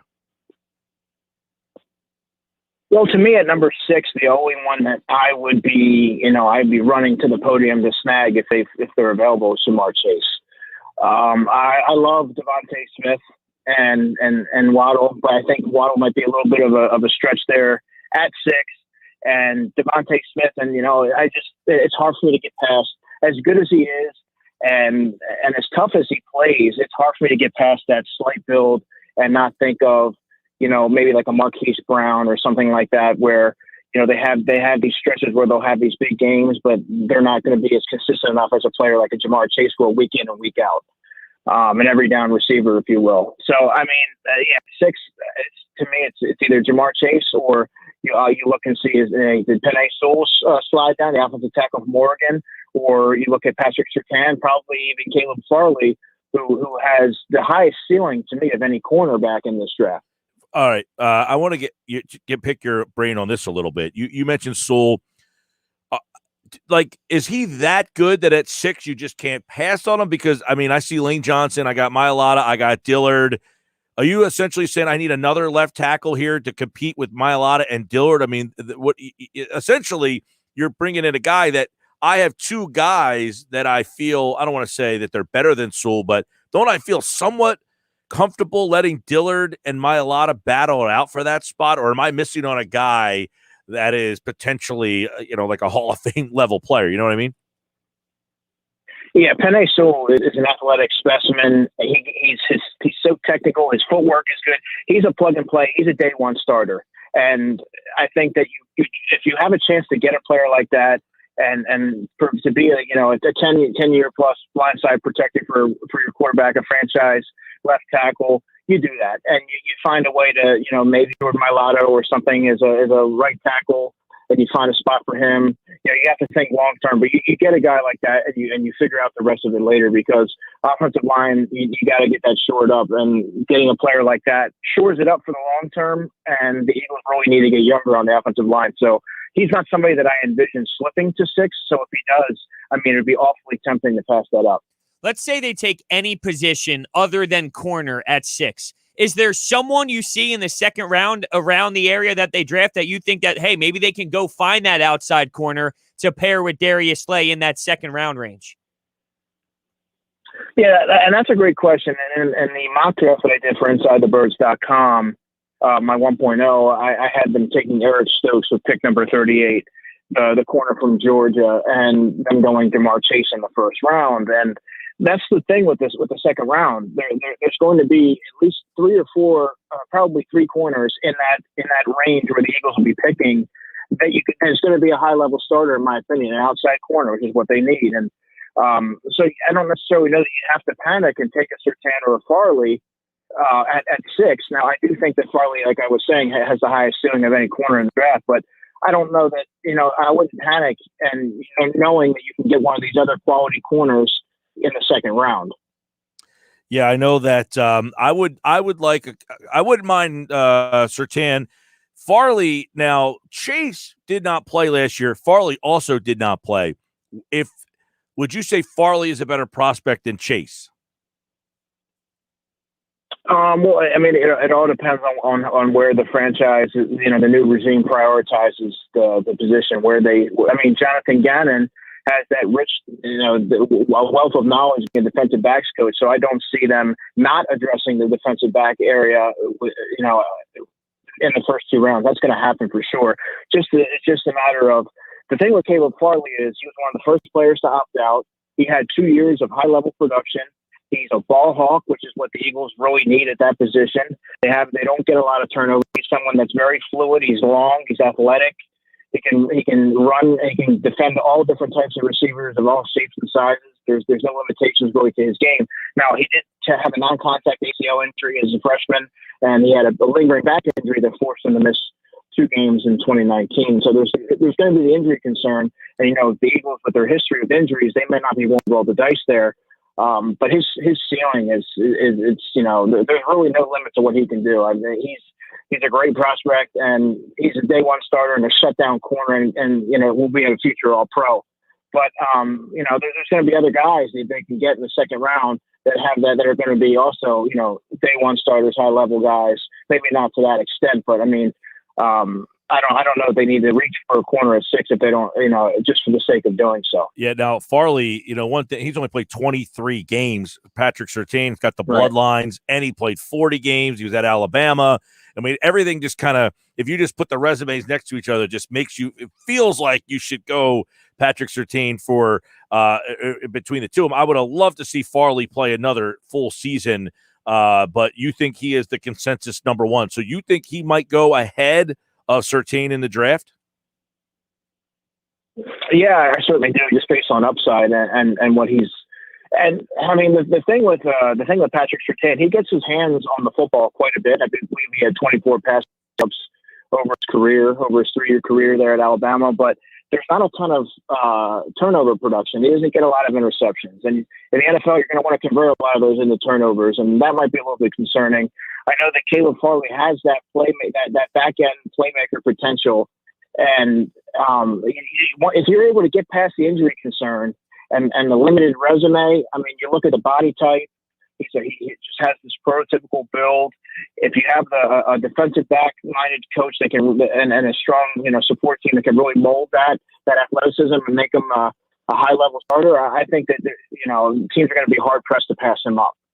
This is a little out of the box because it's not about a specific player, but I remember Zach Berman wrote a piece for The Athletic, and I looked it up on January 11th, and he brought up how the Eagles haven't drafted a player directly from Alabama in 19 years. Is that a little crazy to think about how dominant they've been? And look, there's plenty of great talent out there. I just think it's interesting to see such a prestige college program, 19 years, not one player directly drafted from there. It's a little crazy, don't you think? Yeah, I mean, that's pretty wild to think of, given their rich history of success. There's a deep talent pool. It doesn't. They always say, don't scout the helmet, scout the player. And I mean, sometimes the Eagles go a little bit further beyond that, and they try to outsmart or outthink everybody, and it doesn't always work out. But I mean, man, how could you not land on an Alabama player? I mean, yeah, by accident. I mean, actually, by accident it would happen. Well, actually, they this is jogging my memory. In 2002, they drafted. I guess it was Freddie Millens was the last Alabama player that the Eagles drafted. Not Saron Stacy, the running back Saron Stacy. How long ago was that? Man, that had to be back in maybe the Gene Stallings years there. Hey, real quick, I know we've talked a lot about the quarterbacks, and we probably will continue to, but I heard this today. Greeny brought this up, and it's something that we touched on the last couple of days. The last 12 years, there have been 37 quarterbacks, I believe, drafted in the first round. Only one of them has won a Super Bowl. That's it. One quarterback in the draft in the last 12 years. Do you know who that was?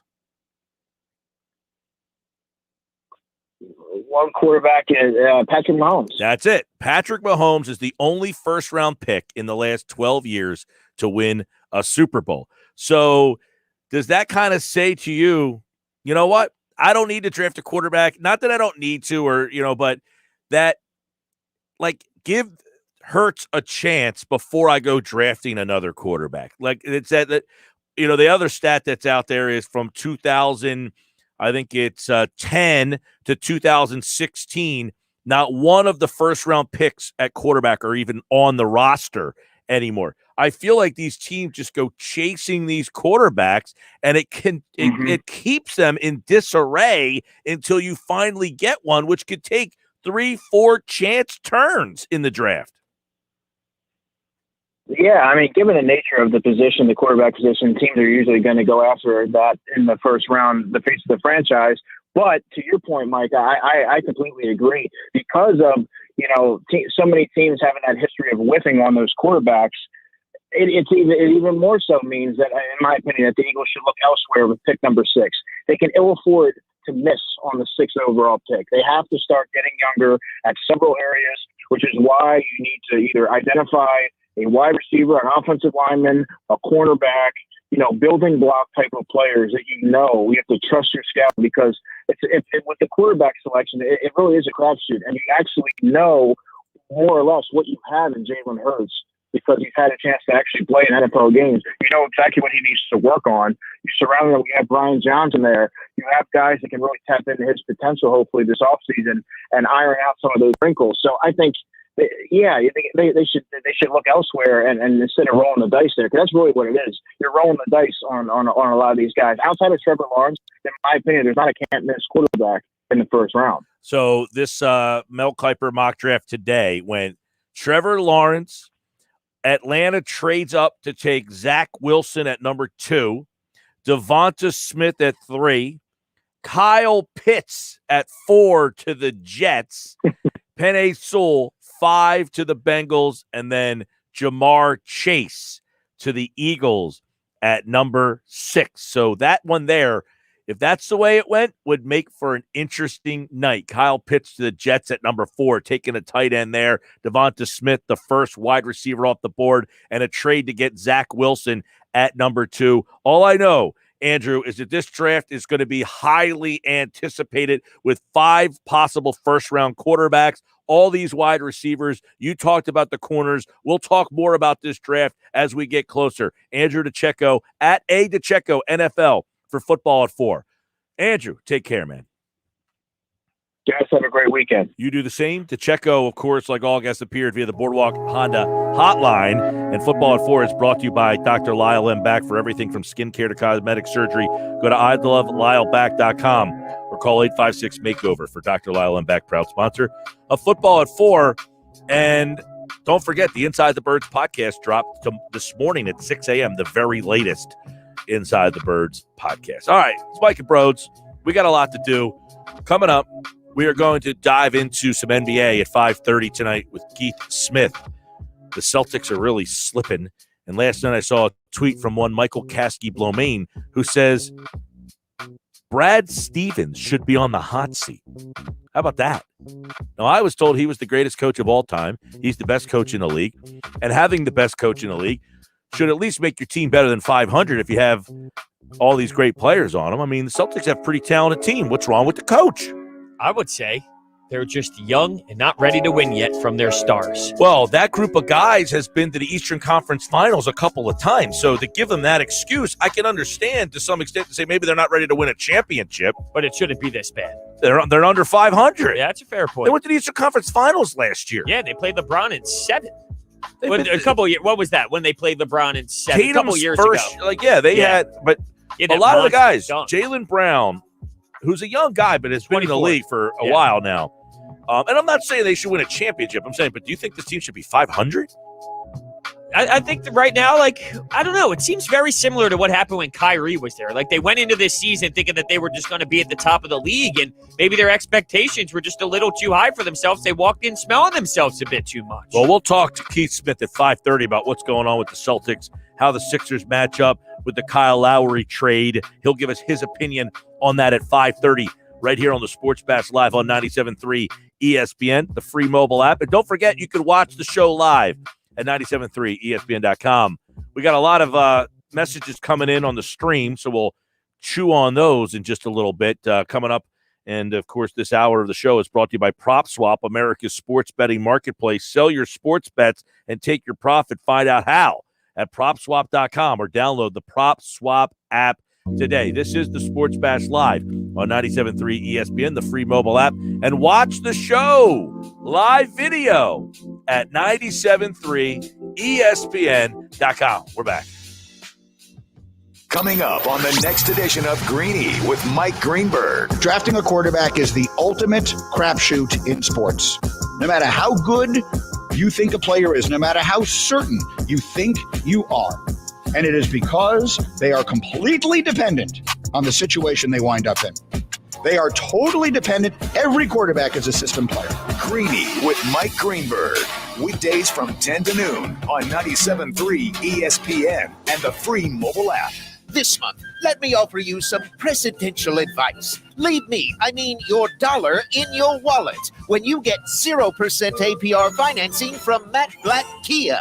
Matt Blatt Kia wants to get you out of that old car you hate. Come in today or visit us online and get the credit you deserve. 0% APR financing available for up to 60 months on new 2021 Kia Sportage, K5, and Forte models. Or take $4,000 off MSRP on new 2020 Kia Niros in stock. Plus, Matt Blatt Kia in Toms River and Egg Harbor Township wants your trade, even if you owe thousands more than it's worth. Don't forget, you can't make a mistake with our 4-day love it or leave it return policy. It's gotta be a Matt Blatt Kia. Offers for Tier 1 or 2 credit for Kia Motors finance. Not all will qualify. 0% based on 1516 for 1,000 cars. 4,000 all 2020 euros with 2,500 Kia Motors factory rebate to dealer. 1,500 Matt Blatt Kia discount. Go to mattblattkianj.com for complete details. Expires 3/4/2021. Matt Blatt Kia, 6211 Black Horse Pike, Egg Harbor Township. And now on Route 37 in Toms River. Mom, I'm hungry. Popcorn? We should live stream this. Already am. With this new plan from Walmart Family Mobile, I get 40 gigabytes of high-speed data for under $40 a month. It's a limited time deal. Ooh, watch out, loose ball. Whoa. That's double the data with no contract or surprise fees. Yay, buzzer beater.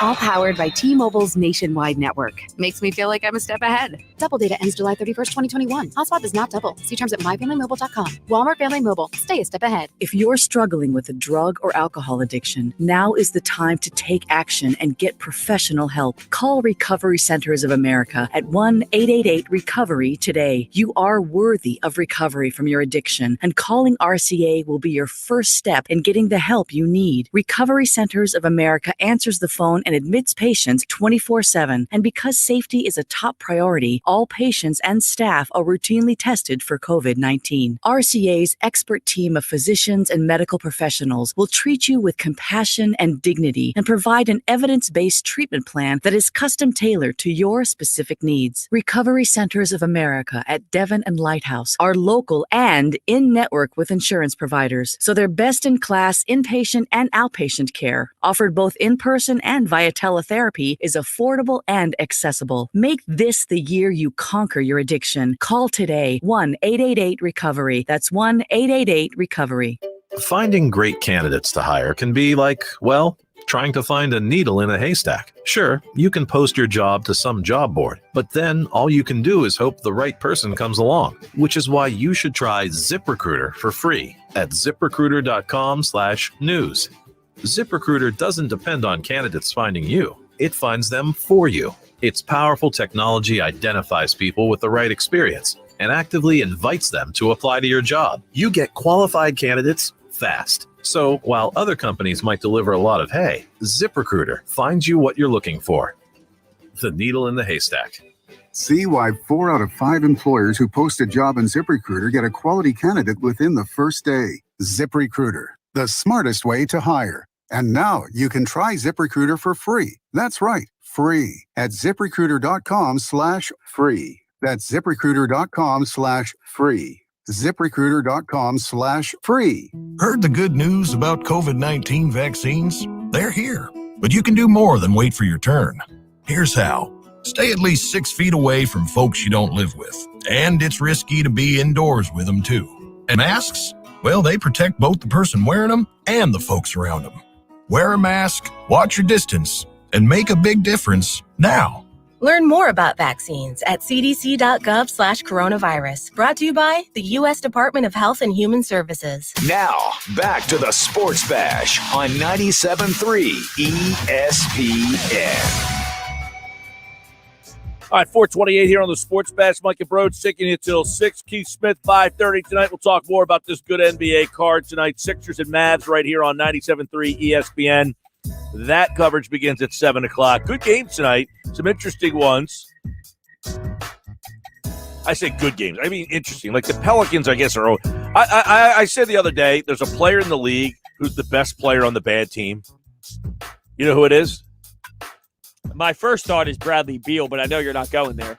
Zion. I figured you were saying that because you mentioned the Pelicans. He's the best player on the bad team. That team's they've got the number 2 pick Ingram, the number 2 pick Ball, the number 1 pick Zion, and they stink out loud. They are so not entertaining to me. It's unbelievable. They're on national television all the time, and they stink. I know. I don't. Come on. They have the number 1 pick and 2 number 2 picks, and they can't get out of their own way. It's terrible. They're unwatchable to me. They're not fun at all. No. Zion, to me, is not fun to watch. He's a lumbering guy playing power forward in 2021. If it was 1998, he'd be great to watch. But guess what? It's 2021. I don't want to see a guy like trying to it's like watching Charles Barkley, which was fun back then. Right. Watching Charles Barkley now wouldn't be as fun. Yeah, it's like watching him golf. Yeah, right. All right, JR from the Wager Pro app, wagerpro.com is back for his weekly conversation, and he's got another opportunity for you to win some bucks. So let's bring him in right now to the Boardwalk Honda hotline. JR from wagerpro.com and the Wager Pro app. JR, welcome back. Hey, I appreciate you having me back as always. And guys, I know the big game out there tonight, of course, being the Philadelphia-Dallas game. That's the winner I'm giving out free right now on the recorded message. All listeners, call this toll-free number, listen to a short 30-second message, and get the point spread winner of the 76ers against the Mavericks tonight absolutely free on tape. 800-499-3733. That's 800-499-3733. You got the point spread winner of the Mavs against the 76ers free of charge. And I mean, look, I'd love to tell you it's a 5-star pick, but I'm very, very transparent. I'm putting this game out as a 4-star lock. So I do love the game. I'm telling you, this is going to be lopsided. Call the number. Let me give you this winner on the house. 800-499-3733. And I heard you guys talking about it. And I agree, and yet I disagree. And in the sense that, yes, Zion definitely, without question, reminds me of Charles Barkley. It's about the best player of yesteryear that you really can compare him to. But I think you're putting too much on this kid's shoulders. He's only in his second year. And, I mean, let's face it. Durant didn't get into the playoffs the first couple of years in the league. Even LeBron James didn't get into the playoffs the first couple of years. Kobe Bryant had Shaquille O'Neal. You know, I still think that this is a team in progress, and I really believe that Zion, he's going to be a top 10 guy moving forward. You're going to see this kid take over. They're going to have to build that offense around him, and I think that you have yet to see what this kid can really do. Well, let's hope that team develops together. They got a lot of high picks on that team, a couple of number twos. They're young. They're really, really young. They are. All right, another team that is young, the Orlando Magic, JR, taking on a team that is going all in. They put their chips in the middle. And I saw this spread, 8.5 for the Nets. The Magic have been struggling. I thought that was an interesting game for the Nets at home at 8.5. Yeah, you know, I mean, but look at the offenses here. The Brooklyn offense is 16 points better than the Orlando Magic, and only about a 6 or 7 point differential on the defense. They are built to just steamroll the Orlando Magic tonight. I don't care. Honestly, if I was making that line before you told me that the line was going to be what it is, I would have put it up there a little bit higher. I really just feel like they're that much better. I would have put it at around 10.5, maybe 11 points. They opened it at 7.5. It has gone up to 8.5. We've even seen some 9s out there. So I think it's a great value. I think this Brooklyn team, they got a lot to prove. They're 21-12 straight up. And after the trades, now you're starting to see them start to work together, and they're somewhat healthier. I really think at home it's a great spot for them to put a lick into whomever they play, and I think they beat the Magic tonight by more than 20 points. Yeah, by the way, it's 9 at FanDuel, 8.5 everywhere else. And as we've had in this conversation, the over-under went from 226.5 at the open. It's up to 229, and it just moved as we were having this conversation. So those net games, those over-unders are always pretty high. So check that out as well. All right, another one that's interesting, big spreads in the NBA. Clippers on the road, an 8-point favorite at DraftKings, 8.5 at BetMGM. So Clippers against this gritty Grizzlies team, but given 8 points on the road.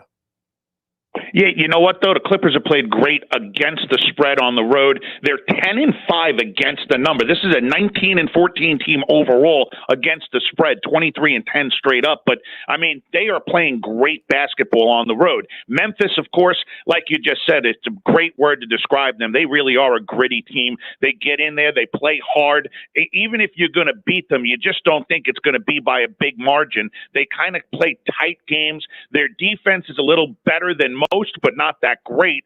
It's the offense that needs to get clicking a little bit more. They need to have a little bit more of an outside presence and not rely so much on the inside game. If you ask me, I don't think that they win the game outright, and that's why I would not be giving this game out. But if I had to take a pick here, I would use the Grizzlies plus the points, but for a cover, not for them to win the game outright. So again, a tighter game. All right, one last one I want to get your opinion on, because this is like the contrast of styles. You have the Kings, who are like the worst defensive team in the league, against the Knicks, who are one of the worst scoring teams in the league. 225 is the over-under. Knicks at home, favored by a point.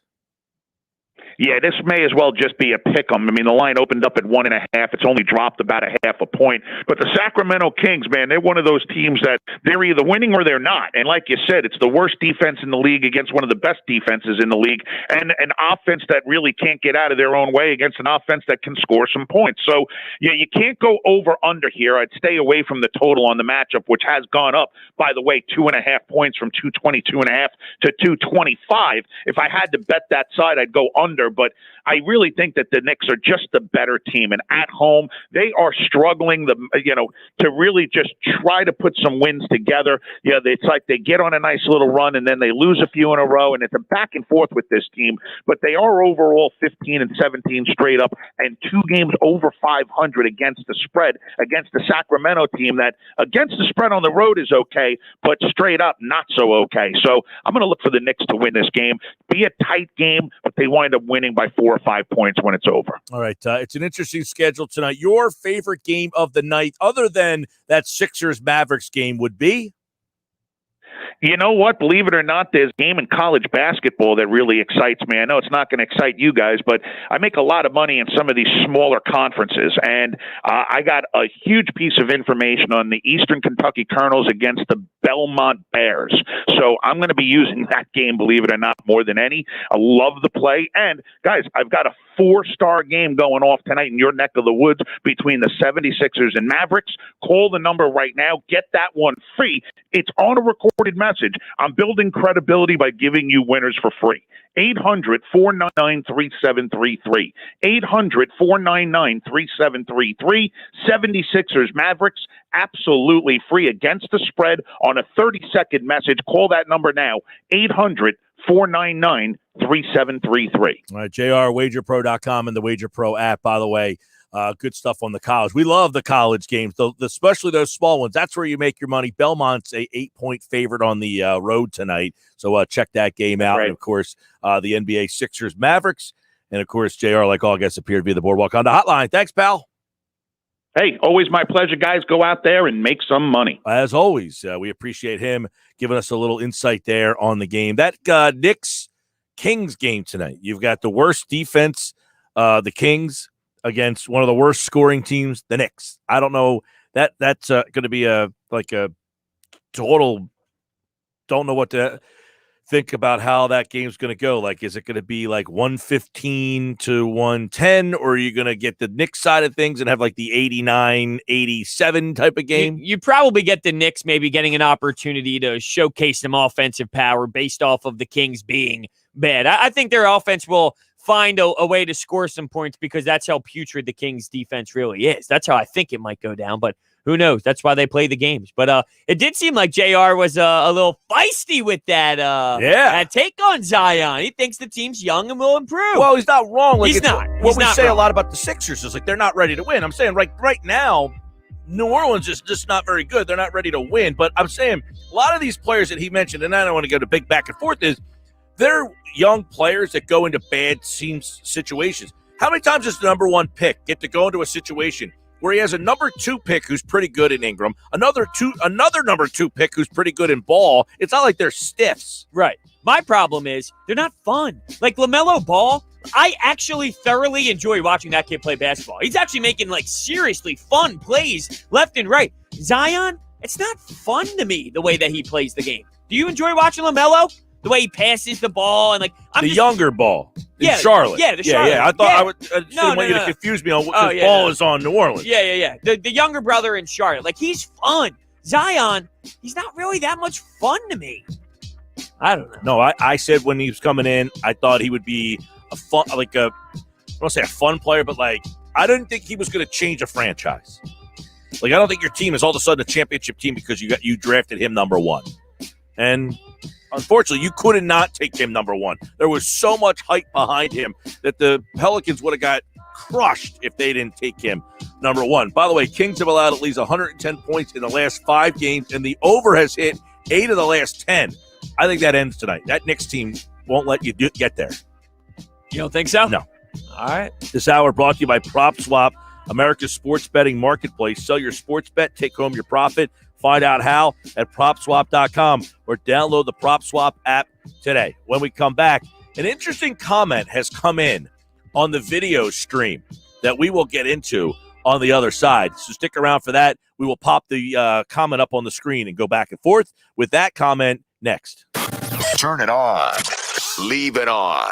The Sports Bash on 97.3 ESPN. From someone else excludes Corvette. With GMF financing. Excludes prior sales. See dealer for details. It's President's Day all month long at Bennett Chevrolet with our biggest, boldest, best deals ever. Saving you up to 25% off MSRP on brand new vehicles. Right now, Bennett Chevy is selling brand new vehicles at GM supplier employee pricing. Plus, you keep all the rebates that can save you as much as 25% off MSRP. But there's even more ways to save with 0% financing available. Plus, if you're looking for pre-owned, Bennett will pay you a minimum $7,000 for your trade towards any pre-owned in stock. That's a minimum $7,000 for your trade, no matter its condition. Imagine how much more you'll get for a good trade. And once you've dealt with our non-commissioned sales team, you'll rave about the wonderful experience with no need to negotiate and no hassles, because our team is paid on your satisfaction, not how much you spend. It's President's Day all this month at Bennett. Find new roads at Bennett Chevy, Egg Harbor Township, and BennettChevy.com. Hey guys, are you afraid of taking off your shirt in public? Don't be embarrassed. Just say, I love Lyle back instead with male breast reduction. Many men develop a fullness in their chest as boys that persists and even worsens as they get older. This condition is called gynecomastia, and with simple liposuction, most cases can be effectively treated. Call 856-MAKEOVER today to schedule your private consultation with Dr. Lyle and Back. That's 856-MAKEOVER, or visit ILoveLyleBack.com. Hey, sports fans, JR from WagerPro.com. Guys, we've uncovered huge information in this big game tonight in pro basketball between Dallas and Philly at the Wells Fargo Center, 7 p.m. on TNT, and we're releasing it absolutely free right now on a 30-second recording. Call 800-499-3733. That's 800-499-3733. Dial it now, 800-499-FREE. The winner of Dallas Philly, absolutely free on the recorded message. Guys, no one's better than WagerPro.com. Documented over 80% with on-air picks. Get in now. It's free. Call 800-499-3733. That's 800-499-3733. That's 800-499-FREE. Be sure to download the Wager Pro app and visit us at WagerPro.com. Okay, so you didn't hear it from me, but you can find some amazing deals on activewear at Kohl's right now. I'm talking major brands. Like, it almost seems too good to be true, but it's not. I got some super cute sneakers from Adidas, and the Nike tee I got for my daughter was 25% off. And not to brag, but I also earned triple rewards with my Kohl's card. So you know I'm going back for the Fitbit Versa 3. Or will I get the Under Armour leggings? Select styles. Kohl's Rewards members earn double or triple rewards February 24th through 28th. Some exclusions apply. See store or Kohls.com for details. You have the choice, whether it's going out for dinner or ordering takeout at a local restaurant or buying that new outfit from a local boutique. Those choices help to put money back into your community. And Town Square Media South Jersey puts a spotlight on local businesses. Ambient Comfort Heating and Cooling Professionals. AmbientComfortNJ.com. Filling Marble and Tile Outlet, Philadelphia Avenue and Route 30 in Egg Harbor City. FillingMarble.com. Dennisville Fence, serving you since 1952. Be the envy of your neighborhood. East Coast Roofing, Siding, and Windows services all of South Jersey. If you call, they'll show up. Call East Coast today at 609-646-1444. Online at eastcoastroofing.com. Comfort Now by Bob McAllister. Improve the comfort in your home. Call 609-400-1005 and ask about discounts and rebate incentives. Visit iwantcomfortnow.com. Thank you for supporting your local businesses from Town Square Media South Jersey. What makes AutoZone America's #1 battery destination? Because they offer free battery testing and charging and reliable replacement batteries. And they've always got your battery solution. Get in the zone. AutoZone. The Sports Bash with Mike Gill and Brodes on 97.3 ESPN, the free mobile app. And now you can watch the show live on Facebook, YouTube, and Twitter at 973ESPN.com. 444 here on the Sports Bash Live, 97.3 ESPN. One of our viewers watching the show live at 97.3 ESPN.com had an interesting comment that I want to get into here in just a second, Brodes. Can't wait to see it. But first, it's not quite March, but that doesn't mean the college basketball fun has to wait. DraftKings Sportsbook, America's top-rated sportsbook app, is giving all new players the chance to bet $1 on any team to hit a three-pointer in any basketball game this week. And if your team makes it rain, you cash $100. That's code 973 for new customers. Only at DraftKings Sportsbook. Must be 21 or older. New Jersey. Only gambling problem. Call 1-800-GAMBLER. All right, Rick Scott is watching on YouTube. He says, you know that stat about first-round quarterback makes me think some are due. It's a weird statistic. I wonder what the statistic was before 12 years ago. It is strange to think about all these top. And the first thing that came to my mind instantly when you were spitting that off was, well, Tom Brady dominated for so long. So how does that impact that? And yeah, I mean, it really is a fascinating stat. It's really hard to even process. Well, you think about it, okay? You have the list of champions that have won Super Bowls. Now, the stat that we're throwing out there is in the last 12 years, there have been 37 quarterbacks drafted in the first round. Only one has won the Super Bowl, Patrick Mahomes. That's it. But then it's like, what are you supposed to do as a franchise? Target third-round quarterbacks? Like, I'm not saying – I just don't know what to do with that, you know? It's just crazy. No, you don't draft a guy just because. Right. But I think it also means don't reach. Right. You don't have to reach. Okay, so let's just quickly kind of go back. Brady won this year. He was drafted in the 6th. Mahomes won last year. He's the only one drafted in the 1st. Brady won the year before. Nick Foles won. He was in the 4th round, I believe. Yeah. Yep. Third. Foles was 3rd. Yeah. Brady won. Denver won. Peyton Manning? No. He was drafted before the 12-year number. There you go. Brady won again. Then Denver won. Is that Brady again? Oh, the Seahawks won. Okay, the team on the left won. My bad. The Seahawks won. That was Russell Wilson. He was in the 3rd round.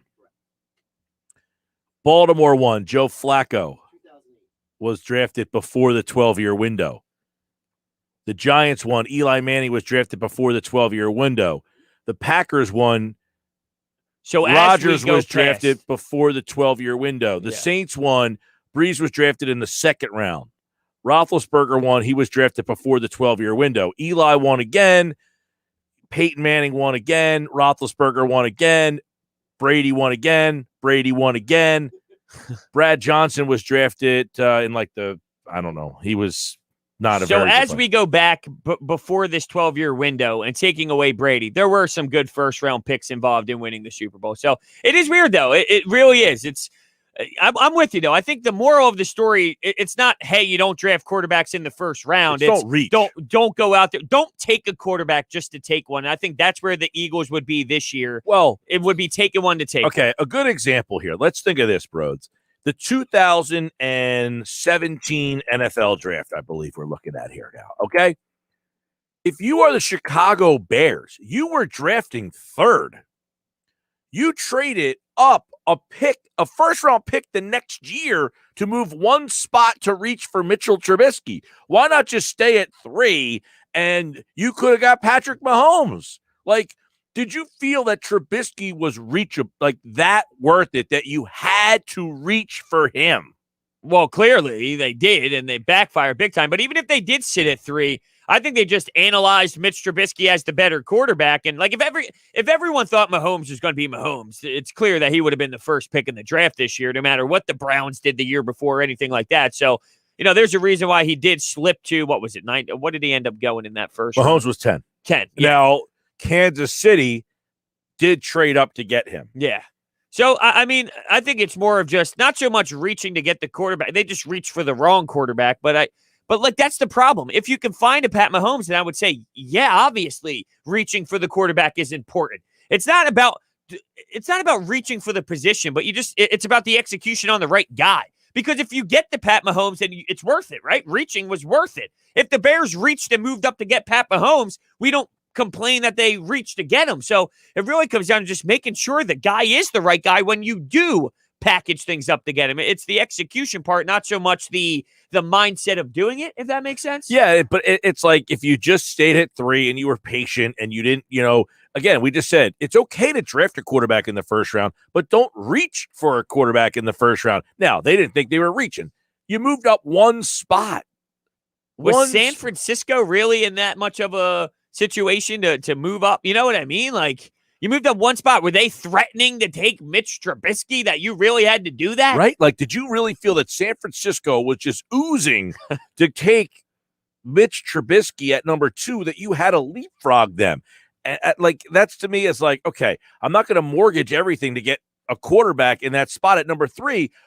Like, I don't know. To me, it's like at number 6 is another whole different, like, now you're at another level of, now you're down to the 6th spot. If someone's that good, teams are going to jump up or get them or they're going to be the team that takes the crazy move. So if it gets to number 6, that means that guy wasn't all that wanted. That's true. Yeah, and I don't fall in love with many of these guys like Zach Wilson and Justin Fields. I'm not foaming out the mouth and salivating to go grab one of these guys to make a push over Jalen Hurts. I just personally don't see it in these two. Now, if there was a player that I thought could be at that level, if we're talking about multiple versions of Trevor Lawrence available in the draft, well, then we're having a different discussion. But I just don't see it in this year's draft. Like, to have 6 in this year's draft, I don't go after it and just say, hey, we're taking a QB to take one. Well, this would be, though, there is apparently 5 quarterbacks that could go in the first round this year. So you could make the argument that if you want a quarterback at number 6, this would be the year that you might want to get one, because there are potentially 5 that could go in the first round. Isn't that every year, though? Because of the nature of the position, every year there's always these guys that move up early, like later in the draft, like Trey Lance. No one ever speaks of Trey Lance. Now that the draft is coming up, how much speculation are we going to hear about him, and how much are we going to hear about all of his intangibles? And just when it gets to draft time, quarterback stocks rise. That's just the nature of the beast. So there might be 5 taken, but it doesn't mean that there's 5 that should be taken, because, as we're kind of alluded to, people do reach for them. Yeah, well, like the Winston draft, they were the first 2 picks, and then there wasn't another quarterback take. The one year where EJ Manuel, he was the only quarterback taken in the first round. Sometimes they're just not that deep quarterback class. Now, to be fair, yeah, I don't know that all 5 of these guys would be first-round picks, but this is a pretty good draft class that you would think, hey, if you're going to get 5 guys in the first round, that, the weird thing is, like, how many different quarterbacks could be on the move? Remember, they're talking about like 18 to 20 guys, plus you got 5 possible quarterbacks getting drafted. Like, that's a lot of quarterback movement. Yeah. I mean, look, we're starting to hear a lot of reports that the Eagles are doing their research on quarterbacks. And I guess that ticks a lot of people off. And I know you don't want them to draft one, but doing the research, I don't think that should piss people off. Why is it a bad thing if they're just... Oh, I don't care about them looking. I know you don't. I'm just saying, in general, there is the reaction to these reports of, well, the Eagles are doing their research. Good. Do your research. Why would that be a bad thing? The report's not, hey, the Eagles are taking the quarterback. You know what it is. Research. You know what it is. It's the theory of the guy doing the research is going to make a mistake. Yeah. That he doesn't know what he's doing. But doing the research is a positive thing. You want them to make sure they're doing their due diligence. That's a good thing. Doesn't mean they're taking someone, but I want you to at least dive into it and get the information. Like, get the info. That's all I'm asking for. That's fine with me. I don't understand the outrage. Yeah, no, I mean, I guess that comes from you're not getting Trevor Lawrence. So what are you even wasting your time looking at him for? You know what I mean? Guess what? I saw an article today. I think it was from the Athletic, from Zach Berman. He broke down all 85 trades Howie Roseman has made. I have to look that one up. 85 trades he has made. So the reason I bring that up is not to give you all the trades and break them all down, but if somebody was going to make a trade on draft day, Roseman would be that guy. Like, to get from 6 to maybe 3, I don't think anybody's getting up to number 1. I don't think anybody has the draft cap unless you were Houston and you say, we'll give you Watson for the number 1 pick. Like, would you have to at least consider that, right? Josh thinks trading in the division should I'm be just out saying, of like, play. as an example of that would be like, I don't think anybody has a player or picks enough to make Jacksonville do that. No, the hypothetical I threw out to you a couple of weeks ago, just kind of having barroom conversation, was if Houston offered you Deshaun Watson, would you then trade your first overall pick, for Deshaun Watson, someone you know is a known item in this league that can ball? I don't even know if they would do it. And the key then. is, though, he's young enough that I have him for still a long amount of time. It's not like Russell Wilson. And Russell Wilson, I mean, he's still going to be a quarterback, I would think, for another 10 years or so. Yeah, how about the Adam Schefter bomb today? Hey, I don't want to be traded, but if I was, this is where I want to go. How does that even happen? How does that get out there? Leaked stories. I don't really want to be traded, but if I did want to get traded, here's the 4 teams I would get traded to, but I don't want to. Right. Dallas, Chicago. What the hell does he see in Chicago that makes him want to go there? Good question. Matt Nagy's powerful offense. Because Carson Wentz didn't want to go there. Yeah.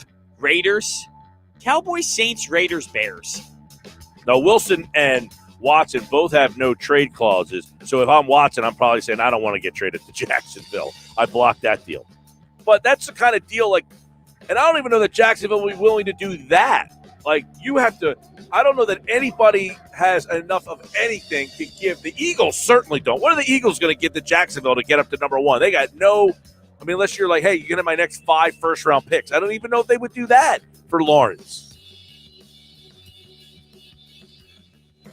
It's Sixers basketball tonight on 97.3 ESPN with the voice of the 76ers, Tom McGinnis, calling all the exciting play-by-play action. Euro steps by him and scores it up and good. What a move. Are you kidding me? The Sixers host the Dallas Mavericks tonight. Coverage begins at 7 p.m. Philadelphia 76ers basketball on your radio home of the Sixers in South Jersey, 97.3 ESPN.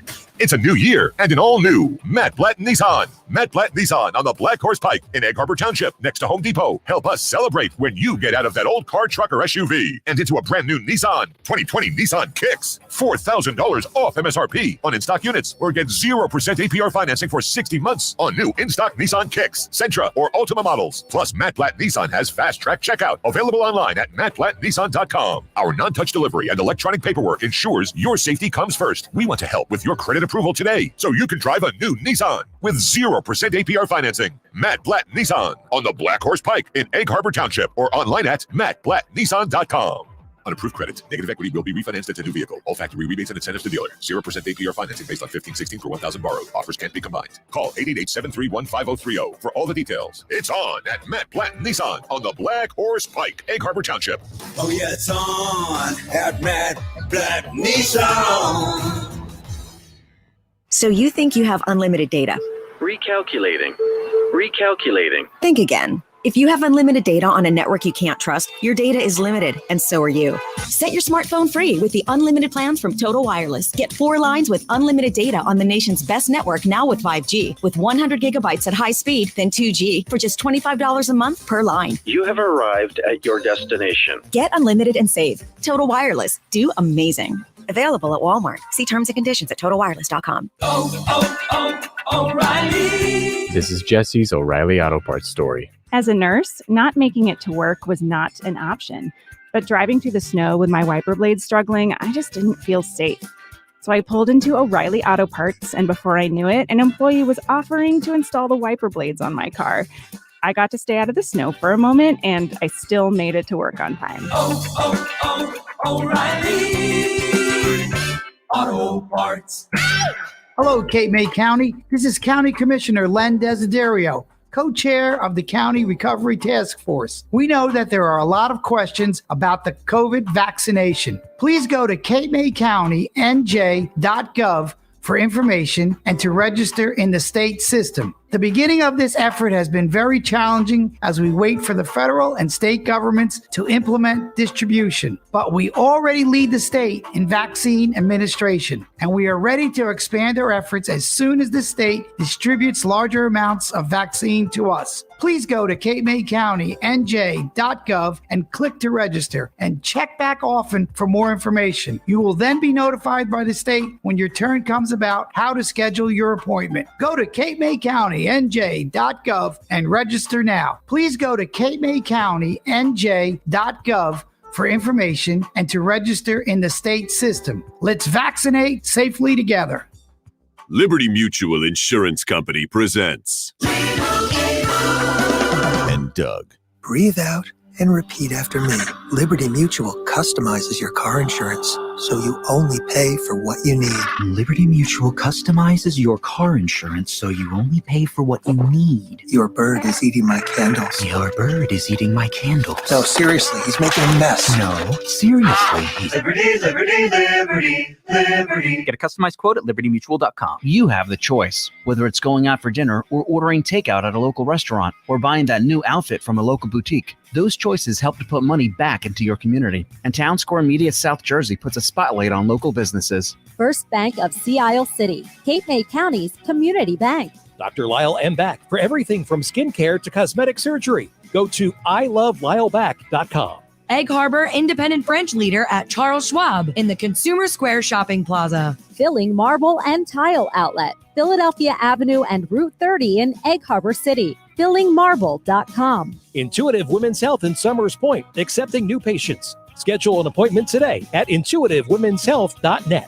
East Coast Roofing, Siding, and Windows services all of South Jersey. If you call, they'll show up. Call East Coast today at 609-646-1444. Online at eastcoastroofing.com. Thank you for supporting your local businesses. From Town Square Media South Jersey.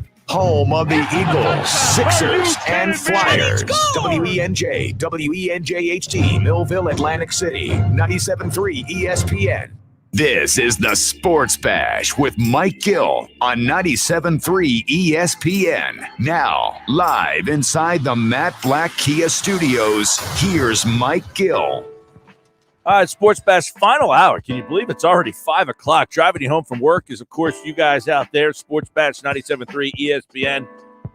Take it till the top of the hour tonight. Paul Hudrick will join game night tonight live from the center as the Sixers take on the Dallas Mavericks. Phillies play what? Sunday. Ivan Nova getting the ball for the Phils. My favorite. The spring training baseball. Can't wait. I'm excited. Should I break down every inning? Yeah. Do a sports talk with bros every inning. Don't tempt me with a good time. I love spring training baseball, though. Yeah, it's a good atmosphere. It is. Laid back. Not that regular season baseball isn't laid back. What do you think of Bryce Harper coming out and kind of saying, thank God we got rid of that Clinton clown? Yeah, well, it's a little eyebrow raising for sure. Got a baseball guy in here, huh? Is that what he said? No. Can you imagine? Jeez.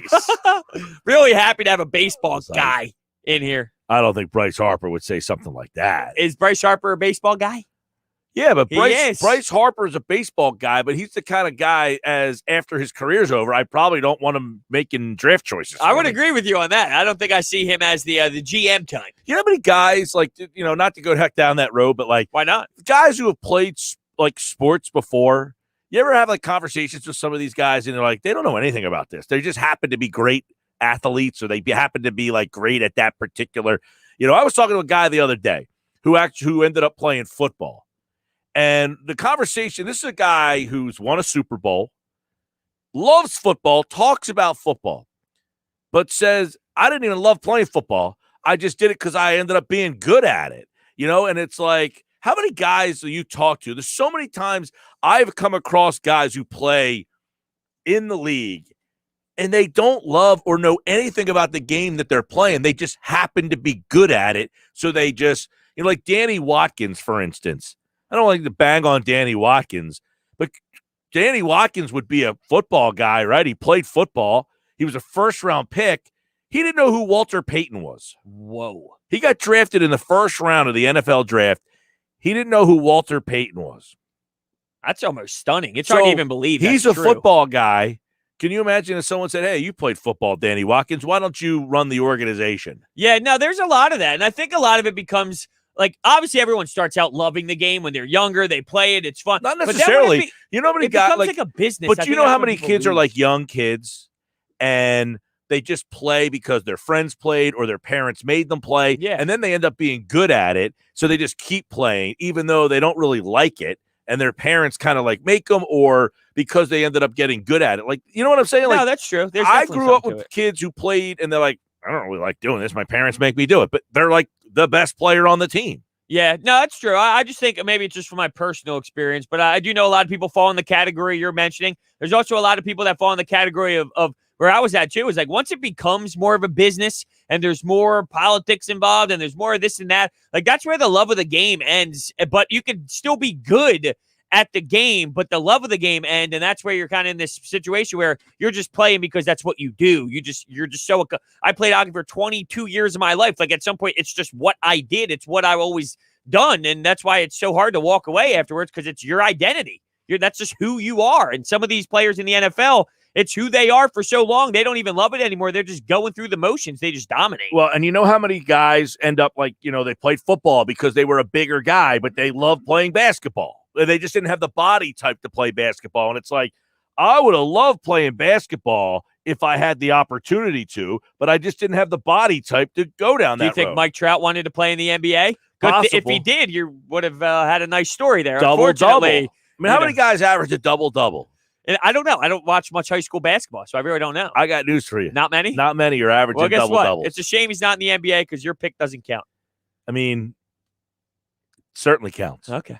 Definitely counts.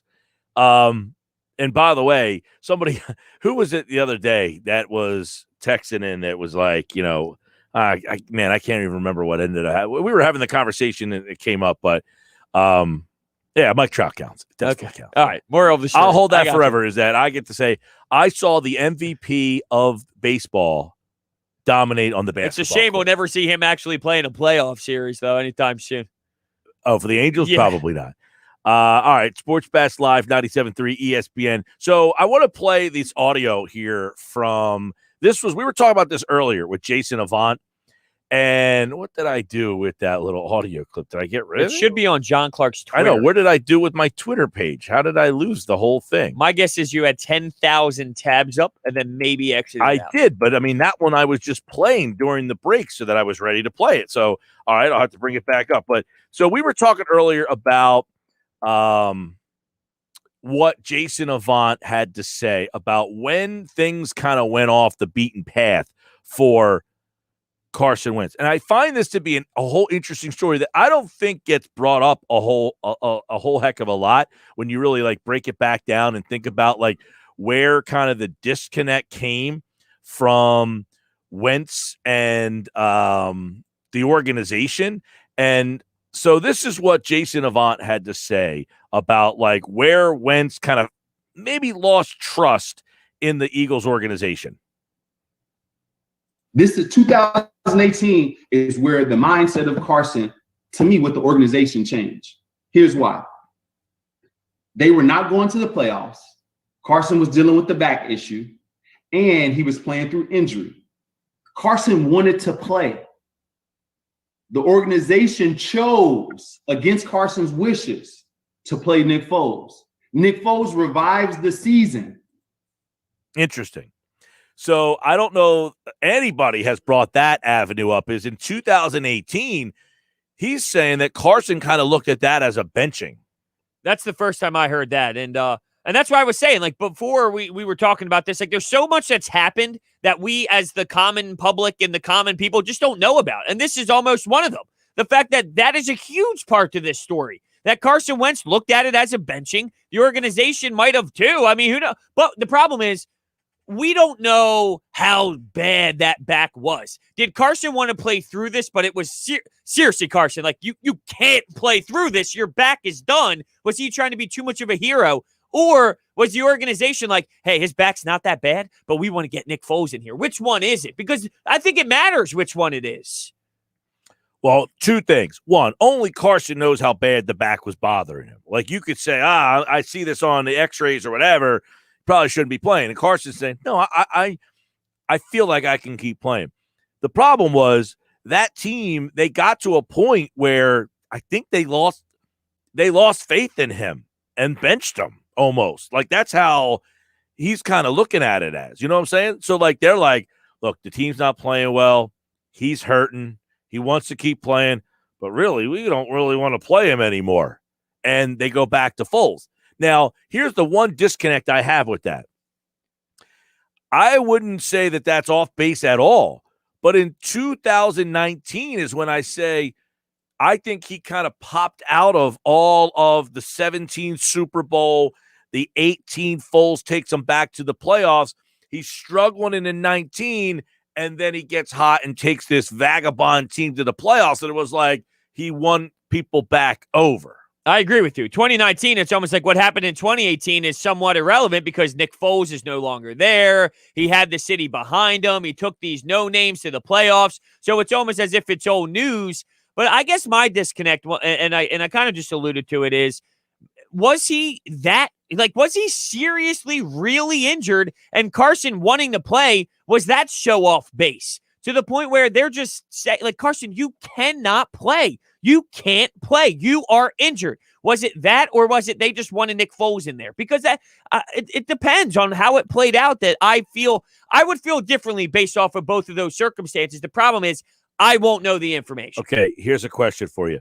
How many quarterbacks of number 2 pick, that ilk, that the organization is going to sit? If that quarterback says I can play, how many teams are benching their starting quarterback if that quarterback says I can play? It depends how bad it is. I mean, if we're talking about these leg injuries that were really significant, we all know how serious his leg injury was, and now it's affecting the back. I mean, I don't know. I'm not in the doctor's rooms to know how bad of a back problem we're talking. Like, what if it was Carson could play, but if anything happens to him, he might miss a full season or 2 like, what if the alternative is if he gets tackled the wrong way, he's going to be out for a whole year? How can you sell to your fan base a whole year of a hurt Carson Wentz because you played him with the back injury?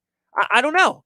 I'm just trying to look at it from every angle here. I know. I'm just saying, like, I think, like, I feel like this is like the movie Any Given Sunday where the quarterback's like, I can play. Like, I'm ready to play. And then they put the backup in, and then he's like telling them, I can play.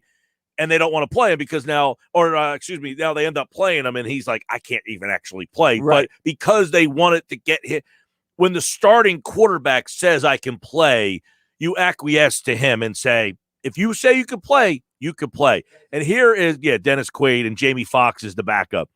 And here's Wentz saying, I can play. And they're saying, are they saying, no, you can't, or no, we don't want you to play? Right, that's the question. And I guess if we look at how dysfunctional it is, the one that would fit this storyline and this timeline of craziness would be they benched him, right? I mean, if we're talking about where we are today, where Carson Wentz is this unhappy and he got out of town and all this, the one that would fit the storyline on where we are is probably the second option, which is they did want Nick Foles in there over Carson Wentz. Well, and they wanted Nick Foles in there over Carson Wentz, Brodes, because much like this year, it got to a point where they felt that he wasn't the best option. Well, they were 4-6 at the time. They were 4-6, but it wasn't as anywhere. I mean, look, there was nothing even close to what we saw this year out of Carson Wentz in years past, even when he wasn't playing his best football. No, you're absolutely right. It about wasn't that. this. So, I mean, it might have not have been Wentz's strongest, but it was still like playable. I mean, it still was playable over the last couple of years. This was the first time it was seriously get off the damn field type of discussion for Carson Wentz. Yeah, no, this year it was way worse. So that's why all these people who are like, these Wentz people. No, Wentz was a good enough quarterback that he deserved to have the backing that he had from people. If you're one of these people that are jumping on this train now, you're just being a troll. I mean, you're just basically like, I told you that he wasn't any good. Yeah, I've been saying this for 4 years. Well, guess what? 3 of those 4 years, he was a great quarterback. So I don't know what you were basing that off of before. Right. This is you just now saying, Monday morning quarterbacking it saying, see, I told you he wasn't any good. No, he was fine in 19. He was fine in 18. He was very good in 17. He wasn't very good in 20. And him not being very good in 20, there were portions of 18. There were portions of 19 that he wasn't very good, but not elongated periods. Now, the 18 season was really weird because he came back late, if you remember. He only played the 11 games, and he was coming off the ACL. Most quarterbacks who come off that ACL injury, it takes a year to come back, and I think he did not play as well as he could have in 18. But at the end of the day, you look at his numbers, he put up very respectable numbers for a guy coming off of an ACL injury. Was he the guy that you remember from 17? No, he wasn't. No, it looks like he was 5-6, not 4-6. But I'm with you. His numbers were fine, like in terms of statistics, which I think can be flawed in an argument for sure.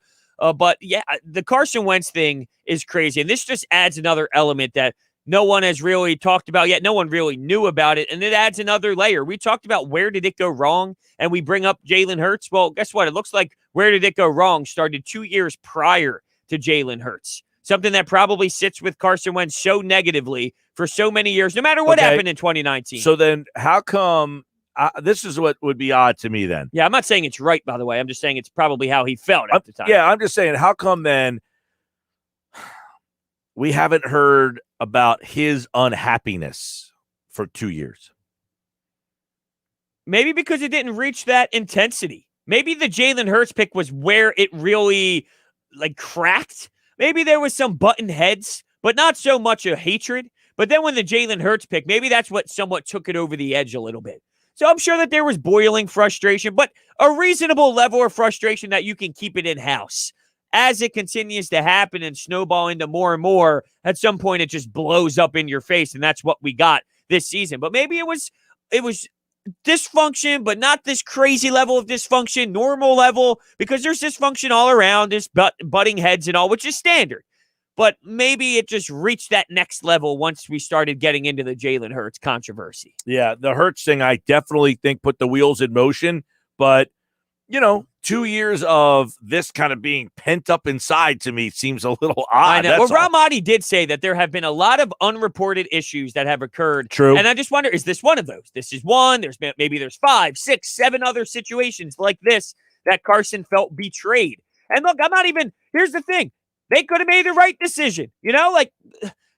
Maybe that was the best thing for the organization. They shouldn't worry about it, and they made the right decision. I mean, they clearly played better football down the stretch, so who's to say that they were at fault there? Yeah, and look, here's the hard part is the fact that they drafted that quarterback in the second round. There's so many different mixed messages in there. Did they draft it because they didn't think that you were very good? Did they draft him because you get hurt you had an injury history? I don't want to say you get hurt all the time. He played 16 games and then he got hurt in a playoff game. So did they say, look, we need some insurance because of that? Did they draft it because we had some you know what I'm saying? There are so many different layers of the onion that you can keep peeling off to say, well, why did you pick this guy? Why did you why you already knew that he had this kind of, well, maybe they didn't know. I don't know, but you would have to think that somewhere along the line, someone in that building might have said, Carson doesn't feel really secure about his, this whole situation. I think this now, in the beginning, it was, why did they pick Jalen Hurts? And I thought that it had a lot to do with the backup quarterback, the gadget stuff. But now hearing this, I almost feel like now it adds the layer of, they really wanted him to kind of step in and take over Wentz because they didn't believe in him. Well, and there's also the whole theory of the draft capital. Well, hey, we draft a guy in the second round that we could get offers for that guy because other teams may have liked him and they put so much value in that position. When did Carson Wentz sign that contract? That 2018, when he got yanked for Foles, that was maybe week 12, week 13. I'm just trying to put the pieces together. When did they sign the deal? So in 2019, he got the 4-year extension. Philadelphia signed Wentz to a 4-year deal, $128 million contract extension in 2019. So if they had doubts, if they had doubts in 2018 and they wanted to put in Nick Foles and they doubted the quarterback, 1 year later, they're now signing the quarterback? It's just weird. So does that? That's an interesting. So when was the date? The date on December 7th, NBC Sports wrote a piece about Philadelphia signed Wentz to a 4-year deal, $128 million contract extension in 2019 that kicks in for the 2021 season. So he signs the contract on NFL.com stories June 6, 2019. Yeah, June 5th is when he signed the contract. So June 5th is before the 19 season and after he would have been benched. So it makes no sense. And now that makes me feel like it was the injury thing again. At first, I was almost convinced that because of the dysfunction, they just wanted to bench him and put in Foles. But now it's almost like it was the back injury that made them really pull it, because you wouldn't sign him to an extension if it wasn't an injury-related thing. If you thought he just stunk because he stunk and you wanted to put in Foles, why would you sign him to the extension? Yeah, I mean, unless the owner was the one that said, we need to make this guy have a better mindset. Ooh, I don't know. This really starts to get it murky now.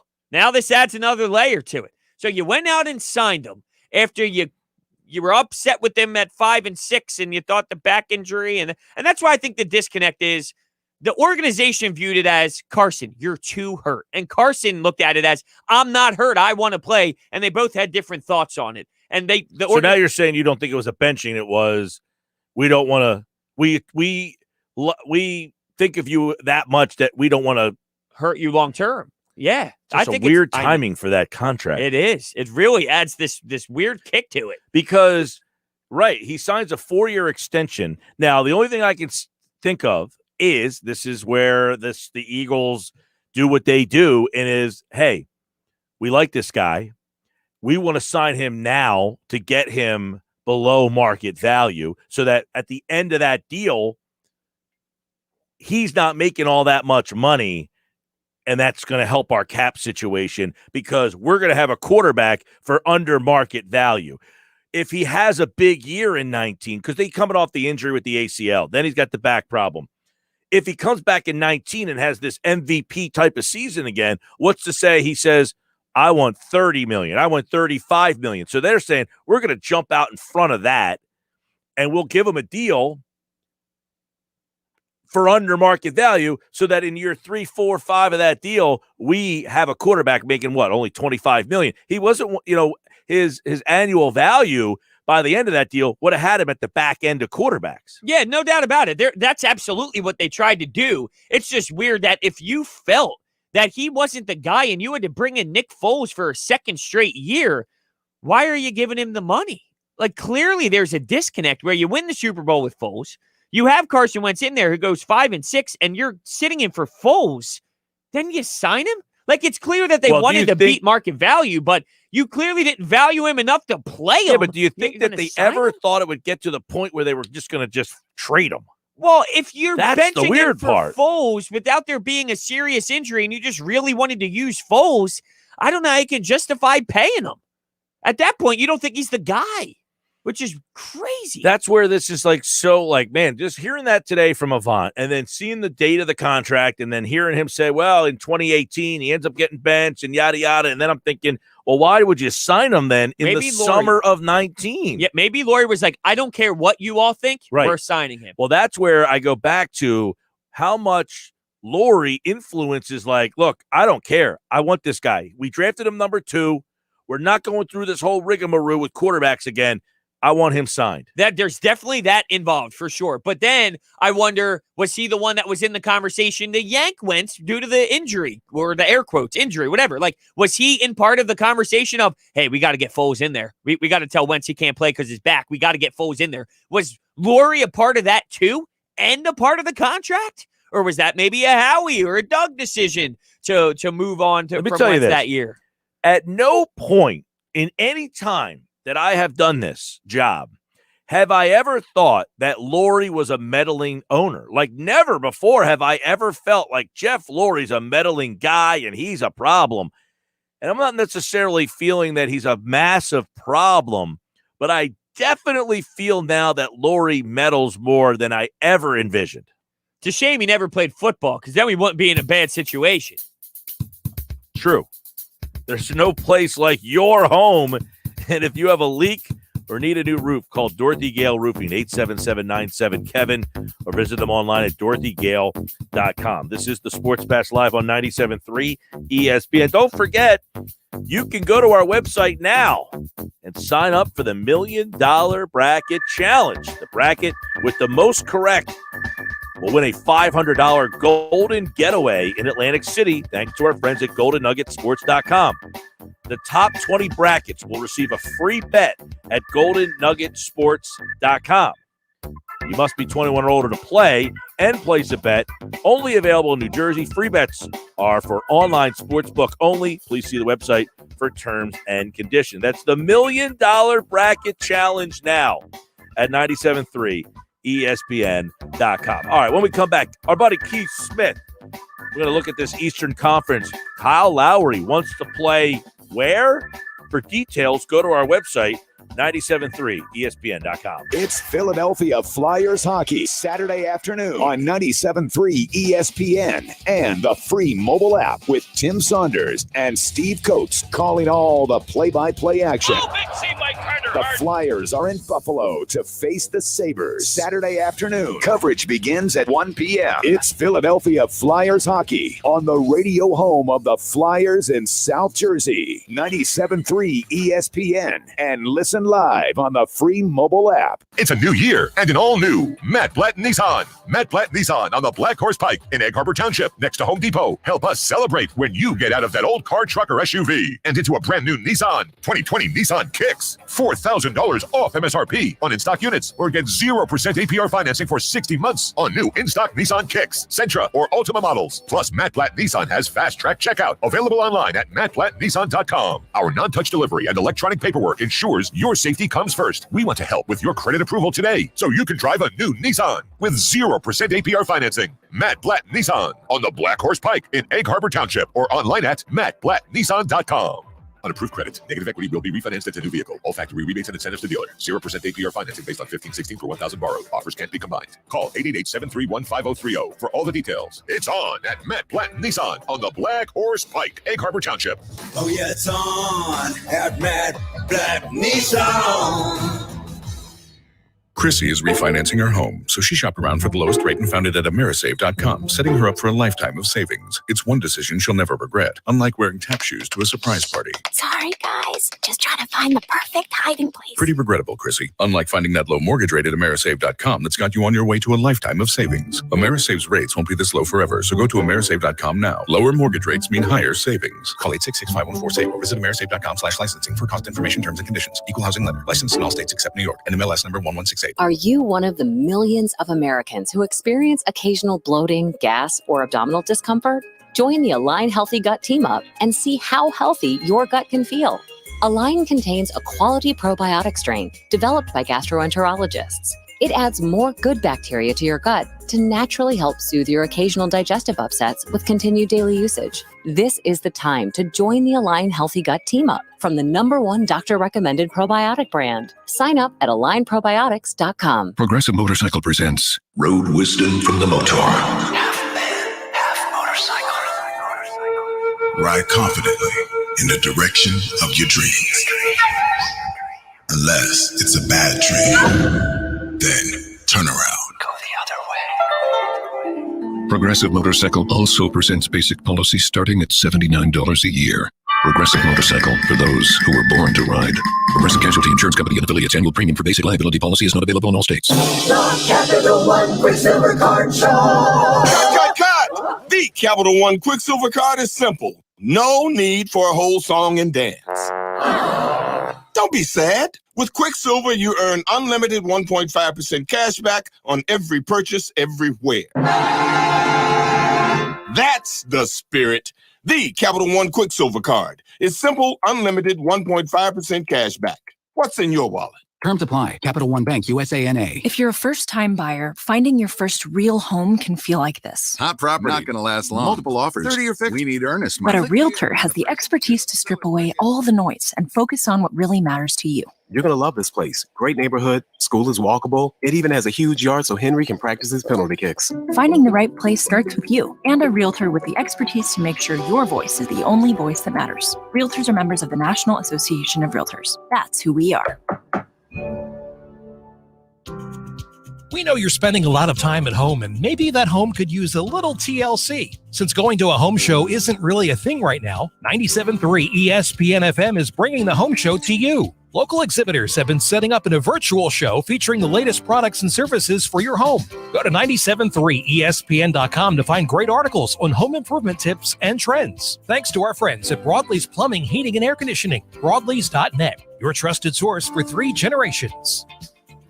The Sports Bash with Mike Gill and Brodes on 97.3 ESPN, the free mobile app. And now you can watch the show live on Facebook, YouTube, and Twitter at 973ESPN.com. All right, 5:30 on a Thursday evening. Happy Hour Friday tomorrow. Hudrick's here. Also Adam Kaplan, the PT. Keith Smith covers the NBA, Yahoo Sports. Going to join us now on the Boardwalk Honda Hotline as a lot of interesting stuff happening in the NBA. We're 1 month away from the NBA trade deadline. I feel like, Brodes, even though the trade deadline's a month away, because the season started late, we're into February, that we're hearing more about trades and buyouts and all that kind of stuff. You?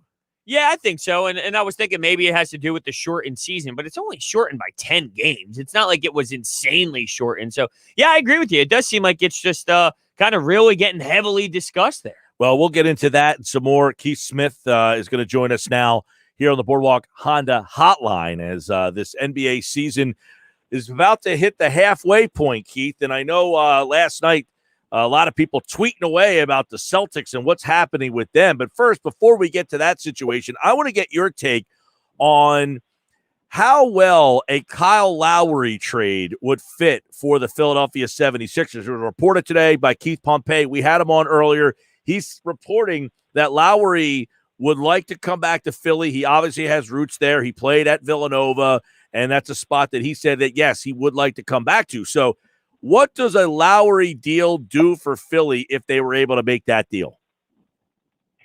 I think it could be one of those moves that takes them from being a, let's call it a pseudo contender, a team that's in the mix, to being maybe the favorite in the Eastern Conference, depending on what they give up to get him. And that's the bigger part of it. Lowry's around $30 million.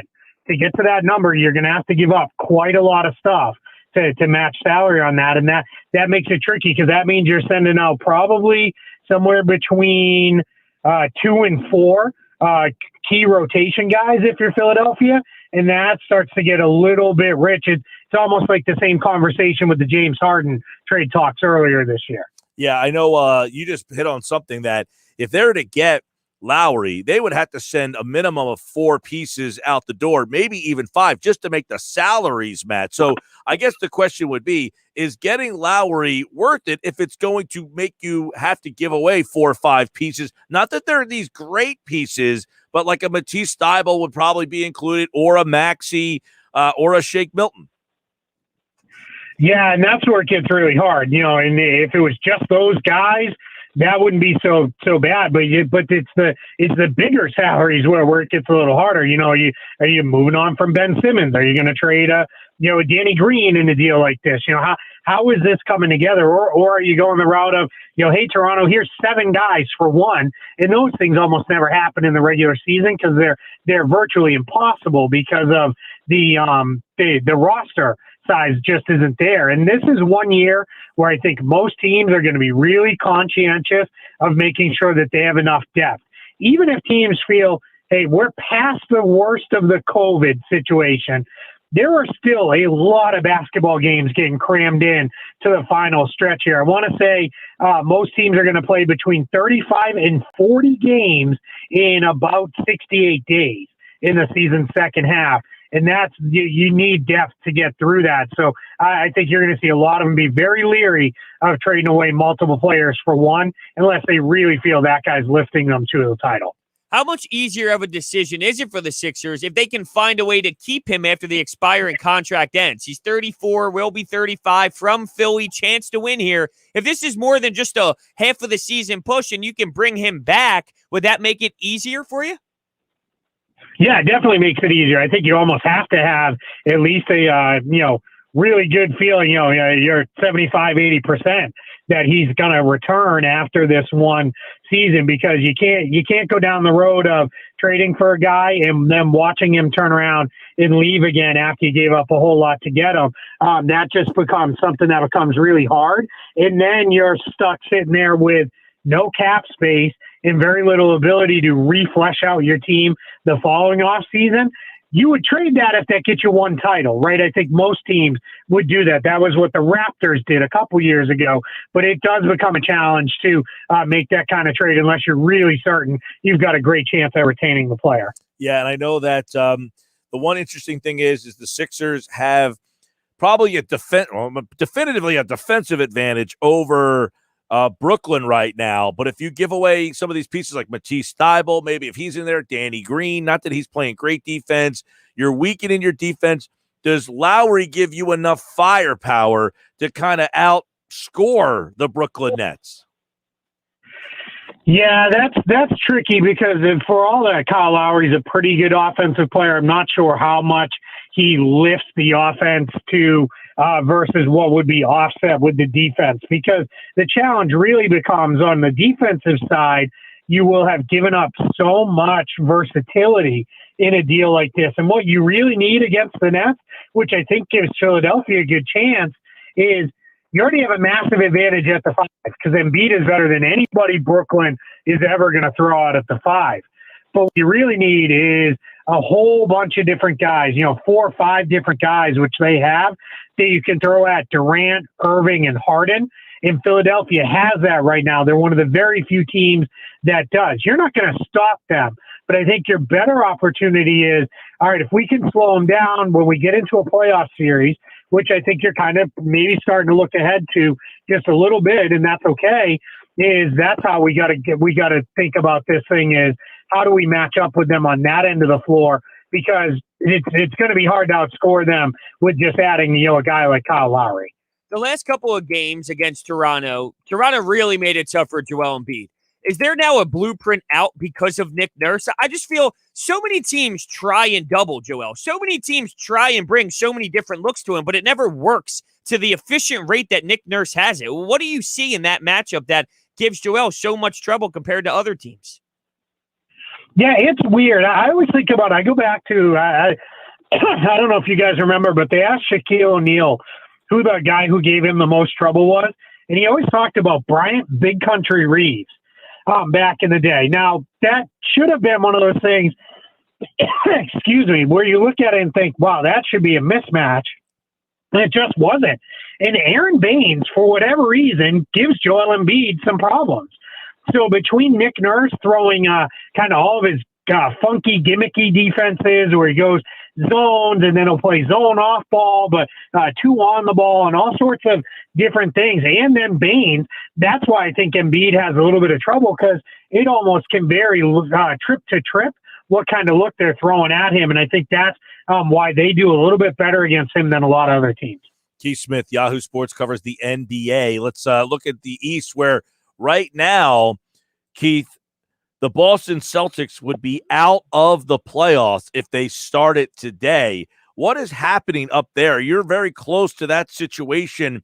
And, I mean, is this just funky play? They just haven't played all that well? Or is there something else that is causing the Celtics, who have lost 3 in a row, 7 out of 10, and now they're out of the playoffs? Well, I think it's clear they just want to be in on the play-in action in the first full play-in tournament. They definitely want to be a part of that. But no, in reality, it's a mess. The only thing that the Celtics do well now is defend the 3-point line. Everything else they are average or below average at, and that is made it really hard on them. Their offense is very reliant on isolation, and they're very reliant on Tatum and Brown to create everything. Kemba Walker is only playing about 2 out of every 3 games because he's always out on one half of the back-to-back. That has been a major struggle. So they are just really not in a place where they're doing a whole lot of things well. Defensively, they're having all sorts of issues because they're so reliant on young players. I think it's 51% of their minutes are played by players who are 24 and under. Which is, that's kind of absurd at this point in the NBA for a team that styles themselves as a good team. So all of their guys that are coming off the bench are in their first, second, or third year. That's really hard. So I lay this on a roster construction issue. They held on to every draft pick that they had for the most part, minus a couple they moved to move some salary around. And that's now kind of coming home to roost because what you have is a roster that is just, although it seems like the young guys have had a lot of experience, that's really Tatum and Brown. The rest of these young guys, they're figuring out on the fly. And we know young teams generally do not do a lot their first or second time through. Yeah, I want to ask you because I saw some people last night saying Brad Stevens should be on the hot seat and all sorts of crazy stuff like that. Now, funny, to hear that here where we heard about Brett Brown all these years that he's terrible, he's got to go, and that Brad Stevens is this and that. And to hear that he would be, is that something that would even be considered with the way this team and this season is going right now? Yeah, I don't think so. I think Danny Ainge came out today and squarely put the blame on him and the players. He took the vast majority of the blame on himself for the way the team is built. And then for the players, he put some on that they don't seem to be bringing a consistent effort night to night. So that is interesting. And then Wick Grossbeck, their managing partner, managing owner, governor, whatever we want to call it today, he said that Brad Stevens and Danny Ainge aren't going anywhere. And there's never been a discussion. That's not even on the table. The other thing with Stevens is he just signed another contract extension right before the bubble started.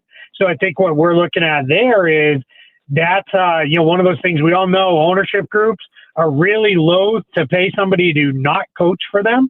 And right now, where the pandemic has hurt a lot of the pocketbooks, I'd be surprised if you're going to see anybody fire a coach with a lot of years remaining on a contract. When Kyrie was there, it was obviously a mess, and they tried to replace that with Kemba Walker. How would you analyze the Kemba Walker experience in Boston? It was great up until when he got hurt. About a little more than a year ago. He was fitting in really well. He was playing really well. He was kind of giving them the ideal guard you did with the 2 young wings. He was able to play off the ball. He was able to do some stuff. And and this continues all the way till today. He wants to be there and came to work with a smile on his face every single day. And that really does make a difference for teams. Now, the challenge is he got hurt and he hasn't been the same player. He's not as quick. He doesn't have the same kind of burst. Because his minutes and games played are inconsistent right now, he's struggling to get in a rhythm. He'll have a good game, and then he sits out a game, and then he doesn't look so good the next time around. So if the hope is with time, he gets back to normal. He's only been back a little over a month. So I think we got to give it a little bit more time. But if he doesn't get back to normal, all of a sudden Boston went from a team that looked pretty good to having a major albatross sitting there on the cap sheet that's going to be difficult to work around for a couple more years. Keith Smith covers the NBA. The Sixers will play the Mavericks tonight. They are 15-15. 1-2 in a row here, but what's going on with Dallas? I think a lot of people thought they would be maybe a contender in the Western Conference. Yeah, a couple things. One kind of off the court thing. They had a lot of injuries and they went through a COVID issue that hit. They were without 4 key rotation players, including a guy you're very familiar with there, and Josh Richardson was out for a while. And that was just as they had started to play kind of good, and they had gotten Kristaps Porzingis back, and they were really working everybody together. That hit them. The on-court thing that they're going through is their defense stinks. They don't defend well at any of the 3 levels. They're really having a hard time getting stops. They've had a hard time, controlling the ball in games, and that's been a problem. That part of that is it's hard to build a defense around Luka Doncic because he has to be kind of your primary ball handler. and that can be difficult to get that guy who can really defend ball handlers on the floor. So that's something I think they were hoping Richardson could do. But as we all know, that was what Philly wanted him to do too, and that never really worked out either. So I think you're seeing the Mavs. They're going to scuffle. They'll probably get into the play-in, and then we'll see where they go. They'll be dangerous in a playoff series because Luka could win a playoff game or two all by himself almost. But I think you're looking at a team that's going to go through a pretty big overhaul this offseason as they try to rebalance around their young star. Now, I don't want to put you on the spot with this question, and it's not like some hot take type question, but do you have any thoughts or names of some buyout options who could be on the horizon here? Yeah, none of them should be overly exciting to people, and I think we make a lot out of the buyouts, and rarely do those guys have a very big impact in leading a team to much success in the postseason. But I think Andre Drummond, we're staring that right down the barrel here. He is not, Cavs have not been able to find a trade for him. I don't know that they're going to find a trade because he's an expiring deal. It's highly likely he'll take a buyout and then he'll join one of the contenders. Blake Griffin, I don't think anything's going to happen with him. There's just too much money owed to him. And then after that, you're looking at guys who I don't think anybody's going to get too psyched about. You know, maybe from the Sacramento Kings, a Jabari Parker or Nemanja Bjelica. You could have somebody from the Thunder, like a George Hill, who could help teams. But none of these guys, I think, are coming in. They're going to be guys you're going to trust to swing a playoff series. All right, Keith Smith, the NBA continues on. And by the way, the first half will end, and then the second half will start just in the beginning of March, and we're going all the way till the playoffs, which begin on May 22nd. The second half will end on May 16th. The playoffs will tip May 22nd. So Keith wasn't lying. You're playing about 35 to 40 games in about a 65-day period here. It is going to be a rush to the end. They want to get these playoffs going. May 22nd is when they're going to tip these playoffs off. And he, like all guests, appeared via the Boardwalk Honda hotline. And don't forget, Keith's got a little one-on-one coming up with Jason Tatum. So follow him at Keith Smith NBA to check that out. I think that drops tomorrow. Yeah, hopefully that'll be up tomorrow morning. You guys know the world of transcription quite well. Takes a little while to make sure you're not misquoting anybody. All right, so check that out at Keith Smith NBA, his one-on-one conversation with Jason Tatum. All right, Keith, appreciate it as always, pal. I thank you guys. I appreciate it. Y'all stay safe, you and yours. All right, he, like all guests, appeared via the Boardwalk Honda hotline. We are the Sports Bash. This is 97.3 ESPN, and it's brought to you by Matt Blatt Kia. They want to get you approved today. Matt Blatt Kia, Black Horse Pike, Egg Harbor Township. All right, what do you got? No, he mentioned Jabari Parker, right? I'm like looking back. I don't even remember him playing for the Washington Wizards. Do you? He was the number 2 pick in that draft. Yeah. And that was supposed to be such a deep draft. And he has bounced all over the place. He's played 2 games with Sacramento this year, 6 last year. He has turned into a little bit of a nightmare scenario. Turned into a total journeyman. Yes, he has. He had that knee problem that really kind of sidetracked him. That's true. That's a big one for sure. All right, Sports Bash, 97.3 ESPN. Yesterday we did the 5 questions. I asked the questions for Nadu. Okay. I mean, that guy, you ask him any question. Oh, I thought you were going to say that you wanted to ask me some. I was going to say I already kind of I wrote them down real fast because I knew he didn't know to write them down. So I was like, I'll do it. Okay, you stepped up. You were the leader. Yeah, but I did it like on the fly. Yeah. But I asked him some, and he, boom. I said, what's your favorite place to visit in the United States? What did he say? Margate, New Jersey. He's sucking up to the fan base here. All right, we'll do the 5 coming up next here on the Sports Bash, 97.3 ESPN, the free mobile app. And don't forget, watch the show live on our website, 973ESPN.com. We're back. It's Sixers basketball tonight on 97.3 ESPN with the voice of the 76ers, Tom McGinnis, calling all the exciting play-by-play action. Euro steps by him and scores it up and good. What a move. Are you kidding me? The Sixers host the Dallas Mavericks tonight. Coverage begins at 7 p.m. Philadelphia 76ers basketball on your radio home of the Sixers in South Jersey, 97.3 ESPN. This month, let me offer you some presidential advice. Leave your dollar in your wallet when you get 0% APR financing from Matt Blatt Kia.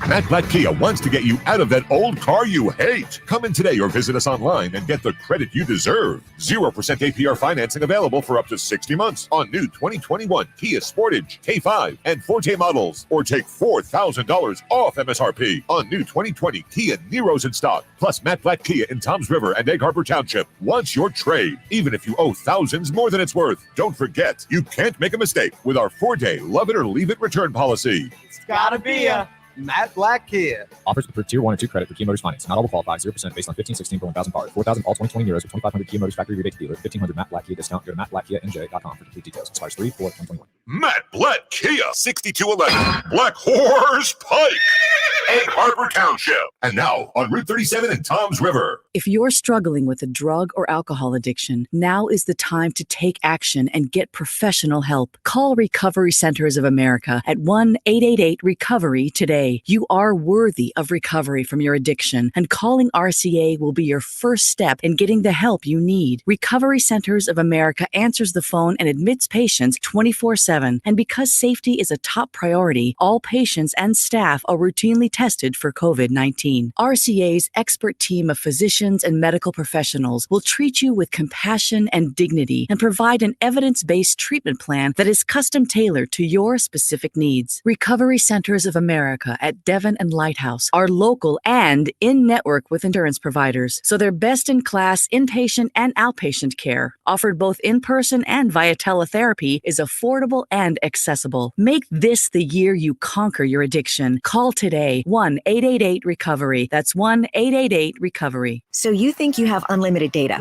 Recalculating.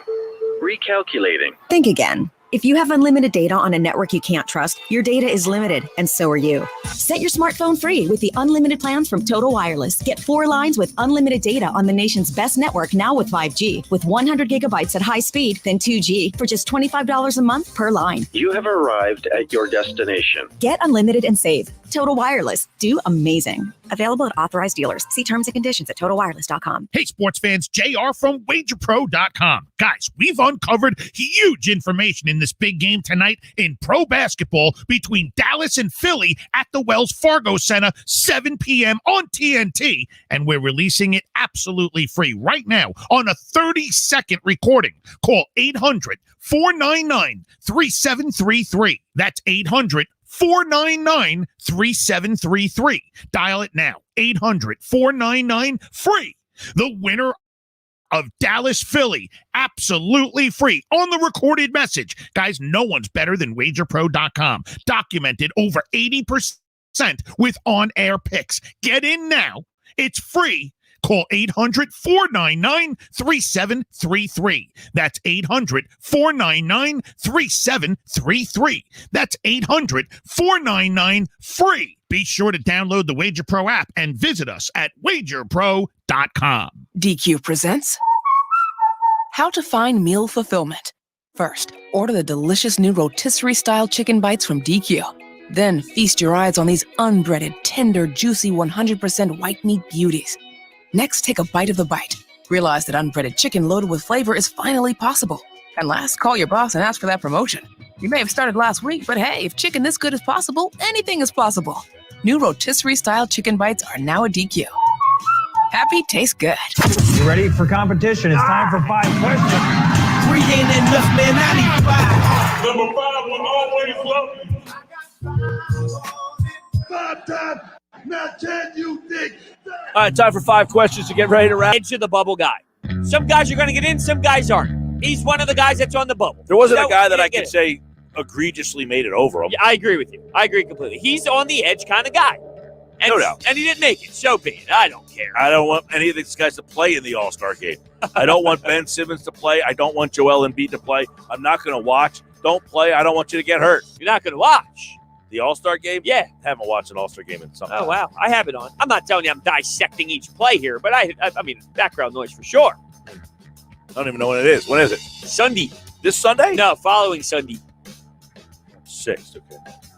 All right, game night's up next. Paul Hudrick will have an update on the Sixers live from the center at 6:20 tonight. You'll get the ins and outs. Who is in the lineup? Who is out of the lineup?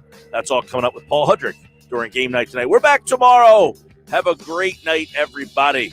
Sixers tonight against the Mavs at 7. Sign up now for this year's $1 Million Bracket Challenge. Registration is underway now at 973ESPN.com and the free mobile app until the tournament begins. The listener who